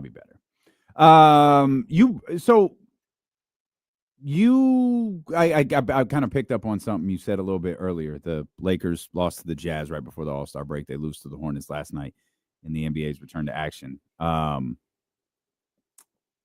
Is it something to watch? Is that a big deal? Yeah, because I think I'm a little jarred, and maybe it's recency bias. Because your Lakers lost, of course you're jarred. I understand. Not at all. What are we talking about? What are we talking about? No. Anyway, the Hornets of all teams just said we're gonna just use Luka this entire fourth quarter, and it worked. LaMelo, he had no shot against trying to guard LaMelo ball. Mm-hmm. And then one thing that happened too is the Lakers were recognizing it. And here's, where you talk about like, hey, you do something to counter that. When they would come with the screen for the switch, the Lakers would just trap with Finney-Smith and Luka. And that's cool. Like that keeps Luka from being one-on-one. But then makes everything 4-on-3 on the back end. Mm-hmm. And the Hornets got a couple of different wide open threes.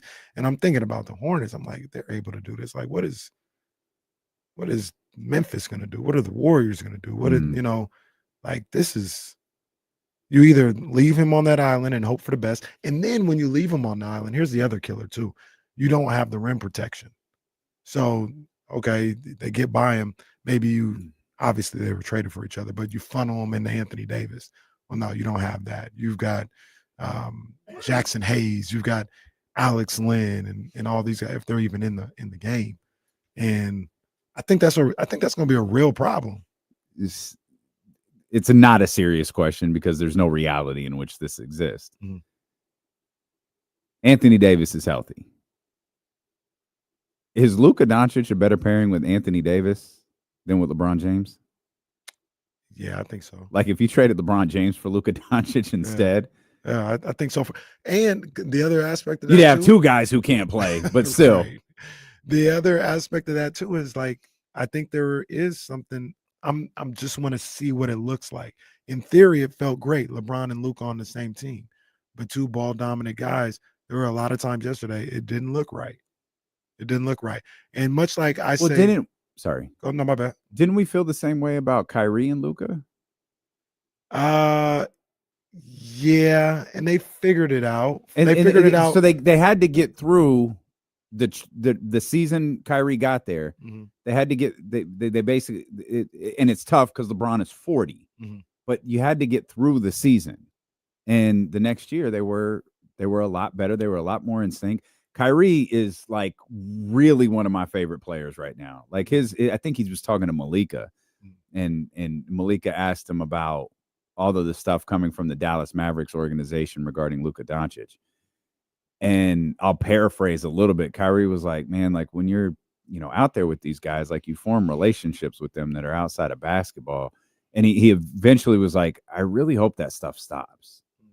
Like, I really hope that we stop hearing about all of this negativity with him. He did a lot of good here, and I don't think we need to focus on that. Yeah. And I was just looking at Kyrie like, man, this dude, I don't know if he's turned a corner. I don't know what it is, but his media availability used to be nothing short of comedy and head scratching. Now it's like, I don't want to know what Kyrie's thinking. Yeah, man. It had nothing to do with nothing. But the point wasn't the two ball dominant guys, Luka and Kyrie, and then they had to get through the rest of that season, but wound up playing really well together. They did, but remember, there was still more work that had to be done. That's right. The trade deadline was a game changer. They didn't do well. That's right. At the beginning of the season, and then they found the right. But is that a roster thing or a Luka? Is that a roster thing or a two ball dominant guy thing? Well, it's a roster thing because they figured out how to play with each other on the offensive end. But then you looked around and you're like, well, we ain't got nobody to protect Luka or Kyrie right now. So we got to go get this defender. We got to put Derrick Jones Jr. here. We've got to get Daniel Gafford Lively. We got to get him, incorporating everything. And they figured it out on the fly. PJ Washington and guys like that. But that's kind of, I guess, and Jesse's right. Maybe it's the same for everybody, but there's a lot of work to do with Luka. There's a lot of work that you have to do to put the perfect. And last year was lightning in a bottle because they came back with the same team this year, and they weren't championship. They weren't contenders. They got hot, played well, rode that thing to the NBA Finals. We were on this show talking about we don't think they're championship contenders, even though they just came from the finals. So there's just a lot you got to do. There is a lot. But I don't, to your point, I don't know if the Lakers are going to be able to get that taken care of this year. So you just get through this year, like you mentioned, and then you try to figure out how you piece everything together the following year. You get through this year, but you want to win. Like the Mavericks, like win games. You're the Lakers. You probably want to win a series. Like it's LeBron, it's the Lakers. You want to, at the very least, be perceived as a threat in the playoffs. That wasn't what Dallas did. Dallas went in the other direction. Kyrie beat the Kings, and they said this thing's over. We're not trying for nothing. Let's get out of here. Let's shut this thing down. Kyrie was done. Luka was done. They did whatever they did. And then you're right. And that is an important component to this. They started that season. They looked terrible. They looked terrible defensively. They were awful defensively. And Jason Kidd was just like every other fan out there until he got a couple more players to coach.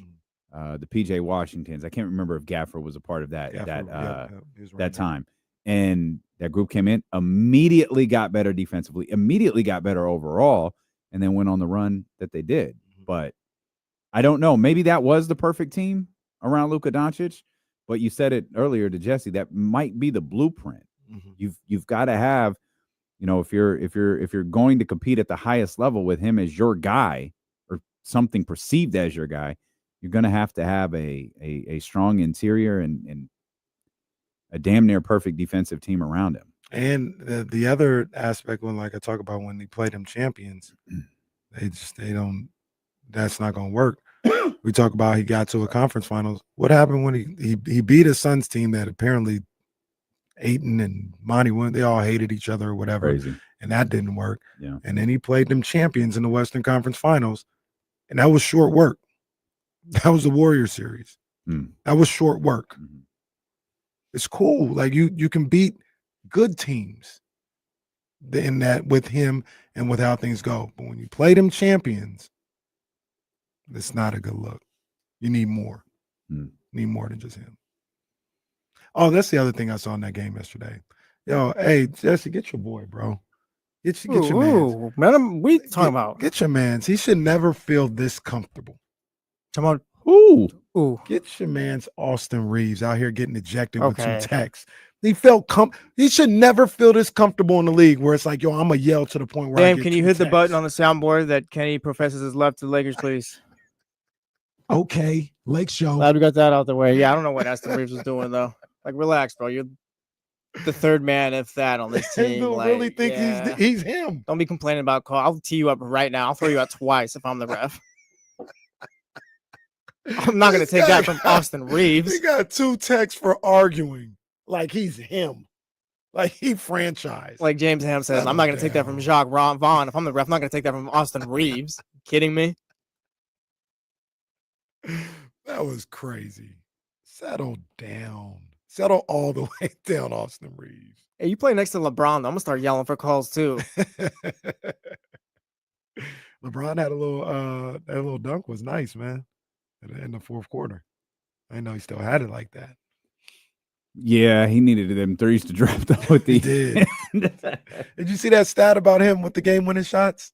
No. Game-winning or tying shots. He's 0 for his last 21.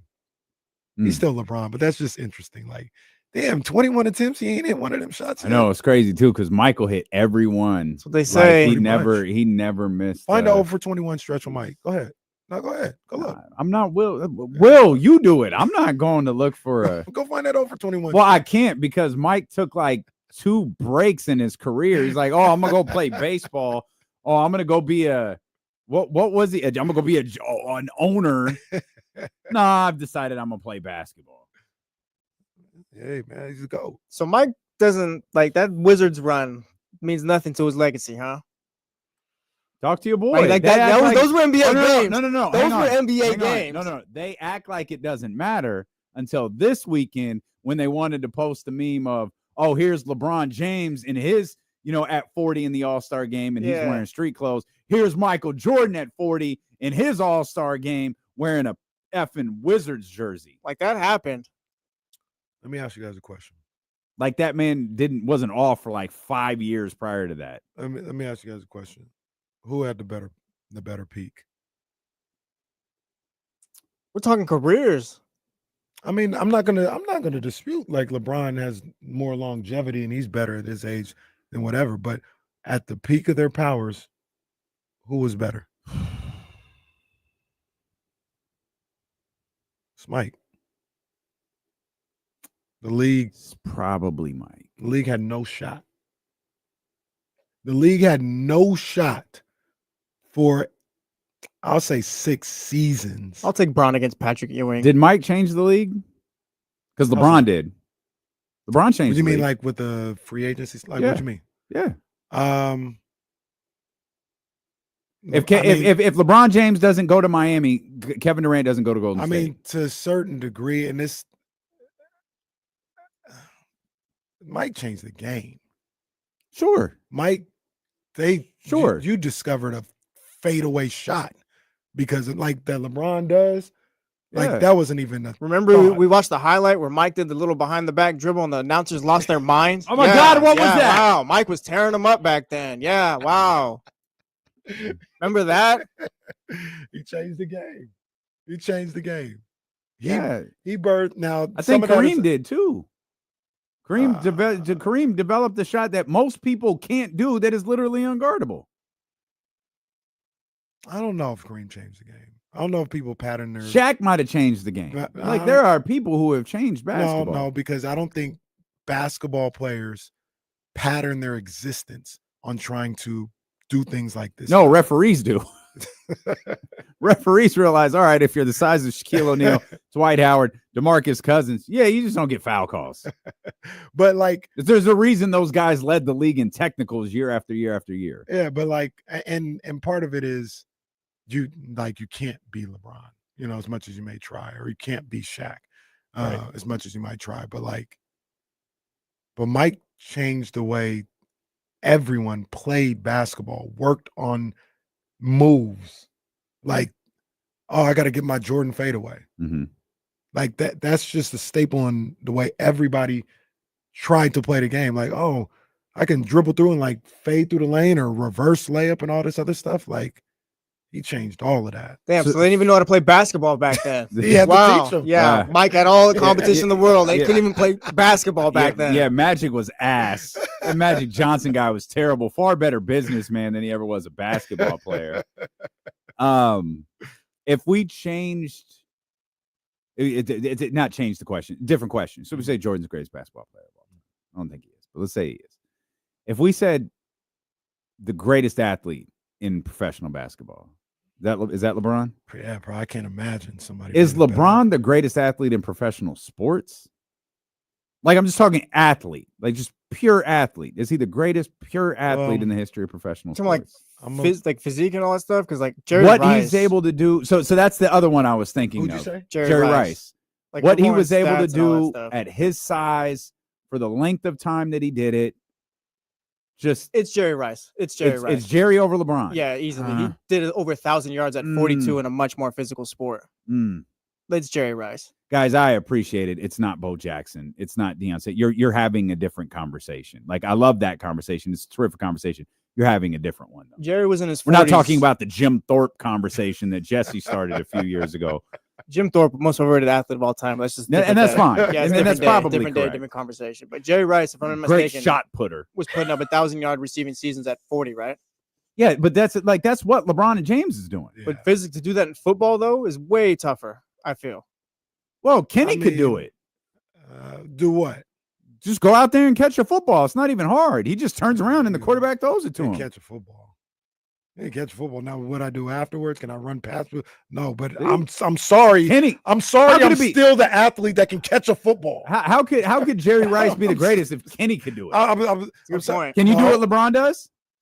No, I can't dunk. Okay, you could do everything else though. I can hit a jump shot in the NBA. If you leave me wide open, yes. I can't create. You're impossible. What are you talking about? I'm once again, I will not let you guys non-athletic asses project onto me. No, like, it's not about being non-athletic. I'm comparing you to the greatest basketball player that ever lived. And you're like, yeah. I can't do half of the things he can do. I said I can hit a jump shot. That's it. I can't dunk. I can't get to the lane like him right now. No, I can't do none of that stuff. The only thing I could do is hit a jump shot. I can't even probably in the NBA create my own jump shot the way he can. But if you leave me wide open, sure, I can hit that. That's the only thing I can do. Cole's money is on KC winning the one-on-one tournament at the All-Star game next season. The one that everyone's pretending like they're going to do, but really won't. You don't think they'll really get it popping? No, now maybe they do. But Giannis, who was the other one? There was another big name. Kyrie, I think Kyrie said it. He'd be down. Actually, I believe Kyrie. Yeah, it was someone else. For what? That they would do the one-on-one tournament if it came about. Giannis ain't gonna do it. I believe Kyrie. Kyrie says because I believe Kyrie could win it. Yeah. All fun and games till Cam Reddish wins. You see that clip? Cooking. Yeah, I'm telling you, Cam was cooking. He was cooking. They'd have to separate that though. I don't want to see Giannis versus Kyrie. Like we gotta have two champions. Well, weight classes, 6'6". What do you mean after what Kyrie did to Wemby? I want to see that. Well, yeah, but Wemby gonna get the ball at some point. No, winner takes. We need the pound for pound one-on-one champion. He did miss the shot. That's the worst part about that. That highlight would have lived forever. That was fire. The highlight still lives, and he missed the shot. That was fire. What'd you say, Jesse? So this is pound for pound one-on-one champion. Everyone plays everyone. No, I don't know if I want to see that. I don't want to see that. I don't want to see Giannis. Keon Ellis, you're a winner. The lone Kings representative at the All-Star game. What did Eddie say? Spencer Dinwiddie would win now. Oh, he did. But you got to separate it. Well, the way they play I too, don't it's think only a that's couple true. dribbles before you can take a shot, right, and stuff like that. Like it's not like Giannis is just driving to the basket every time. Do Yeah, those Giannis guys gets to the bucket and from It's a good point. Yeah, Giannis is the half wrong court one to in use, one yeah. dribble? do those guys go, okay, no 3-pointers? No 3-pointers for who? No one. You What you can't mean? shoot a 3 in the 1-on-1. Well, that wouldn't help. That wouldn't help the little guys. Well, that's what I'm saying. But One-on-one's already cooked. no, that's what I'm saying. It That doesn't doesn't help the work. little guy. But like the big guys will be like, oh, they're just gonna stand out there and shoot threes all day. Oh no, yeah, you got to come out there and guard. But Well, no, Rudy Gobert, you can't come play, bro. I'm sorry. You got to be able to move on. Oh yeah, the perimeter a league, little the bit, league's yeah. got to be able to say Like no. Rudy Gobert, you can't play. I'm They're- sorry. Rudy Gobert, like, yeah, I want to do this, and Adam just goes. "Mm-mm." Rudy, hold on to this referee jersey real quick. Adam Silver and NBC executives are like, nah, dog. We good. Sorry, Rudy, you can't play. I need we got to split that up, man. 6-6 and up. I bet versus 6-6 and though, below. talking through this, and the game is on NBC next year. Mhm. I'm assuming all of the All-Star festivities are on NBC, That's a good point. Yeah. because I would think the league might come begging. Mm. Ja, That's the way you started off. right big there. boy. It's like, hey, we're moving to network television. Yeah. We need to make a massive impact. Yeah. Do these That's a guys good get call. paid You to guys- participate in these That's a good events? call. They do not. Maybe that's the next step. They do not, or at least I not that I'm aware of. I don't think you get paid to participate. Ja, I here's don't think so. 50K to I know you can. dunk a I few think times. you could win money, Yeah. but I think some of these guys might have it built into like Nike or Adidas or something like that. yeah. The killer is like, you think 50K gonna move Ja? It should, but This is a little something for 4 dunks. No, those dollar figures aren't going to move. Like you're going to have to get like we're talking about guys who can make 40, 50. The guys that we're asking to do this make 40, 50, 60 $million. I don't think you can in pay one him season. because I'm not paying. Well, no, of course you can't. 250. Of course you can't pay him that. But I don't know what no dollar figure that you could reasonably pay for a dunk contest is going to move them. No dollar figure that Kia will pay. right. Will Well, yeah, there's a move them point to where do if it. I'm the NBA, I'm not paying you $250,000 to come participate in the dunk contest. $250,000. Somebody got to get to these guys and get them to understand the That ain't bigger gonna happen. picture. I don't think it's gonna happen. Ja Morant, your Ja threes, bro. Debut him in this dunk contest. And that's the way to go. Adam doesn't even go to the athletes; he goes to the shoes. Yeah. Hey, Debut these things in Did the you- dunk contest. Like I mean, that's the birth of the Reebok, the mhm, Reebok pump. Yeah, the Is that D Brown? joints. Yep. Good knowledge. D Brown, get out of here. What the is- only- oh now he's crapping on D Brown. No, he yeah. couldn't see. Yeah, wait, Yes. what's going on? Yeah, neither could Cedric No, Ceballos. Cedric had. Cedric couldn't he see had holes in the anything. thing. Yeah, no, Cedric, I can't co-sign that. D Brown couldn't see that. And Jake the Snake and the model Rick Martel couldn't see anything at WrestleMania 7 either. Jesus, man. Joe Davidson joins us next here on Sacramento Sports Leader, ESPN Rick the 1320. model. Perfume, arrogance. He couldn't get nowhere, so he gonna be on the phone. So we'll probably do like 10 minutes or whatever. So, It's like 2 questions.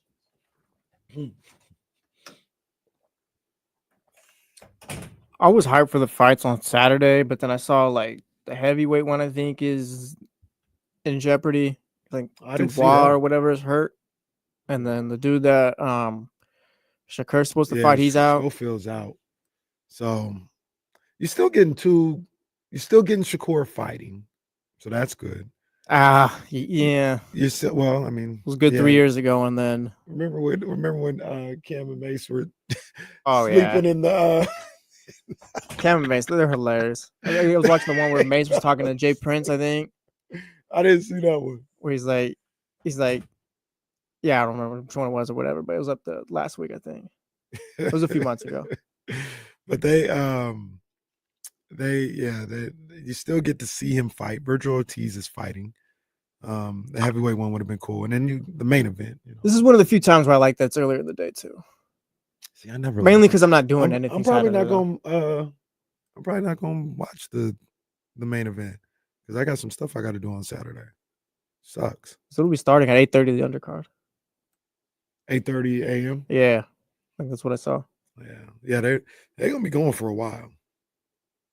I'm gonna watch what I can, but you know, if I was, watching in a different way, just record it and watch it later. But not gonna be doing that. Can't be doing that. No. Even though I had some issues last time. Actually, it ended up working out. What was the last fight? It was Benavidez. Man, I couldn't get that thing to really work for. Yeah, these streams are looking kind of funny lately. Yeah, I couldn't really. They might be getting us. And it actually ended up working for the fight, for the main event. So it worked out. But man, I was trying different computers. Yeah. No, it's getting worse. Fire stick. It's all bad.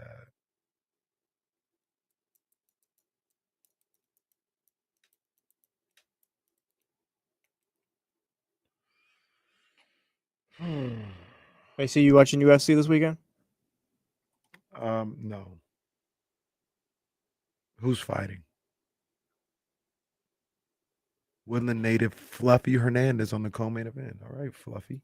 Shout out to the local fighters. Yeah, man. Big ups to them. I'm not a UFC guy, but if they from, if they local, it's always a good look. I'm always rooting for them. So I ain't even trying to make a joke. I don't know who he is. I didn't know he was fighting, but I'll be rocking with him. It's a race. Like all the good sites are starting to go down, bro. Like I don't even want to say them, but they're all starting to go down. Damn, I have 3 sites that I shuffle between to watch these fights and all that. And they're all kind of just on their last leg. There's got to be another way. And that's what people always talk about with the ratings going down. Bro, the other way is we got to pay for the fights. Like I got League Pass now. I need to do that the correct way. What? I need to go ahead, get the fight. Can I expense that? I don't think, though. I think it's more of a write-off thing. Yeah, I think it's that. I can't expense that, huh? Dame, you would know. What's that? I wanted to watch the fight, and I ordered it. Expense it? Yeah. No, I wouldn't try that. Put it on your taxes, though. Yeah, Get 30% back or whatever. I do need to expense this past weekend, though. Absolutely. Absolutely, you need to expense that. I haven't had to use it. I got to go through the whole little course and all everything that you need to do.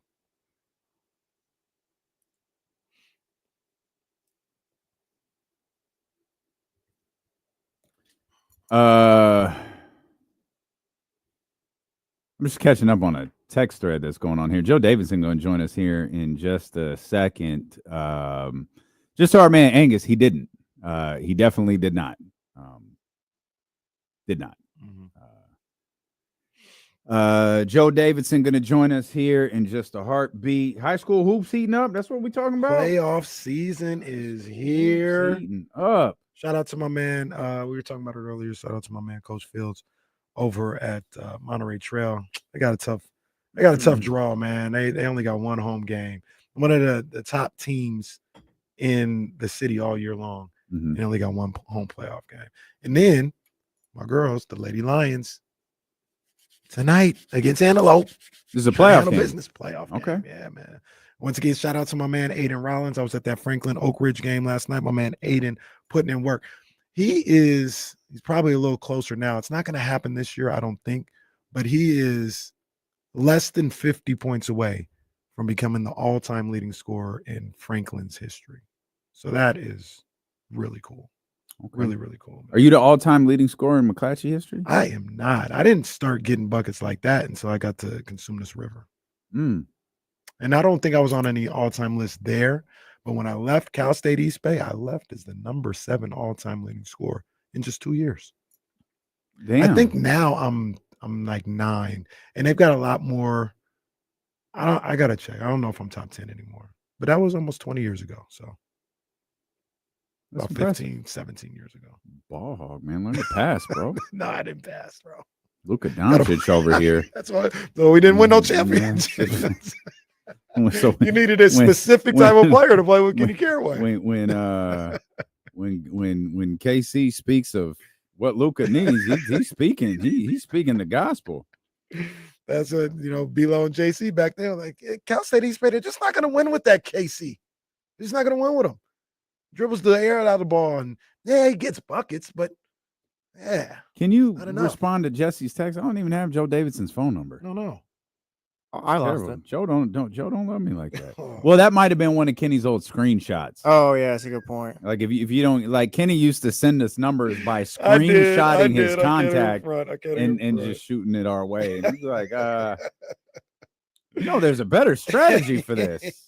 I can't front. That was the move. That was kind of iconic though. Kind of iconic. So lots going on in the high school world, man. We'll talk to our man, the authority on all things high school hoops. Yeah, man. All high school sports, period. And Joe D said he's gonna be in the building at McClatchy tonight. See the Lady Lions. Are you going out there?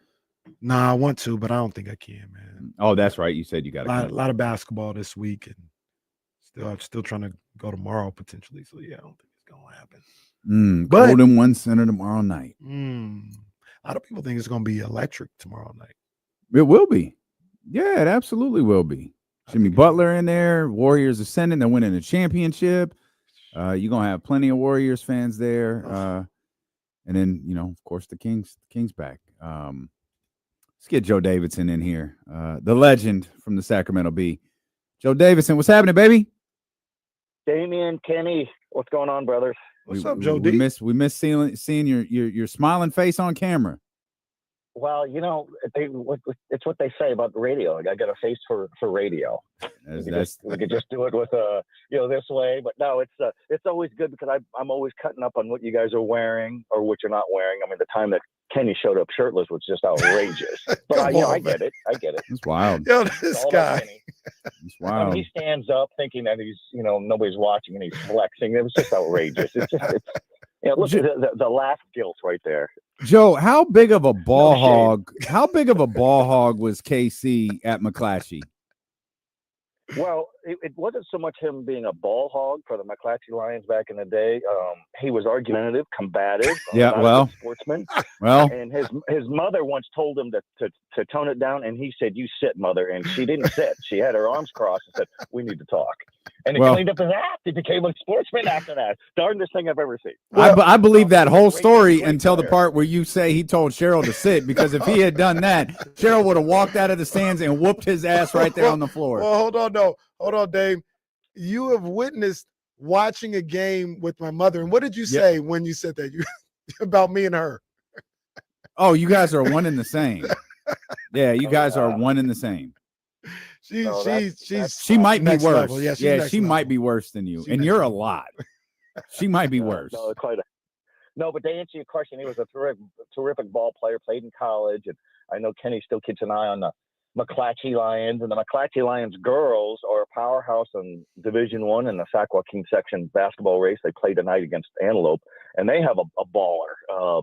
Nina Kane is a 6'1" forward with guard skills, 4-year starter. Sacramento Bee Player of the Year last season, could win it again, going to the Washington Huskies. So there's some star power there. Folsom's a top seed with all kinds of star power there. So worth a watch. The girls are tonight. Tomorrow night is the quarterfinals for boys with good games all over. So this is a good time of year, man. And I know a lot of people love the NBA, and I know there's a lot of basketball fans who are a little tired of the spread the floor and bomb up 53s. You don't see that in high school. You got to set screens. You got to, do backdoor plays. You got to share the ball, move the ball. It's a real purity that I find really refreshing. Yeah, man, it's such a refreshing, feels like pure way of watching basketball. I went to the game last night. I don't know if you heard, Joe. I was at Franklin and Oak Ridge, man, and seeing these kids, these young men, compete for playoff glory, and and then the agony of seeing some of those guys, when they lose, like this their last high school game. There's something pure about the playoffs, man, and intense. And a lot of the times, like I don't know any of these kids, but I'm tapped in. I want to watch. Obviously, last night I knew my man Aiden Rollins, who had a fantastic game. But a lot of times I watch a lot of these games. I don't know any of these kids, but you can feel the emotion out there on the court about what they're going through. Well, and Aiden Rawlings is an interesting story. He's Franklin of Elk Grove Unified School District. He's a junior, 6'3". He's a dunker. He's a shooter. He's a leader. Plays in honor of his father, who died a couple of years ago. Was a good player in college. So you're inspired by that. Caleb Edwards, I know you saw him play last night, Kenny. He was a big 6'8" man-child. Looks the part in basketball. He's a 5-star recruit as a tight end for the Oak Ridge Trojans of El Dorado Hills. Is going to Alabama on a scholarship. Could be an NBA player. I just posted a story 10 minutes ago on SACB.com about how refreshing it is that our area's best football player, Ryder Lyons, the 5-star quarterback for Folsom, rated the second best quarterback prospect in America. So how good is he in basketball? He's a banger in basketball. He's if it was an adult league, he'd be a ringer. He goes out there and muscles people. He takes on 6-7 guys in the paint. He'll sneak behind you and get a steal. He's on the floor making, grabbing rebounds. And why are you playing basketball? You could just be sorting through all your recruiting mail in football. He plays because he loves his school and his teammates and his community, and he loves to compete. And he said, it's kind of refreshing and humbling where I'm not the star in basketball, but it just shows that, man, play everything you can, do everything you can. So I applaud that kid, and he plays basketball the right way. He stands out in football for all of his magical ability, and I think he's going to be an NFL guy someday. 6'4", 6'3", 225, a truck. He's only a junior. And you wouldn't notice him in the warm-up lines in basketball, but you would notice his grit and effort and all the bruises he leaves on the opponent. So that's the Folsom Bulldogs in basketball, the number 3 seed. They'll play host to Vanden and Fairfield tomorrow night. And I just love guys who multi-sport. Man, if you got a chance, play as many sports as you can while you can, because you're not going to be able to play more than one in college. Reality hits real quick. Who's the best player in the city, Joe? Oh, that's a good question. We ran a B Player of the Year voting poll, vote. And we have all kinds of guys. Mark Lavinov is a 6'7", 6'8", big man with skills at Rockland, the Rockland Thunder of Placer County. He's a commit to Sacramento State. He could hit threes. He's a terrific inside player, so there's a possibility. There's a guy, Rashawn Engelman, a senior guard for Monterey Trail of the Oak Grove Unified. Not the biggest guy, but fast, relentless, tireless point guard. Kenny, you got to have point guard play in all levels of playoffs. There's a guy of note, Chase Rollins of Folsom is a 6'5" guard, very skilled. There's just so many more. Asher Schroeder is a 6'5" point guard for the Jesuit Marauders. They're a high seed in Division II. Jalen Valdez, another 6'4" point guard, plays for Destiny Christian, formerly Capital Christian. That's the top seed in Division II. And I saw a kid last night from the city school, the Sacramento Dragons, Sir Marius Jones. I'm looking at that article right now, Joe. I mean, I came up with a headline. Mike McGaw, my editor, comes up with much better headlines, but we stuck with this one. I said, yes, sir. Sir Marius Jones has the winner. He is a man, 6'4", going to UC Irvine. Really steady, led the Dragons of Oak Park to section championships in Division III the last 2 years. Now they're in Division II, and they play at Rockland and Mark Lavinov. So all kinds of guys. And what I usually do, I let the playoffs decide it. And the playoffs are the real season, and so we don't have a clear-cut guy. And then Sincere Hudson as the point guard for Indercom, which is our B-ranked number 1 team. They're the number 2 seed in Division I. That school's located by Arco Arena and then the Thomas area. So all kinds of guys, all kinds of possibilities. And the section's leading scorer is a Division V kid from Yolo County at Woodland Christian, Romello Brun, Bruhn, 32 points a game, 6'3". He'll probably transfer to a larger school next year. So we got star power at small schools, medium schools, and the largest enrollment schools. I think it's great. It's been a really good year, and we're just heating up with the playoffs now. I might have missed my window for kids. I probably did, but stuff happens. Al Pacino. You never know. Like if one slips through the goalie, I might go Sir Marius for my son. Like that is a 10 out of 10 name. Yeah. Sir Marius. No pressure. Hey, we're going to name you Sir Marius.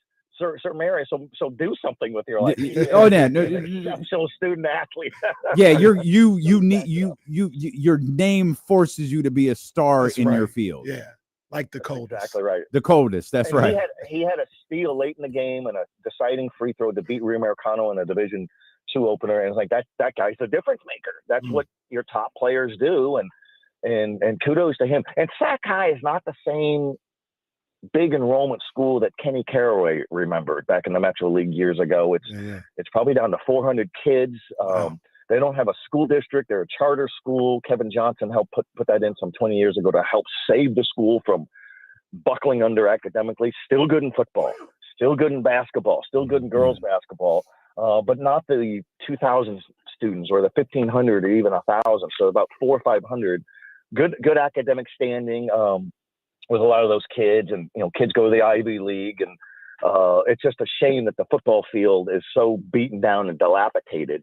And that's Sacramento's oldest school. So it's the oldest school west of the Mississippi. So it's a shame, but they could certainly do good things in sports, no doubt. Hey, Joe D, before we let you go, I got to tap in with the ladies as well. And it's my girl Nina Kane. Is she the best player on the ladies' side in the city?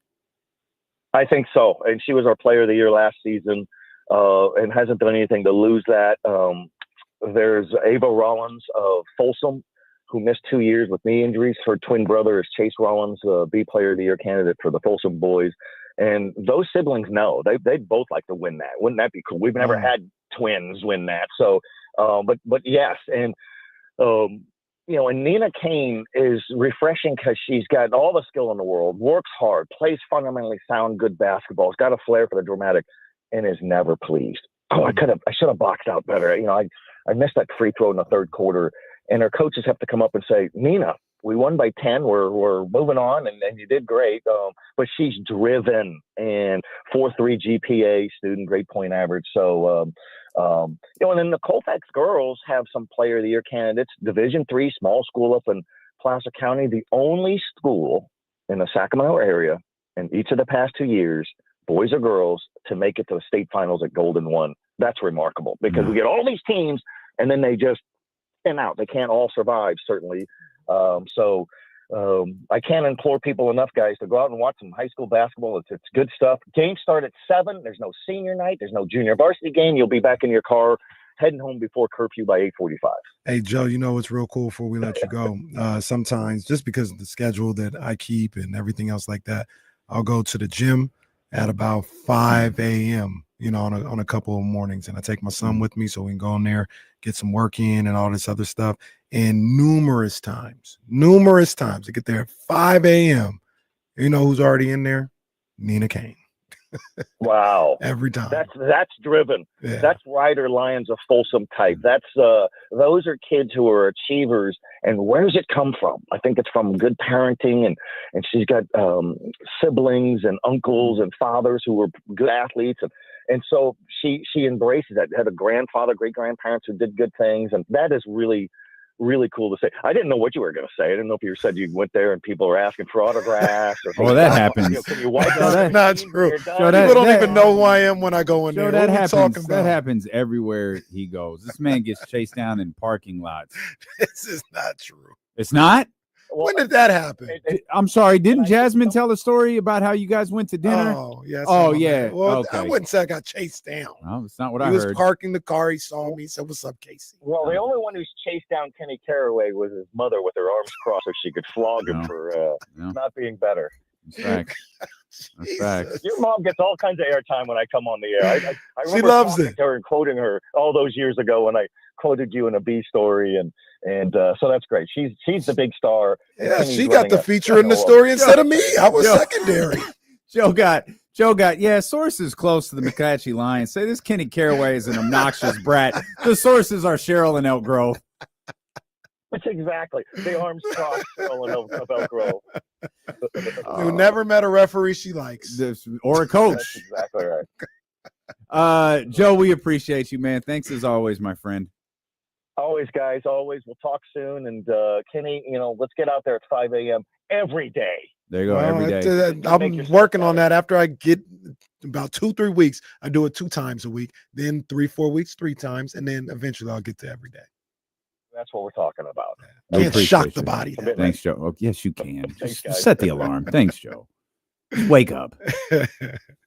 You know you know what? You never. I was actually that day I did the last Friday the wake up call. We were all walking at Paul. You know, all the morning people were walking in at the same time, except for Justin, who was already in his studio, the Eagle studio, with the door open and just classic rock blaring. The door open. The door was open. I don't know how he opened. I don't know what sort of boulder or contraption he used to keep that door open. A boulder that. But I was told Jesus's tomb. I was told that is the everyday occurrence. Is the Eagles' door is wide open and just the AC/DC just blaring out of the speakers. Shout out to the Eagle. So Justin was already here, but me, Katie, Paul, and Kevin are walking in at the same time. And Paul, what's up, man? You never get used to this crap. Oh, good morning. I've been getting up. How'd that go again? Oh, you never get used to this crap. That was a pretty good Paul for what he was saying. That was. Yeah, it's like I've been getting up. Like I think when I turned maybe 21 is when I started getting up at like 4 a.m. to work out. I've been a morning person ever since. Yeah, man. I'm not saying it's like easy. There are times the alarms go off. Like today was a tough workout. Like the alarm went off and it's like, I really just kind of didn't sleep great last night. Just wanted to but didn't. And you know, like it affects stuff, but like you never really get used to it. Right. Best I could do is 6 a.m. I'm not. Well, you gotta get up a little earlier than 6 a.m. if you need to get some things done sometimes. But see, on the flip side, RIP, I had a workout last night at 11:30. That's psychotic behavior to me. 11:30. Yeah, I got it done. The house was settled down. That is crazy. The house was settled down. I finally got, all right, let me get in this garage, man, go to work. See, people always ask, how do you wake up at 4 a.m. to work out? How do you work out at 10? Like, to me, when we leave, I'm done. Like, when we leave this building at, 6:30, 7 o'clock, I'm done. I'm not going home to work out. I don't even want to think when I get home. Just want to put the Kings on or whatever's on. Just chill. Yeah. If nothing's on, I'm just going to put it. If nothing, like, I got to watch. I'll watch it tonight. But last night was go home, make dinner, put something on I don't have to think about. Put The Office on. Catch up on the game later. Yeah. I'll watch that Court of Gold tonight. Yeah, though, sure. I saw the first two episodes. Because I know if I don't do it tonight, it'll get missed for a while. That first two episodes I saw last night. It's oh, wait a minute. How many episodes is it? 6.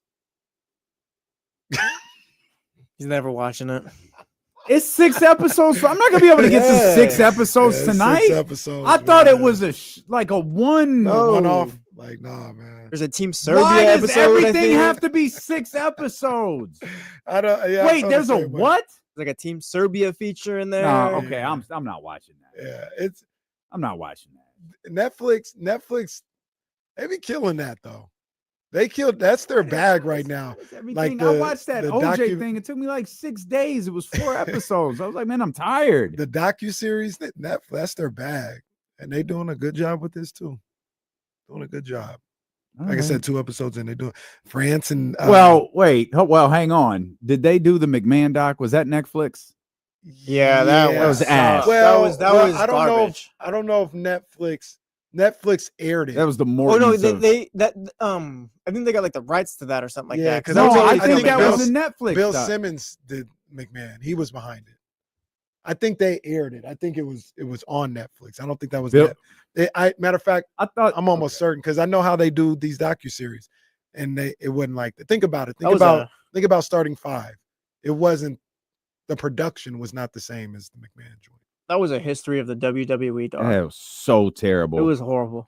I can't believe they let Bill Simmons. They sure did. Bill Simmons is kind of over. Directed by Chris Smith. Because I wasn't crazy about Executive the Andre doc. Producer Bill Simmons. The Andre doc was okay. It wasn't bad. Well, it just left a little to be desired. I was like, oh. Well, the Andre doc died the second they put that camera on that idiot from Venice Beach, California, and he was like, "Yeah, I didn't know what we were doing at WrestleMania 3." All right, bro. Like they tell that this is the problem with wrestling. They have told these lies for so long. They have tried to work everybody for so long that they think the lies are the truth now. And I said, I just walked up to Andre and I wrote the whole match out and I handed it to him. And they put that in the documentary as if that actually happened. When every human being familiar with professional wrestling knows that is just a giant ass lie. And the people who might be a little bit more versed on professional wrestling know that was the Macho Man that did that. Randy Savage wrote out the entire match, move for move, with Ricky Steamboat at that event. And Hogan literally sat there like, well, Randy's dead. No one's here to refute this. So I'm just going to say I wrote out my match with Andre the Giant. I remember talking, I think his name was Jason Hare, the director, because he did the Kings thing, and Dave connected me with him. Whatchamacallit too? Last Dance. He did the Last Dance, but so I had him on, with Jason back in the day, Jason Ross back in the day, and I asked him, I was like, "What made you how did you vet fiction and reality? Because wrestling is one giant lie. Even when they're telling you they're telling the truth, it's a lie." And he goes, "Yeah, we tried to work with people who only had firsthand accounts, not." I heard this, not I heard that. I was like, oh, okay. And he was like, yeah, so we didn't really want to focus on Andre drinking a case of wine or 200 beers in a sitting. Those are legends. Maybe they're true. Maybe they're not. I said, okay. What made you put that scene with Hulk Hogan writing the match down in the documentary? And he goes, oh, yeah, that was a revelation that it came through during the interview process. I was like, Jason, was this on air? Yes. I was like, brother, that did not happen. And he was like, well, we've come to learn since then that might be a bit sketchy. All right. It's sketchy. All right. As long as you know it was all a lie, then fine. Oh man. I didn't think that documentary was that bad though. I thought the McMahon documentary was crap. I didn't think Andre was bad at all. I guess I expected sometimes a little bit more. It was okay. I don't think you want to have someone who hates wrestling produce a documentary on wrestling, but I don't think you want to have a wrestling fan do it either. And Bill Simmons is a wrestling fan, and he gets access, and that I think has affected everything he's done. That McMahon documentary was terrible. It was just flat out terrible. It was an abomination. It was it was terrible. Yeah. Well, they also that scene where and I think it was Stephanie where they asked Stephanie what the angle was that that Vince pitched that she didn't want to do, and she wouldn't say it. But it's so bizarre because on another documentary that WWE produced, she says it. Yeah, everybody knew what it was. And they just flashed to someone else going, oh, yeah, he wanted Stephanie's baby to be his. Well, all right. That also reminds me of when on that same doc, when she goes, they were talking about Mike Tyson. Yeah. She's like, well, at that time, he wasn't in trouble. He was? He was? Oh. And she just looks at the camera. Time. Well, she really did hit us with the man had been out for almost 10 years. So he hadn't been in trouble yet. It's funny though. It's so weird. No one cared about that back then. No one cared. Like today, you're a year out of serving. I don't remember how many. You mean when he immediately left or immediately got out? Yeah. Because I was looking snarky because they don't care about it today, unfortunately. No, they don't care about it. But if an athlete just gets out of jail today, right, they're not on something like WWE that close. Right. He had, I mean, we're talking a year and a half because I think he'd already had the 2 fights with Holyfield because the second one, this was after the second one. Right. I don't think anyone even cared about that. They didn't. And you're right. Maybe no one. Like I said, I watched the McNeely fight not too long. They were hyped. Yeah. Right. To see him back. This is the big white dude, right? Yeah. McNeely was a big, he beat him. Yeah, I remember that one. Okay. We'll come back. Kings practice today. We got some sound from our man Sean Cunningham. We'll run some of that. Matt George will be with us too, coming up about 30 minutes from now on Sacramento Sports Leader, ESPN 1320. Oh, Luka's out tonight. Second night of a back-to-back. They were a 13-point favorite last night.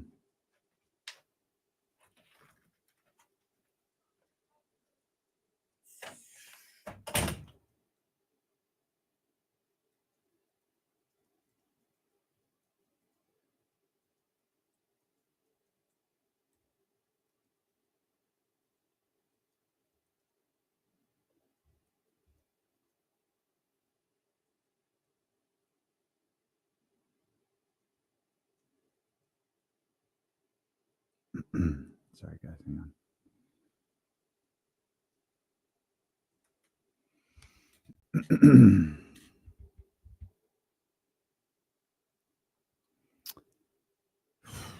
Yeah, Steven, that wasn't about Robin Givens, though. That was about something else. It was about someone entirely different.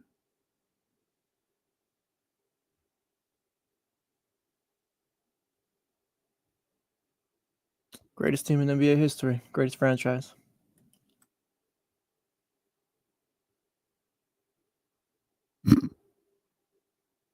Might as well. There's so many damn stories out of that one.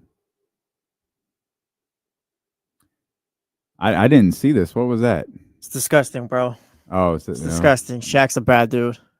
No, that's not surprising. Shaq put the guy's mouthpiece where it shouldn't go, and put his toothbrush where it shouldn't go. And I guess dude played the whole game with the mouthpiece in his mouth. I don't get people not telling him either. Like, I don't get that being like. I don't get the where humor your of that. sense of humor goes. Like Yeah. that to me is like not a normal individual. What's the best wrestling doc? Great question. No answer. Yeah, I was gonna say, is there even a good one? I can't think of one because Everyone brings up that behind the mat or beyond the mat. that wasn't whatever. good. Yeah, I mean, it wasn't bad. I've tried to It, watch like, that multiple times. I yeah, just never that's- really got into it. That's not even a wrestling doc. That's a documentary that involves wrestlers. Yeah. I don't know. Y'all got any thoughts on this? I don't know what the answer is. I can't even take a guess. All the good ones are just about individual wrestlers, I guess. The Heart doc, yeah, it was fine. The HBK doc, sure. I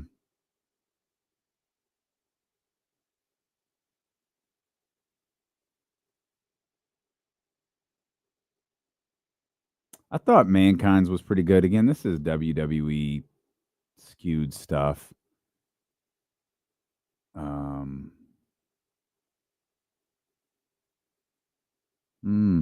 Before you eventually learn about it, the Monday Night War stuff was cool. Yeah, before you find out it's all full of shit.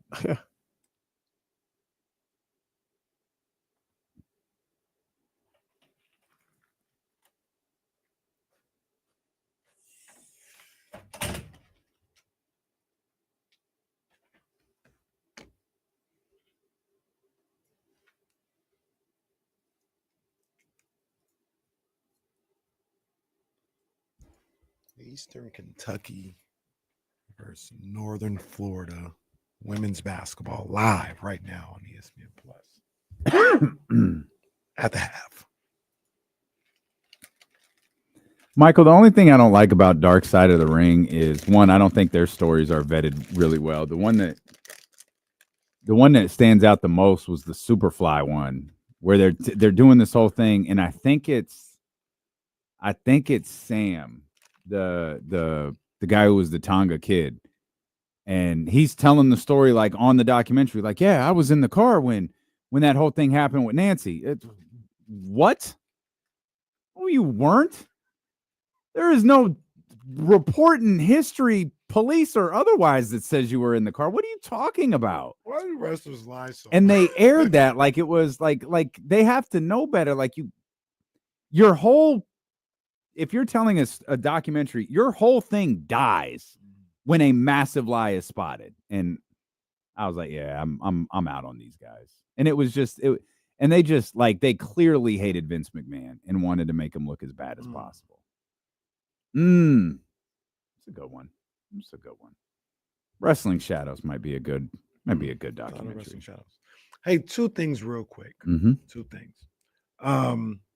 Give me time to pull up some clips from our man Sean Cunningham. Shout out Sean. Did you did you catch Rob Manfred yesterday? I didn't. I believe I heard Kyle telling him to go to hell. Well, sure. But I'm not going to offend him there. But that's about it. But he spoke, I don't know where, but he was speaking about Sacramento. Mm-hmm. It's like, man, the stadium is coming along really well. Like they're doing the best they can, and it's going to be as close to a Major League Baseball stadium as possible. And he was just speaking in positivities about it. And I think in that same interview, he said they're still on track to go to Las Vegas. But he said something to the effect, I got the quote he said, because it's kind of stuck out to me. I was like, this was an odd word choice. But he says, I think their desire, talking about Sacramento, I think their desire to have Major League Baseball in the short term and in the long term is really impressive. I was like, why'd you have to say that? Why'd you have to say any term? The word choice there was interesting. Does it say anything to you? What stands out about it? Talking about the city of Sacramento, ownership, all this other stuff. He says, quote, I think their desire to have Major League Baseball in the short term and in the long term is really impressive.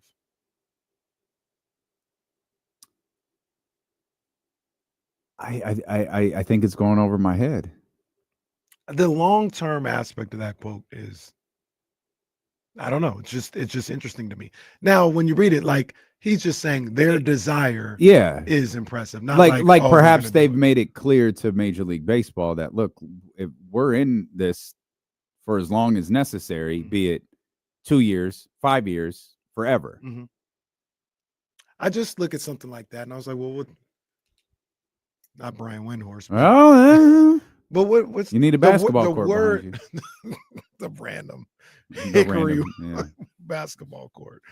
The word choice was just it just stuck out to me. Got your attention. Short term and long term.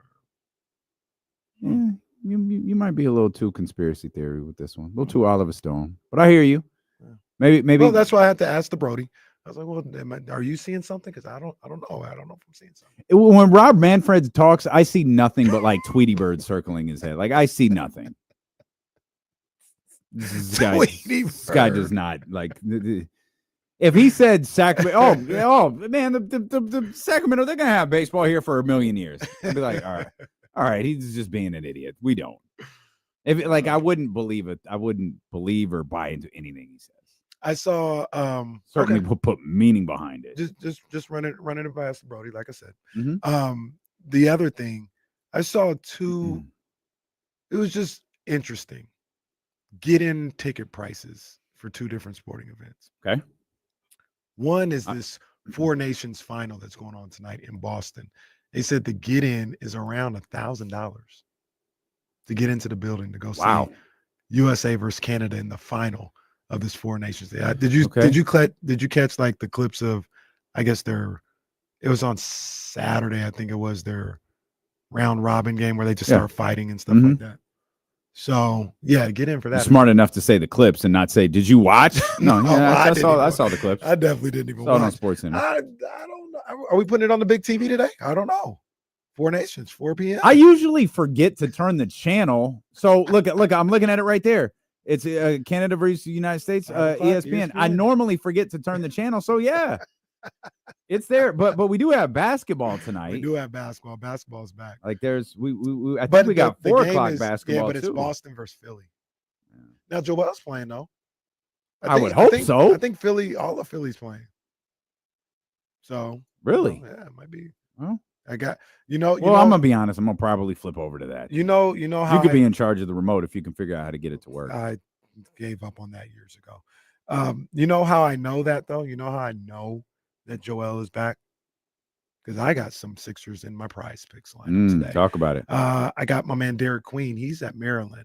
I think he's going to have more than 26.5 points. Oh, we're staying in college. Yeah, Okay. you know, I like some work in college. Even though I took a loss yesterday, I like that work in college. So I'm going Derek Queen, 26.5 points and rebounds. I'm going more.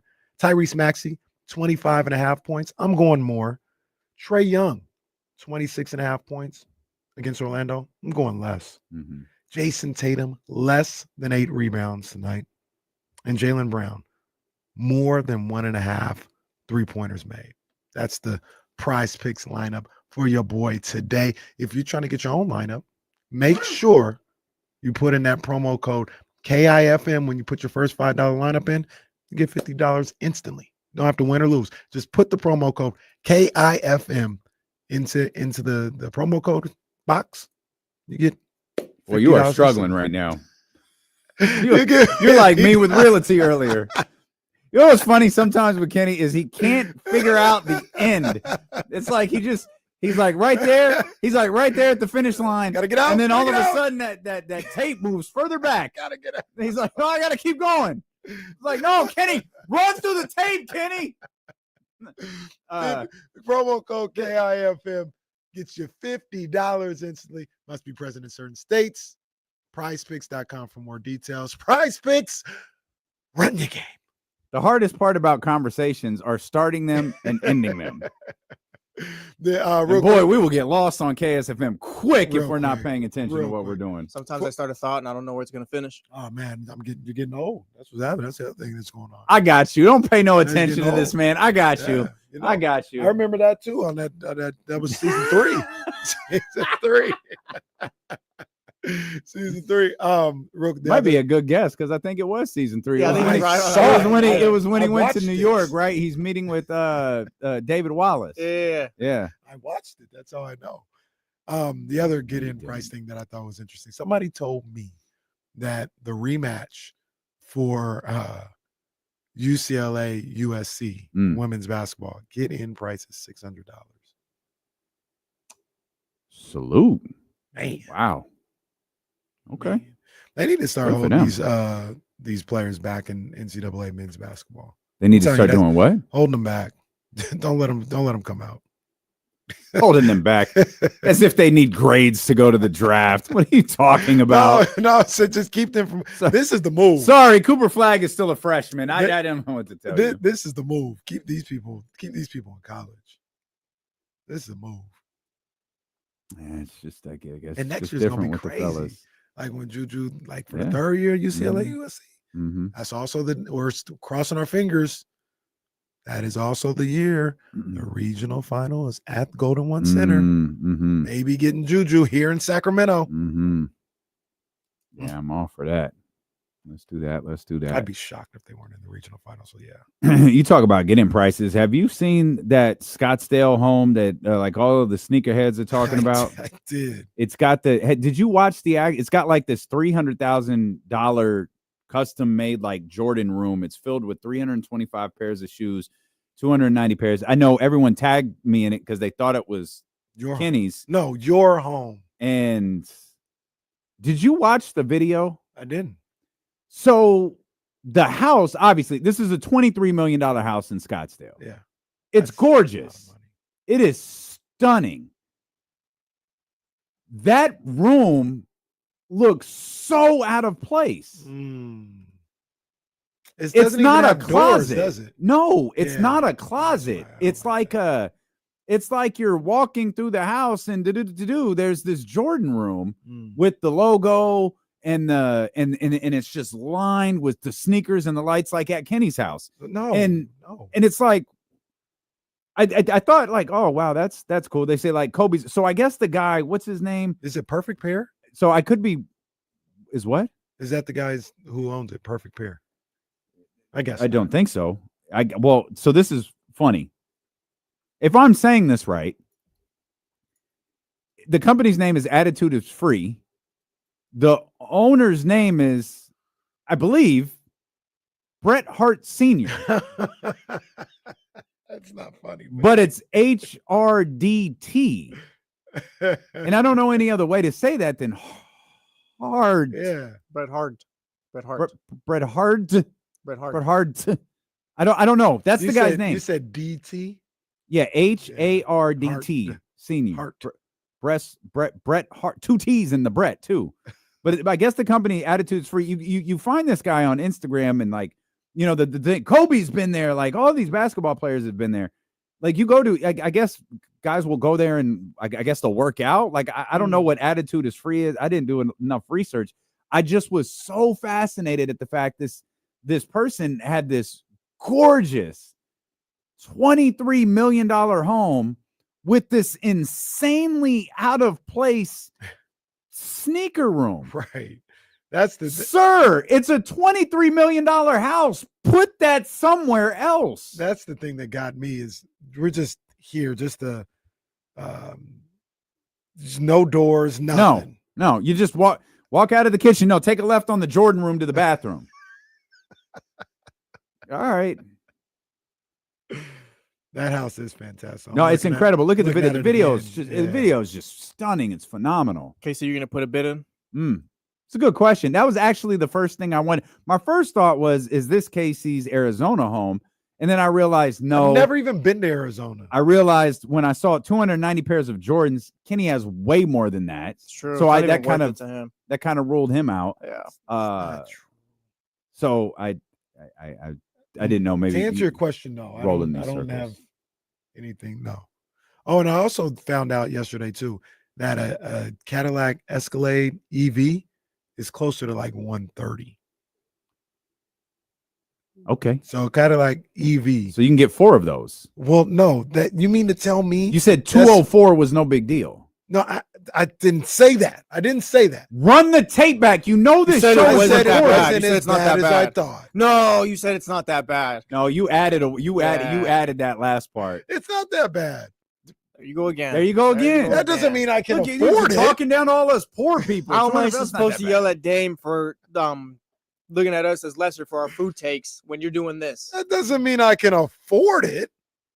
Just not as bad as I thought. And your wife is in here talking about her Lambo truck that was $300,000. She also said that's people. I wish they tell the whole story. Well, it's not what we do in the media. She said that's the car that she wants. That's not what the message that was put up on the screen said. She talks as if she owned the vehicle already. We don't. It's in one of your garages. Yes. Probably next to her motorcycle. One garage. She does have a motorcycle. Yeah. Look, Cole heard it. 204. Not a lot. It's nothing for a boss like KC. Nothing. That is not. We just out here trying to live, man. That's all. That home crazy though. That home is crazy. Which makes that room look so much worse. How much money do you think you have to make if you think you can spend $23 million on a home? You got to bring. You got to bring in hundreds of millions annually. Yeah, I agree. 23 for a home is crazy. I need to. And I'm sure he built that home. Yeah, he didn't pay 23. He, it's not like it was on the market in Scottsdale. Right. Like he I'm sure he built that house. I mean, there's a basketball court, like a golf course, like a real basketball court, like underneath the house or something like that. Okay, say 23 million probably gets your house out here, huh?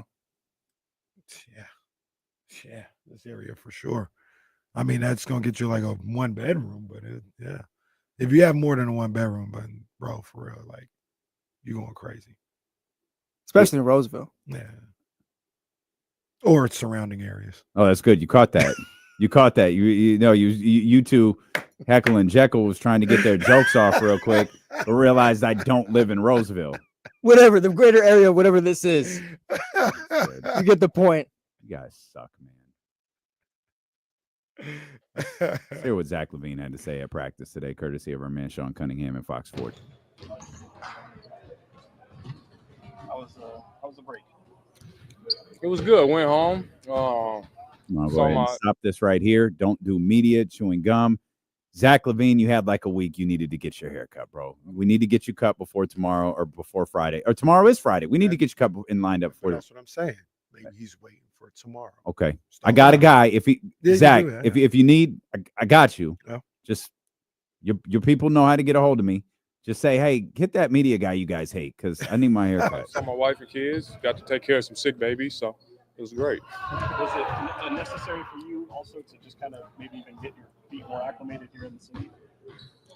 I mean, I went back home to Newport, so it's good. I'm coming back. I'm settling in. Got a little apartment, so I feel a little more at home. How do you just kind of look at the task ahead for you guys with the remaining schedule and where you kind of are overall? Make a run, and make a push. We understand who we have to play and what we have to do. The new group, we're glad that we have this time of the break to try to take advantage of that too. But the league doesn't care about new pieces or new faces, so we have to do our job. How much did you guys need the time on the practice court together just to work some things out? It's good, because we were pretty much playing playing on the run those first 3-4 games. So it's good to put in some sets. For me, get to know people's names. It's really good. How much can you accomplish in just like 1 or 2 practices, though, in that regard? As much as is necessary. It's not like you're going to get a training camp. I don't say this very season often. of chemistry. I'm bored. So thank you. Thanks, Zach. Yo, that's crazy. Also, I found myself staring at Zach's eyes for a really long time. Like I don't think I noticed that man's eyes before. Like, all right, Zach is not saying anything, and him chewing gum is really bothering me. So, goodbye. 2 things really stood out to me. Zach talking about he got him a little apartment. Mm-hmm. All right, bro. Like, where are you staying at? Like Green Haven? He got a little apartment on Zach, top of the I foyer. live in a little apartment, okay? Come on, bro. What you say next to Kennedy High School? Those apartments across. What are you talking about? A little apartment. All right, sir. And then that's kind of why. I mean, I guess it happens. That's kind of wild to be in the NBA and learn people's names. Yeah, right. Well, probably humbles you a bit too. Like, hey, my name's Trey Lyles. Whose name didn't he know? Whose name? Isaac Jones. Oh, no chance he knew Isaac Jones. Definitely didn't know Isaac Jones. Okay. Mason Jones. No. Oh, you man. work here? Wow. Wow. He told. Hey, big dog, can you give me some gas? Can I get a towel? Hey. Yo, seriously. Do you think he knew Keon's name? No. Yeah, he did because Keon guarded him against Chicago. It don't mean he knew. Well, that's a good point. That's a good point. Hey, Ellis. He didn't know his first name. Maybe 2-3. Hey, Kit. What's up, 2-3? 2-3. Hey, Twist. Come here, dog. Hey, big dog. I got a little concerned. I looked over to the right and saw like the what's happening tab. Saw De'Aaron Fox's name was trending, and I was like, oh. But now it looks like it's a lot of Spurs fans begging for him to have surgery. Oh, well, yeah. I see he had something to say about Sacramento. I didn't see it. I didn't catch it. I haven't heard this. I haven't. I'm not going to play that audio because it's from that goofball, and the audio sounds like crap. So, I want to speak to your manager. Oh, that was man out here still trying to get a hold of Charlie. Still trying to get a hold of someone who can help him. He literally messaged me repeat. I want to talk to you, bro. F off. I don't want to talk to you. You're a reporter. You want to figure out who the boss is? Do some journalism. Do some investigation. Dummy. Never want to see your stupid ass again. The funniest part about all of that was the amount of other Spurs reporters who were like, yeah, this dude's a jackass. Damn, they wouldn't. The word was around. Like, they do not rock with you, dog. I forgot. Markelle Fultz is the king. Hey, Markelle. We didn't see him. Doug had said, yeah, I'm going to get him some minutes. And he didn't play him. Doug lied to us.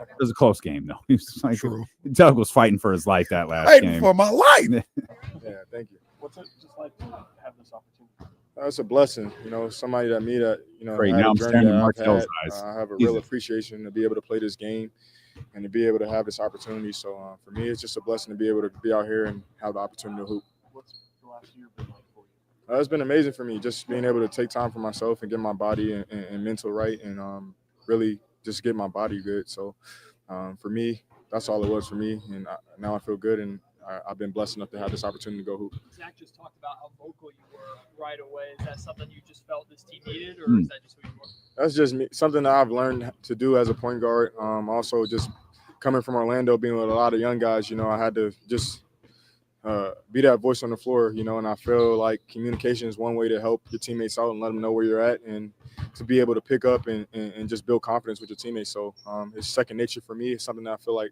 can go anywhere. And I think as long as I continue to do that, I think it's something that's contagious, and I hope that everyone continues to pick that up, and we appreciate that. If you don't mind sharing, how did this opportunity come about with Sacramento?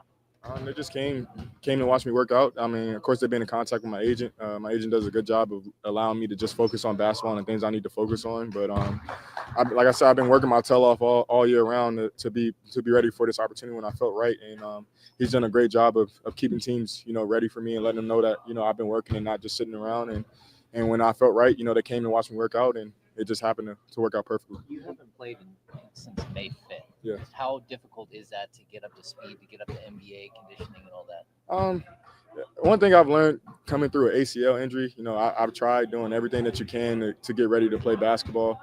There's nothing you can do to get you ready to play basketball other than playing. So obviously they have a great medical team here, and I've been doing everything that I can to put my daily deposits in to get ready. But really it's nothing but going out there and hooping and just building that endurance up and getting ready. I do a good job of doing everything that I can to get in the best shape that I can without playing, 5-on-5 basketball. But now it's just going to be going out there and playing as hard as I can. And when I need a sub, calling for one. What's been the transition like coming into this organization for you? It's been pretty easy.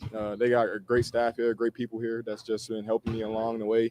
Again, to make sure that the main thing stays the main thing, and that's just focusing on basketball. So anything that I need help with, the teammates have been really helpful, but also everyone who works in this organization has been really helpful with just making sure I know where to go, making sure I get the things that I need. And for me, that's easy for me because I'm pretty straightforward. I just keep the main thing, and just focus on hoop.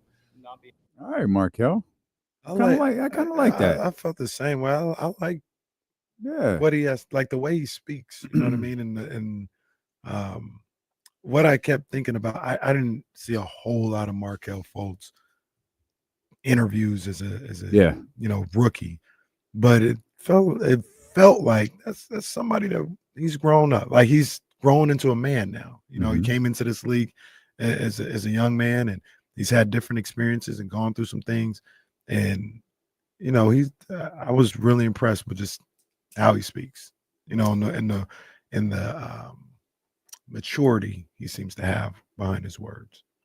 Let's get TC in here. Matt George is going to join us here in a minute. Want to make sure we talk to our brother TC, 916-909-1320. TC, what's going on, baby? What's up with my two brothers? What's up, man? How you doing, bro?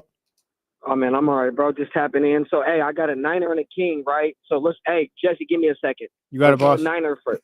Hey, let's go Niner first. Kenny, D-Lo, answer honestly. Be real with yourself. Brock Purdy, Debo in the 11th pick up to number 1 for Tennessee's number 1 and take Cam Moore. Okay. TC, what else you got, TC? Just give me something else.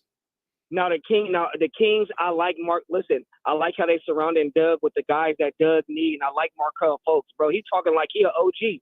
He's only 26, bro, but that shows you his maturity when he said the young guy. When he said that, Kenny and D-Lo, I said, bro, we struck gold. I think, listen, we're gonna turn this dude's career around. That's all I got. But answer that Niner question, bro. Don't tell me what to do, TC.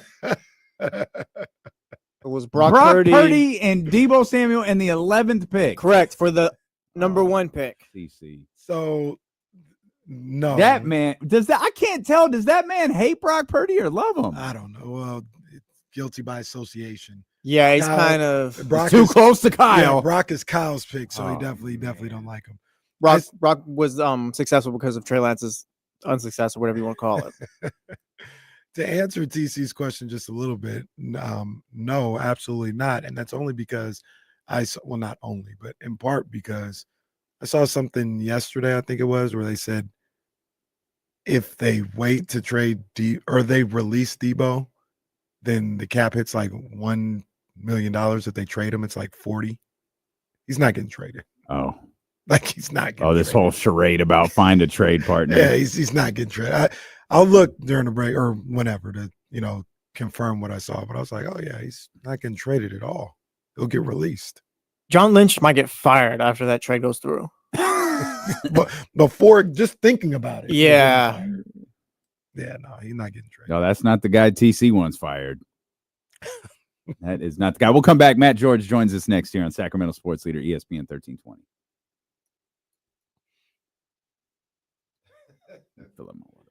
Let him live, man. Let him live.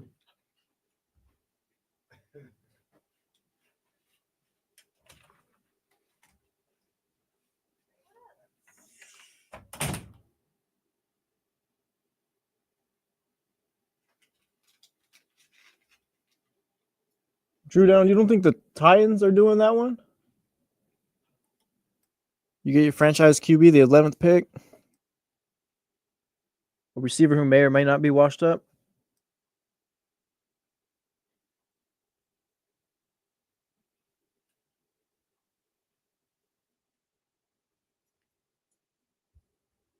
So Debo's one of my favorites. I think he's kind of done. Like as far as what we think of Debo and the Debo that I came to like, he's not that anymore. Like so if another team is talking to me about like a fan team, I'd be like, man, he not what you think. Yeah, because like when he was like, I was like, oh yeah, Debo could get traded. But I was like, oh, maybe it'd be an option for Miami. And then it's like, oh no, I watched him play this season.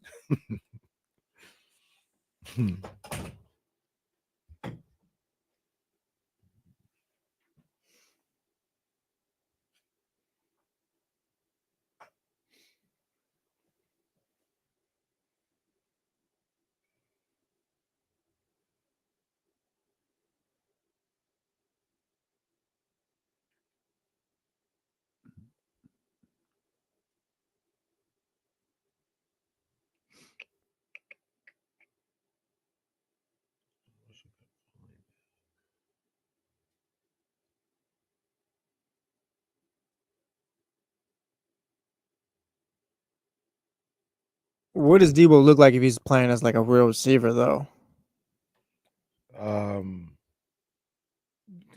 Not good. He can't beat one-on-one press coverage.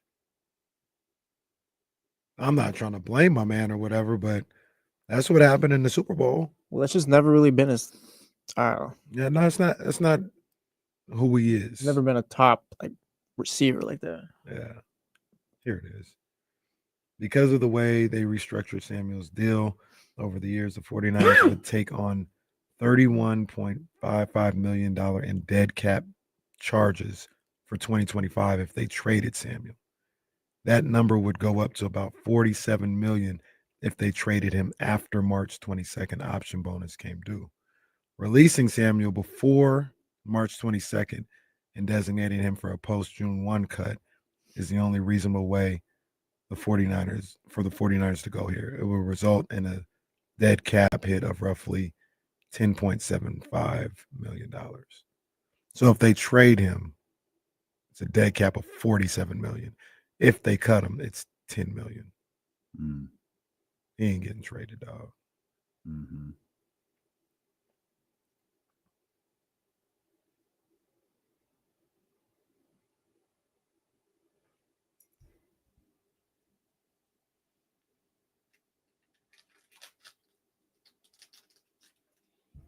Edward, I don't know if you're correct or not.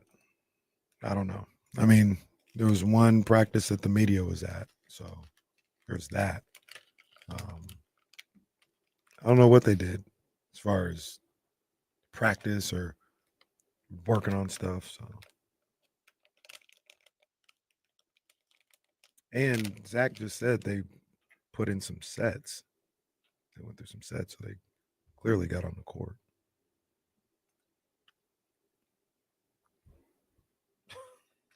Come on, Michigan.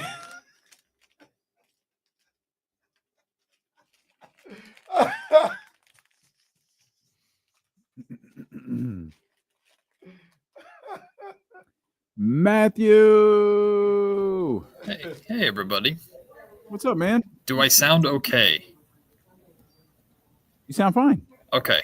We have a new setup. I'm in the new newsroom, and we have a new setup, and I haven't used it before. Matt got that fresh cut, boy. Look at Matt just left the barber. My goodness. I did. Serious question, Matt, do they use a straight Razor? Yeah. Oh yeah. I won't go back. I can't use a shave without the straight razor. Hang on, Matt.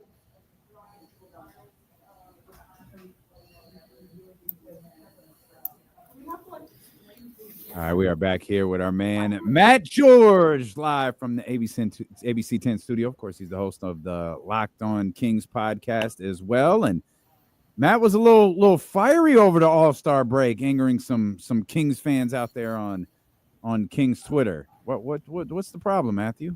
I mean, I've done a complete. My heel turn is complete, Damian Barling. I went from the blind optimist that is only positive to a point where people hated me to now I'm sorry. Were you ever a babyface? Oh, for sure. I just was the babyface that was like that they were forcing on you, like babyface Roman that got booed all the time. Like I was the babyface that the crowd didn't like. Yeah. I was like Cena getting booed without the Rocky let's go Cena Maivia. part. It was just the Cena sucks. That was me, but as a babyface. Matthew sucks. Matthew sucks. No, let's go Matthew. None of that. Die. Next thing you know, Matt's going to join the Nation of Domination. The white guy version though, right? There's a GIF that people use every time you come on our show. Oh no! The kid in the wrestling crowd, the Nation of Domination comes out, and the kid sticks his fist up in the air. That's Matt George. Oh, you've never seen that GIF? I gotta find it for you. It's epic.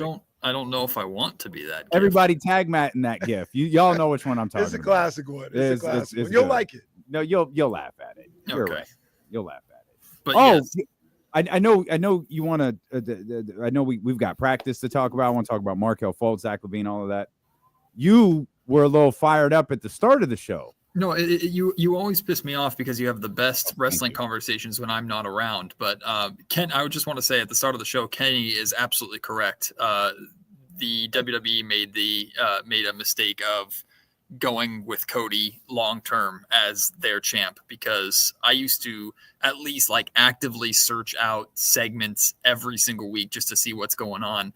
I haven't done that in months, or I have zero interest in what's going on with the main title. I still have every interest in what's going on with the bloodline, with Roman, but nothing with Cody. So I just wanted to express that Casey was right. No, spot on, man. Okay. Casey's never right. Well, 2, they messed up the booking of Cody Rhodes. There was nothing for him to sink his teeth into. All that he had was Roman. They never had anything past Roman. They went to Solo. Solo ain't it yet. Solo ain't even the one. Jacob's the one. So, but I'll ask the question: is that their fault or is that his fault? No, that's their fault. Well, with the true, you can cook with the ingredients that are in front of you. I'm sorry, I'm not hyped up for Cody Rhodes versus AJ Styles. With the true champions, they're the main event. See, I would argue that Roman was put up against a number of different people over the course of his title reign, and he made it interesting. He made it super compelling. And what lingered in the background for a year? The Rock. The Rock. What else lingered in the background for?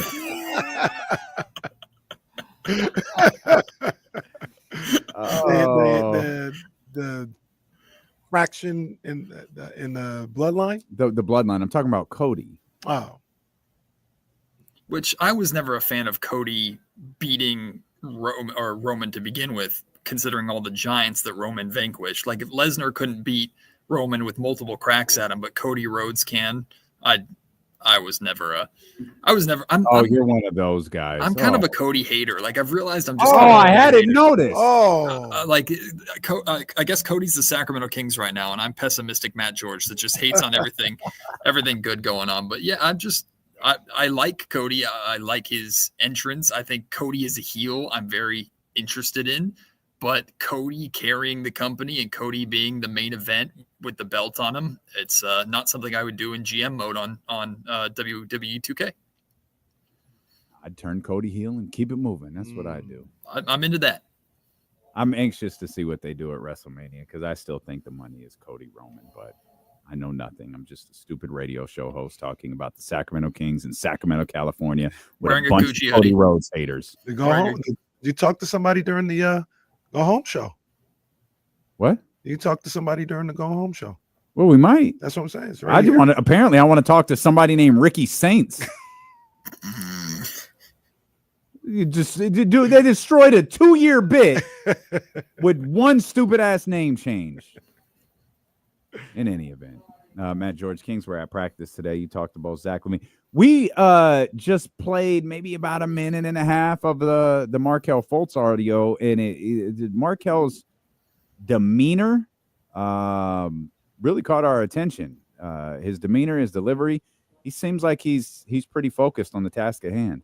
Yeah, I'll break the pessimistic character and say I really liked it. I really liked him. I was really impressed by him, and I found myself like I'm really rooting for this kid. Like, he's still got so much left. He's obviously had, from the number 1 overall pick to all the trials and tribulations he's faced to battling injury, right? Like, he's had a rocky road. It has not been a smooth career to this point. It's not the exact same because Malik wasn't the number 1 overall pick, but it kind of reminds me of Malik and trying to find your footing. And he found a little bit of something in Orlando and then dealt with his injury. So, hey, can Sacramento be the landing destination where he finds out kind of who he is? So I'm rooting for Markelle. I think Markelle can absolutely help the Sacramento Kings. They desperately need point guard and playmaking depth. And I mean, he was wearing, not that this matters as much as it does during training camp, but he was wearing the white jerseys with the second unit, Jonas Valanciunas, Keon Ellis. So he's looked at with that second unit. I would be very surprised if he does not get some playing time or opportunity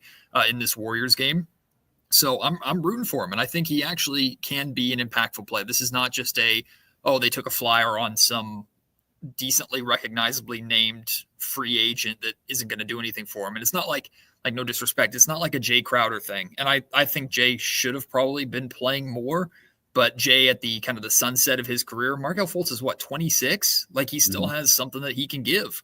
So I think I like the signing. I think Markelle Fultz can absolutely help this team. I'm realistic, and it's not going to be a game changer, but give a little bit of a break to Malik Monk, or don't require Zach LaVine or DeMar DeRozan to be a point guard when Malik Monk is off the floor. Markelle Fultz can do that for you, and that's good enough in 10 to 12-minute stretches a night. Yeah, I'm all for that, man. I think you get somebody like Markelle who, maybe with whatever happened in his career, became a little miscast as being the number 1 pick or a franchise guy. Like, he wasn't that.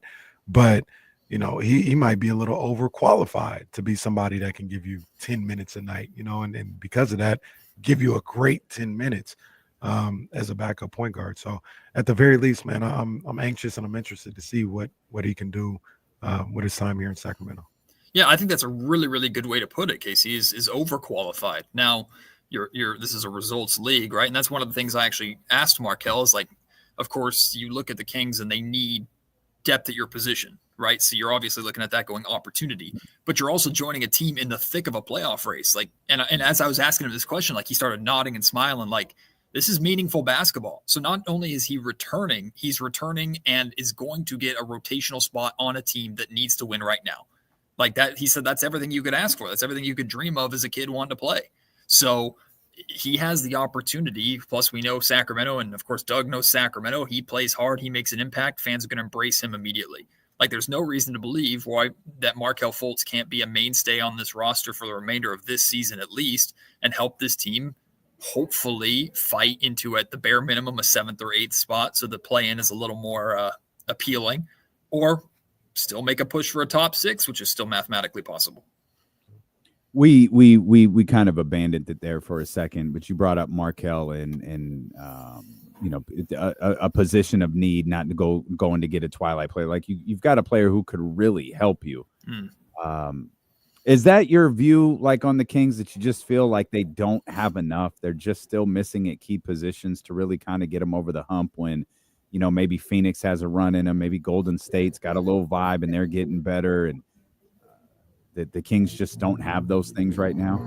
It's actually kind of, in a weird way, like the opposite. I think the Kings have more than enough. I just don't think it's cohesive.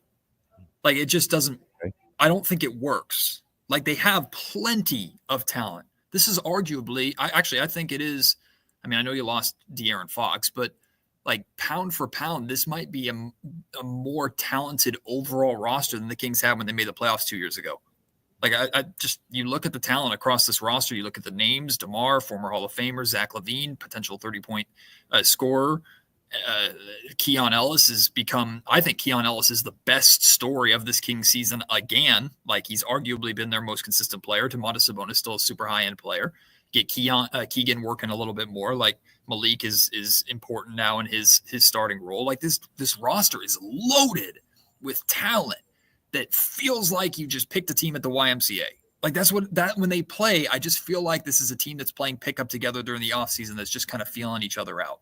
If we were game 15, I think I'd feel a little better about it. There's 27 games to go, and every single loss can be your backbreaker. Like, is this enough time? That's why I've always kind of rolled my eyes, and not to poo-poo on fans, but like, I've always kind of rolled my eyes at this. Once they get practice time, they were only able to have one practice during this All-Star break because of league rules and mandates. They all got back together yesterday, but didn't practice, just got together as a team. Today's their first practice. They play a game tomorrow. It's like, and that's it. Like, they're going to have small little opportunities to practice over the remainder of the season, but go and look at the schedule. They have a stretch in March coming up where they have 3 sets of back-to-backs over 12 days.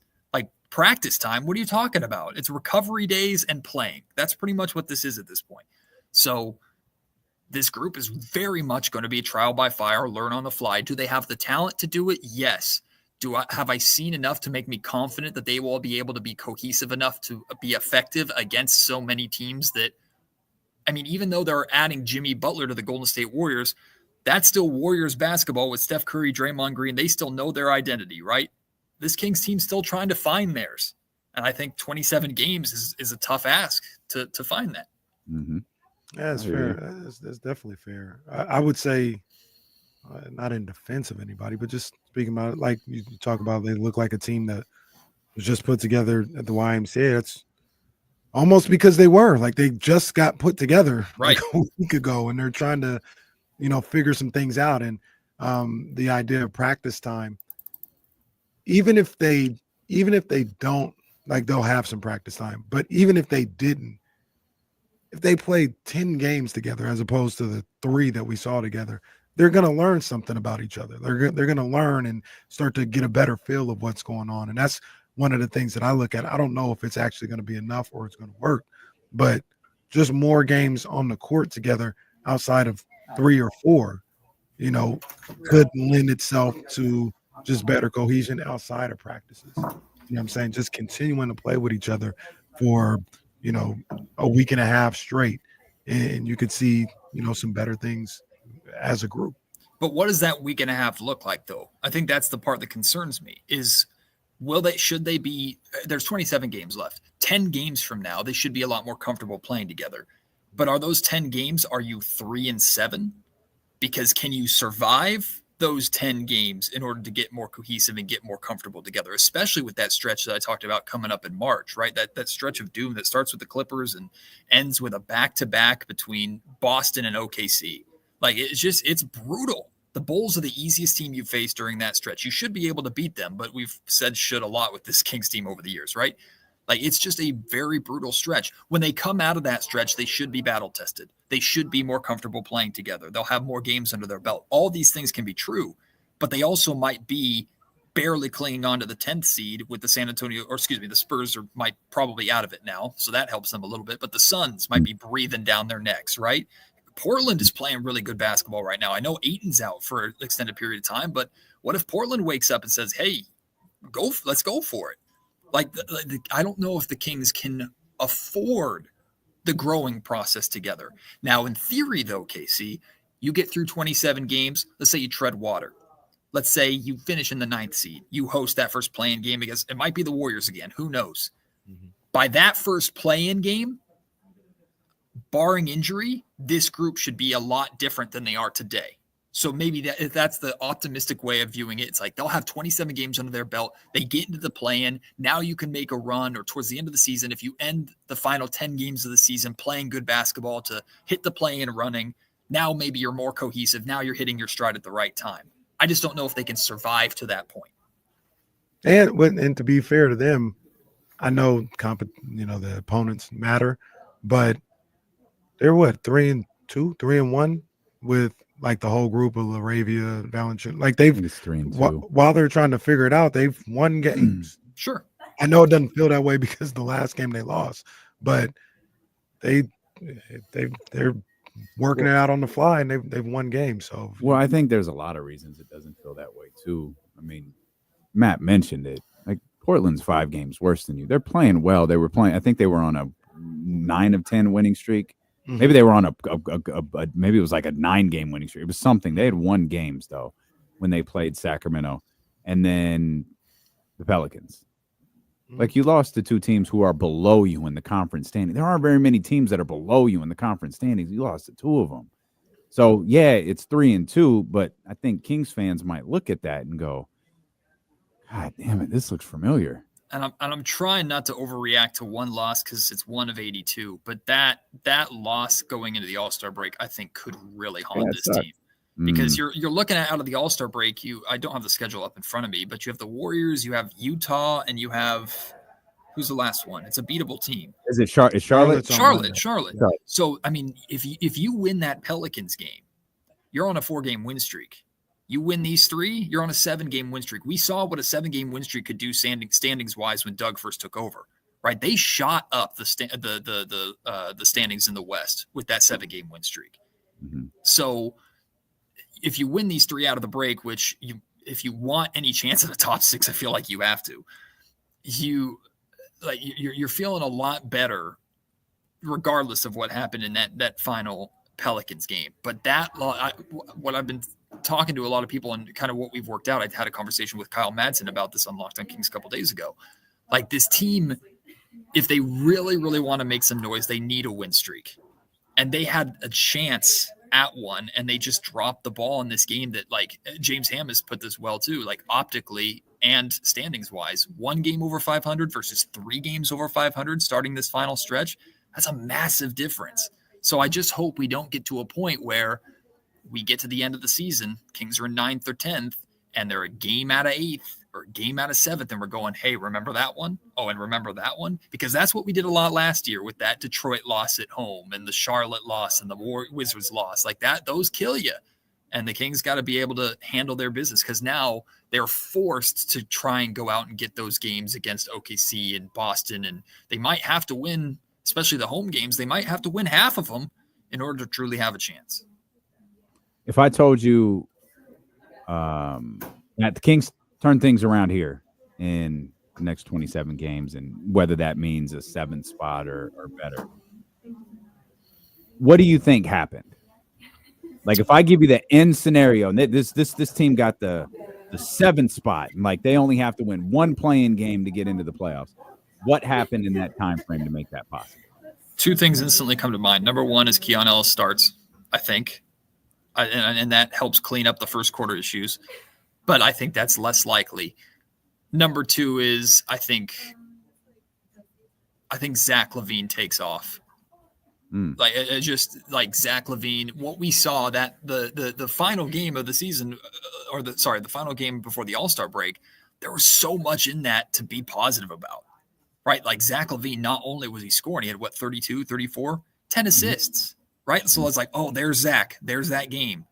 And the way it ended with DeMar taking 1 billion shots down the stretch that just didn't need to happen. Not like, a big DeMar DeRozan fan, huh? No. We're not going to do that because in Dallas, he won you the game because of that. And in many ways, the game, there's a game before that against the Pelicans that he was clutching as well. So I'm not saying DeMar can't shoot those shots. That's why he's here. Like, give him the ball in those spots. But if you're missing 3 or 4 in a row and you've got a guy who has 30 next to you and is shooting really well, hey, maybe give that guy the ball or let him touch it more than a second in a possession. That's just my 2 cents on that situation, which to me is an impossible thing to ask of an interim head coach. But that's where Doug Christie's got to go. DeMar, love you, my man, but let's move the ball around a little bit. Like, we trust you. You're our closer. But if you don't have it, another guy can take a shot. That's how talented this roster is. And I asked Doug about that at practice today, not directly like, hey, would you have taken DeMar off the floor for Keon Ellis or anything like that, but kind of alluded to, you've got a lot of talent on this roster. Only 5 guys can play, and some of the guys that are on the bench closing think that they should be on the floor or could help you by being on the floor. Keon is the obvious one that comes to mind. And he basically, essentially what he said is like, I'm going to do what's necessary to win basketball games. Like if this is how we need to, if this is how I think we need to win games, if this guy coming off the bench or this guy moving out of the starting lineup or this guy not being on the floor to close games so that Keon can be on or whoever can be on, like if that helps us win basketball games, that's what we're going to do. And Zach LaVine kind of chimed in, and because I asked him a similar question, and Zach basically said, look, like I've always been on the floor at the end of games. I expect to be on the floor. It's what I do. But he said, as long as we're winning games, we'll do what needs to happen. But he threw in that caveat right at the end. Like, these guys aren't going to be cool with Zach LaVine being off the floor so Keon Ellis can play, and then they lose. Like, Doug's going to have to wear that, and the players aren't going to be happy about that. So it's a very difficult spot for an interim head coach to be in if Doug has to look at DeMar and say, dude, we got to sit you down because Keon's cooking. He did that, like, in the Pelicans game. I'm pretty sure it was the Pelicans game in Sacramento. He did that for one possession, and DeMar gave him a little bit for it. And before that, Malik had been out of the game for like 5 straight minutes. And I'm watching Malik on the bench, and he's sitting there leaned over, staring at Doug the entire time. Like, call me in. I'm ready to go. Put me back in. Like, it's the hard part of the job is managing the egos. There's so much talent on this roster that all these guys expect to be on the floor to close the game. So you have to find the right combination that more often wins you. So I guess that'll be my long-winded answer to your question, D'Lo. Doug finds that right combination that wins him games or reacts to each game appropriately and makes the right choice for that given circumstance. Okay. I just think I hear I don't think it plays out that way. I don't think Doug Christie is that type of player. I don't think DeMar, and what I'm talking about is like type of coach. Yeah, type of coach.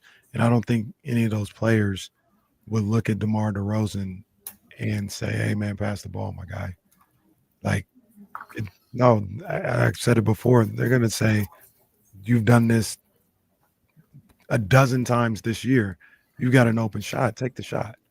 We believe in you." In win now games in a playoff race, if DeMar does the exact same thing another couple times over the next couple weeks, like somebody's got to speak up, and hopefully it's Doug. True, but my whole point is it hasn't happened a couple of times. Sure, it happened once, and people were like, "Man, DeMar always doing this and that." No, he doesn't. Like the more times, like I said, I can count 10 times this season when he's shot the ball like that in the clutch and they've won. How many times has he shot the ball like that in the clutch and they've lost? Like it happened in New Orleans. It doesn't. He's allowed a time when it doesn't work. So you know what I mean? We're like, yo, you got to pass the ball, man. So let's change the conversation then, because I don't think DeMar's the most recent example because of what happened, but it's not a DeMar thing. Again, it's a who is the right choice to come out on that given night if you need Keon in there to close games or you need somebody else in there to close games, right? Sometimes it might be Keegan, although I think that lineup is too small defensively. If you're trying to get Keon in there, you're obviously trying to get stops down the stretch. Plus, he might be hitting threes like we saw in that first New Orleans game. So the last game, I felt that LaVine was cooking. You probably should have had Keon in there on CJ. DeMar needed to be the guy that was taken. Keegan needed to. You think Keegan? Okay, well then maybe if you're undersized, then Keegan's the guy in that spot. Either way, offensively, Zach LaVine should be touching the basketball in those spots. Like, that's just a 1-game sample size. It doesn't mean that DeMar's bad at the job all of a sudden. Most of the time, it's going to be DeMar, and that's fine. But given that circumstance of a game that you really had to win, give the ball to freaking Zach LaVine. He's cooking. He also has 10 assists. And you went from, guys, 19 of the first 20 baskets the Kings had were assisted. They were carving the Pelicans up by passing the ball and moving the ball. Domantas Sabonis was feasting down low. And it's not that it's not that you need to go to that every time. They didn't try it once. Like, that's to me where it's like, again, I know DeMar's your closer in that moment, but why did you go away from what was working to give this guy the ball? And you're confident in him, but you lost the game because it's one of the major reasons you lost the game. It's not fair to say it's DeMar DeRozan's fault, but maybe tomorrow against the Warriors, Maybe DeMar's cooking, but the Kings can't stop Steph, and Zach LaVine is struggling. Okay, Keon, Zach, you got to get on the bench, man. This is that moment. Like, that's the thing. I think DC has to find the confidence, and the team has to believe in him enough to where if you need Keon on the floor in those moments, you need to find the right guy to take out. And I feel more often than not, it's going to be a choice of your backcourt, Malik, Keon, DeRozan, or LaVine. And all three of those guys expect to be on the floor in those spots. And all three of them probably aren't going to take kindly to being taken out. But will you make the right choice on that given night to win that basketball game? Real quick now, I just want to say one thing. So Keon, we all love him as a defender, and we just love him as a player. He wasn't stopping CJ that night. He wasn't hitting those shots. But we want him in there because we trust him, right? That's the same thing that happens on offense. CJ was going crazy on him. CJ was going crazy on Keon. But we want him in the game, and we want him guarding him because we trust him. That's the same thing with DeMar DeRozan. He wasn't hitting nothing, but you want him taking them shots because we trust him. That's the only point I would make. That's what happens from time to time. You get these guys in there, even if they're not on their game that night, and you keep them in there because you trust them. I hear exactly what you're saying. My counter to that is this team has a lot more scoring options than they do defensive options. And you have two guys on this roster that you really can feel confident in defending. And look, CJ was cooking 100%, but I don't think Keon Ellis would have left CJ as open on a couple. Like, CJ had a pull-up three in transition where there wasn't a dude within 5 feet of him. You think Keon is letting him comfortably walk up the floor like that? Like, that's my point. And maybe Keegan should have. So maybe Keegan has to wear part of it too, 100%. But I think you could have gotten away with trusting Zach offensively in that game and having Keon on the floor to help you a little bit defensively to try and slow CJ, or at least make the guy work a little bit harder than he was working down the stretch. It's hindsight 2020. They lost the game. It sucks. This is how Doug Christie's going to be judged through the remainder of this game. And so many of these games have been such close games, regardless of the competition, especially against teams like Boston and OKC and the Knicks, who are going to be coming through town. Like, if you have a chance to win that game late, you got to go and get it. And maybe that might include making the tough decision of who comes out so Keon can be in, or Keon, you're out so our closers can close. Like, somebody's going to be pissed off, but they have to win the game. Yeah, the tough part about listening to you break all that down, Matt, and I don't disagree with anything either of you said in that regard, to be honest with you. It also brought to reality the difficult position that Doug Christie is in. Yes. Doug Christie is being asked to make decisions in his 30th, 40th, whatever it is, 30th game as a head coach, that there are coaches who have been doing this for 10 years don't make, or can't make, or are unwilling to make. And that's a tough spot for Doug to be in, because this may not necessarily be Doug's only shot at being an NBA coach, an NBA head coach. But right now, this minute is Doug's shot at being an NBA coach. And there's not a lot of room for error, especially when you got a front office that is, they're kind of on the edge of the cliff of being, the next Sacramento regime to go. Like, they're right there standing there at the end. And ironically, the guy who could probably prevent that from happening the most is Doug Christie. I remember Mike Brown talking a lot about Keegan his rookie year. And he talked about how Keegan is doing something that no other rookie is doing. He's expected to be a high impact player on a winning basketball team as a top pick, right? Most top picks are typically on bad basketball teams and can kind of ease their way in and get the green light to shoot 20 times. And who cares? You're on a bad team, but just get your feet wet. Keegan wasn't allowed to do that. He come in, be a high impactful starter on a playoff team, even though you were the 4th overall pick. Exact same thing can be said about Doug Christie. A lot of interim head coaches take over a team after there's a firing midseason. Typically that team is drastically underperforming and is bad. Now there's been exceptions like Ty Lue, for example, of course, but Doug is being thrust into a position where not only is he trying to win to secure his job, not only are the players on this roster trying to win, not only is the front office trying to win to preserve their jobs, like, there is a mandate from ownership. There's a mandate from this city to be competitive again consistently. Like, we ain't going back to that playoff drought. And Doug Christie knows that very, very well, right? He understands it as being a part of the last great teams that were here in Sacramento. I appreciate the hell out of Doug for the circumstance that he's been put in. And he is taking the player motivator approach And we've all experienced Doug Christie, the speaker, whether it was publicly or privately, and we know how you listen to every word he says, and every word he says is he meticulously chooses. He doesn't waste words, right? Doug says what he means, and he wears his heart on his sleeve, which is what this city loves about him so much. So it's in a weird way, it's like, it's not a position I envy anybody in. But if there is anybody I want in this position, Doug Christie's got to be towards the top of that list, right? So it just added to the list of reasons to root for this team. Hey, even if pessimistic heel Matt George over here is not a believer in the team, and I stand by, I just don't believe this group. I don't believe in the future that this organization has built for themselves. I think there are a lot of hard questions and hard decisions are going to be had to made this summer. But for these final 27 games, this is what it is, right? And I'm skeptical, but we're here for the ride. And hopefully this team, if this team can do it, they've got the talent to do it. It would be an amazing story for Doug Christie. And there's part of me that wouldn't be surprised if Doug Christie is able to pull it off. Not the Kings. Doug Christie is able to pull it off. So now we kind of go along for the ride. All right. We're back at it tomorrow. We were kind of started the conversation, really never really like dived into it. You think tomorrow dove into it? No. Dive. Yeah, dived is not a dove. Word. It's like Bret Hart. Tomorrow night's a big game, right? I mean, every game from here on out is a big game, but that's a cop-out. But yes. Sure, I mean, you've got a chance to win the season series against Yes. the team that you're tied with right now. On your home floor, too. Yeah. Like, just get it done.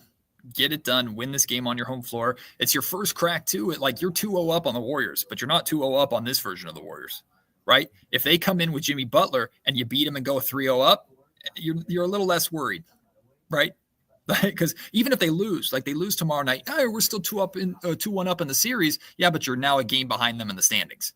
Tiebreaker only matters if you tie with them, not behind them. So it is a massive game, plus just to build momentum for yourself. Like I'm knocking on all wood and not trying to speak this into existence at all, because believe it or not, I don't want the team to fail. But if you come out, Not what the internet said. Not what the internet said. Boy, don't go on King's Reddit.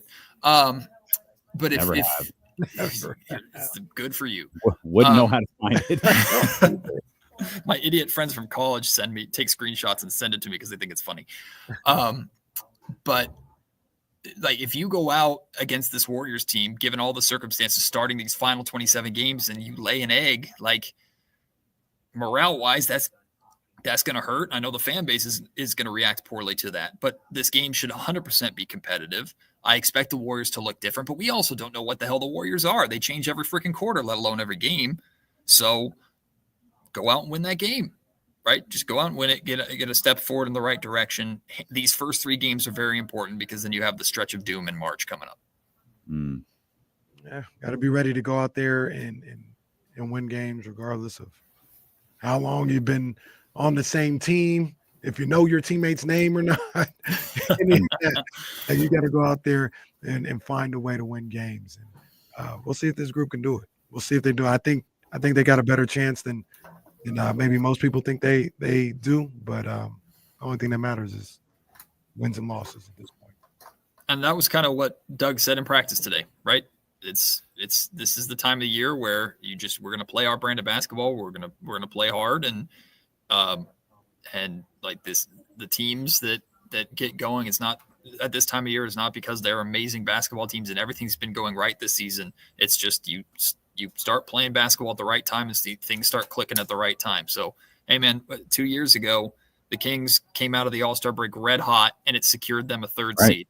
And we have to remember the context of that, because that was right after the trade deadline, where all the Kings did is go out and get Kessler Edwards. I'm not saying that in a negative way. I actually thought, and I defended that move by Monte McNair completely. Ride with this unit. They've gotten you this far. And I remember other teams were making moves, and the fan base was feeling like, oh God, the Kings are in this spot, but all these sharks are circling, all these teams with experience are circling. They made some moves. Like, the Kings are going to have to fight hard to hold on to this spot. They came out of the All-Star break, I think won 7 of 10. And at that point, like top 4 was pretty much solidified.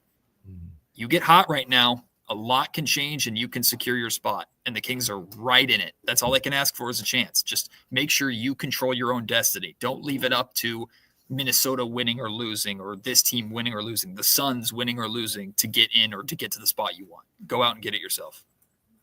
Oh, we heard from that as Matt is a corporate stooge. Oh man. Just Monty was great. Kessler Edwards, that's all we needed to do. I can't win. Stooge Matt George. No, you sound like the internet. Oh, I got that from King's Reddit. Oh, Kidding. that's the tamest thing. That's the tamest thing to find. No, I don't imagine it would be that difficult. I just searched King's Reddit. King's Reddit. Matt, I stay off of Reddit. That feels like a dark. Oh, I've never been on anything. The first thing that pops up is Matt George rant. This is gonna be good. Well, hey, shout out to this guy. He says he sticks to the insiders and D'Lo and KC. Oh, big ups to him. Maybe Reddit isn't so bad after all. I just think about his Bagley song. He's just too inflammatory and reactionary. He's either being overly optimistic or pessimistic. And then someone follows up, yeah, that's this sub in a nutshell after every win or loss. Matt used to be positive. His Locked On pod used to be so good. It still is. Now it's just always scripted the same and ads. Oh, come on. That's true. That part's true. Now, oh boy, I'm scared to death to do this. No, here's what you do. You want some good nightly reading, keep going. Like from the off season, there's a Matt George appreciation post where someone posted something really nice about my content during the off season, and the entire comment section is like, yeah, he still sucks. Oh, this King's Reddit. Well, how about this? How about this guy? Keep an eye on D'Lo and KC to share more context about Fox's departure. Here we go. Oh, these guys suck. No, I'm just kidding. It doesn't say that. If we scroll long enough, it probably will. Great stuff, Matt, as always. You still reading from King's Reddit? No, I'm gonna no. Those were my own thoughts. I'm closing Reddit forever. That world does not belong to me. We'll be looking forward to Kings basketball returning and more Locked On content, and of course, your great stuff over there at ABC 10. And we look forward to you being back with us here tomorrow, game day, beginning at 10 a.m. with the Insiders on Sacramento Sports Leader ESPN 1320. Vamos, Four Nations. You couldn't even say Vamos America. That would have sounded bad. The event itself. Oh, MAGA Caraway over here. Just the event itself. Good. Yeah, that would good have event. That would have been awful. Spectre says, the internet was a mistake. I am not searching my name on Reddit. Absolutely. Well, actually, we did that once. They like you over there. No, I don't think that's true. I No, don't they think do. Reddit likes anybody. They like you. Reddit, I think it was Carmichael Dave. No, they. I just put says, why does D'Lo hate Carmichael? There it Dave is. so That's what I thought. It's right at about the 20-minute mark below. Oh, well, there's one that says D'Lo going crazy right now. Oh dear God. This is a lot of the. This was 3 years. Well, the top post is that's the story of my life. This is all the De'Aaron Fox stuff. Yeah, I don't even know if I'm searching right. I can't even find the. Oh, why does I searched Damien. Why does D'Lo hate Carmichael Dave so much?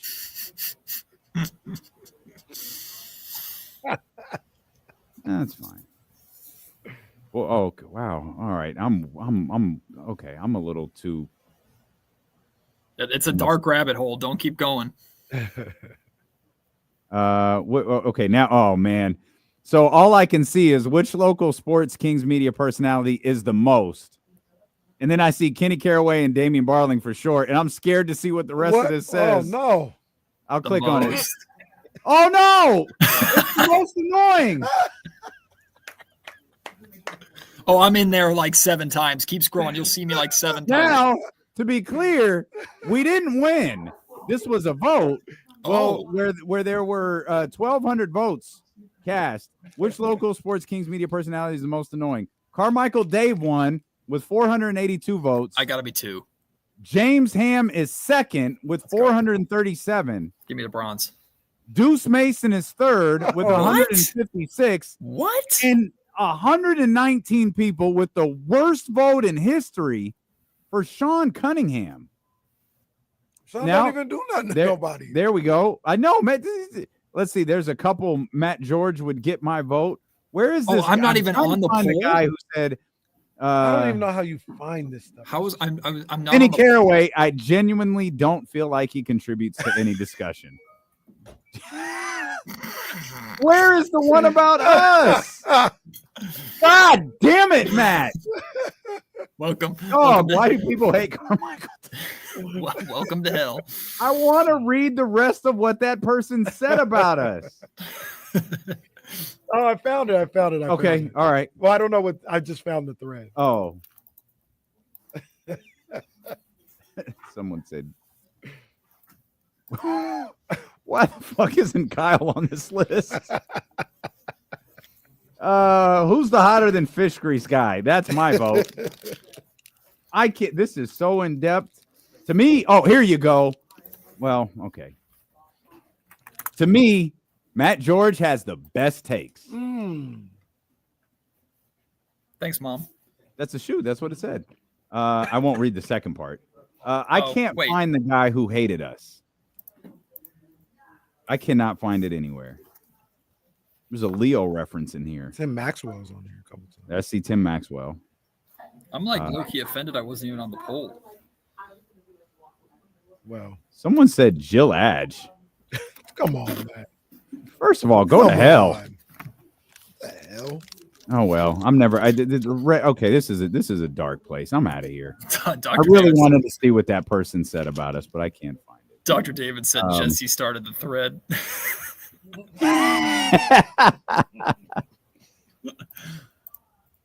Wait a minute. Okay, Kenny Caraway. Okay, now I got the second set.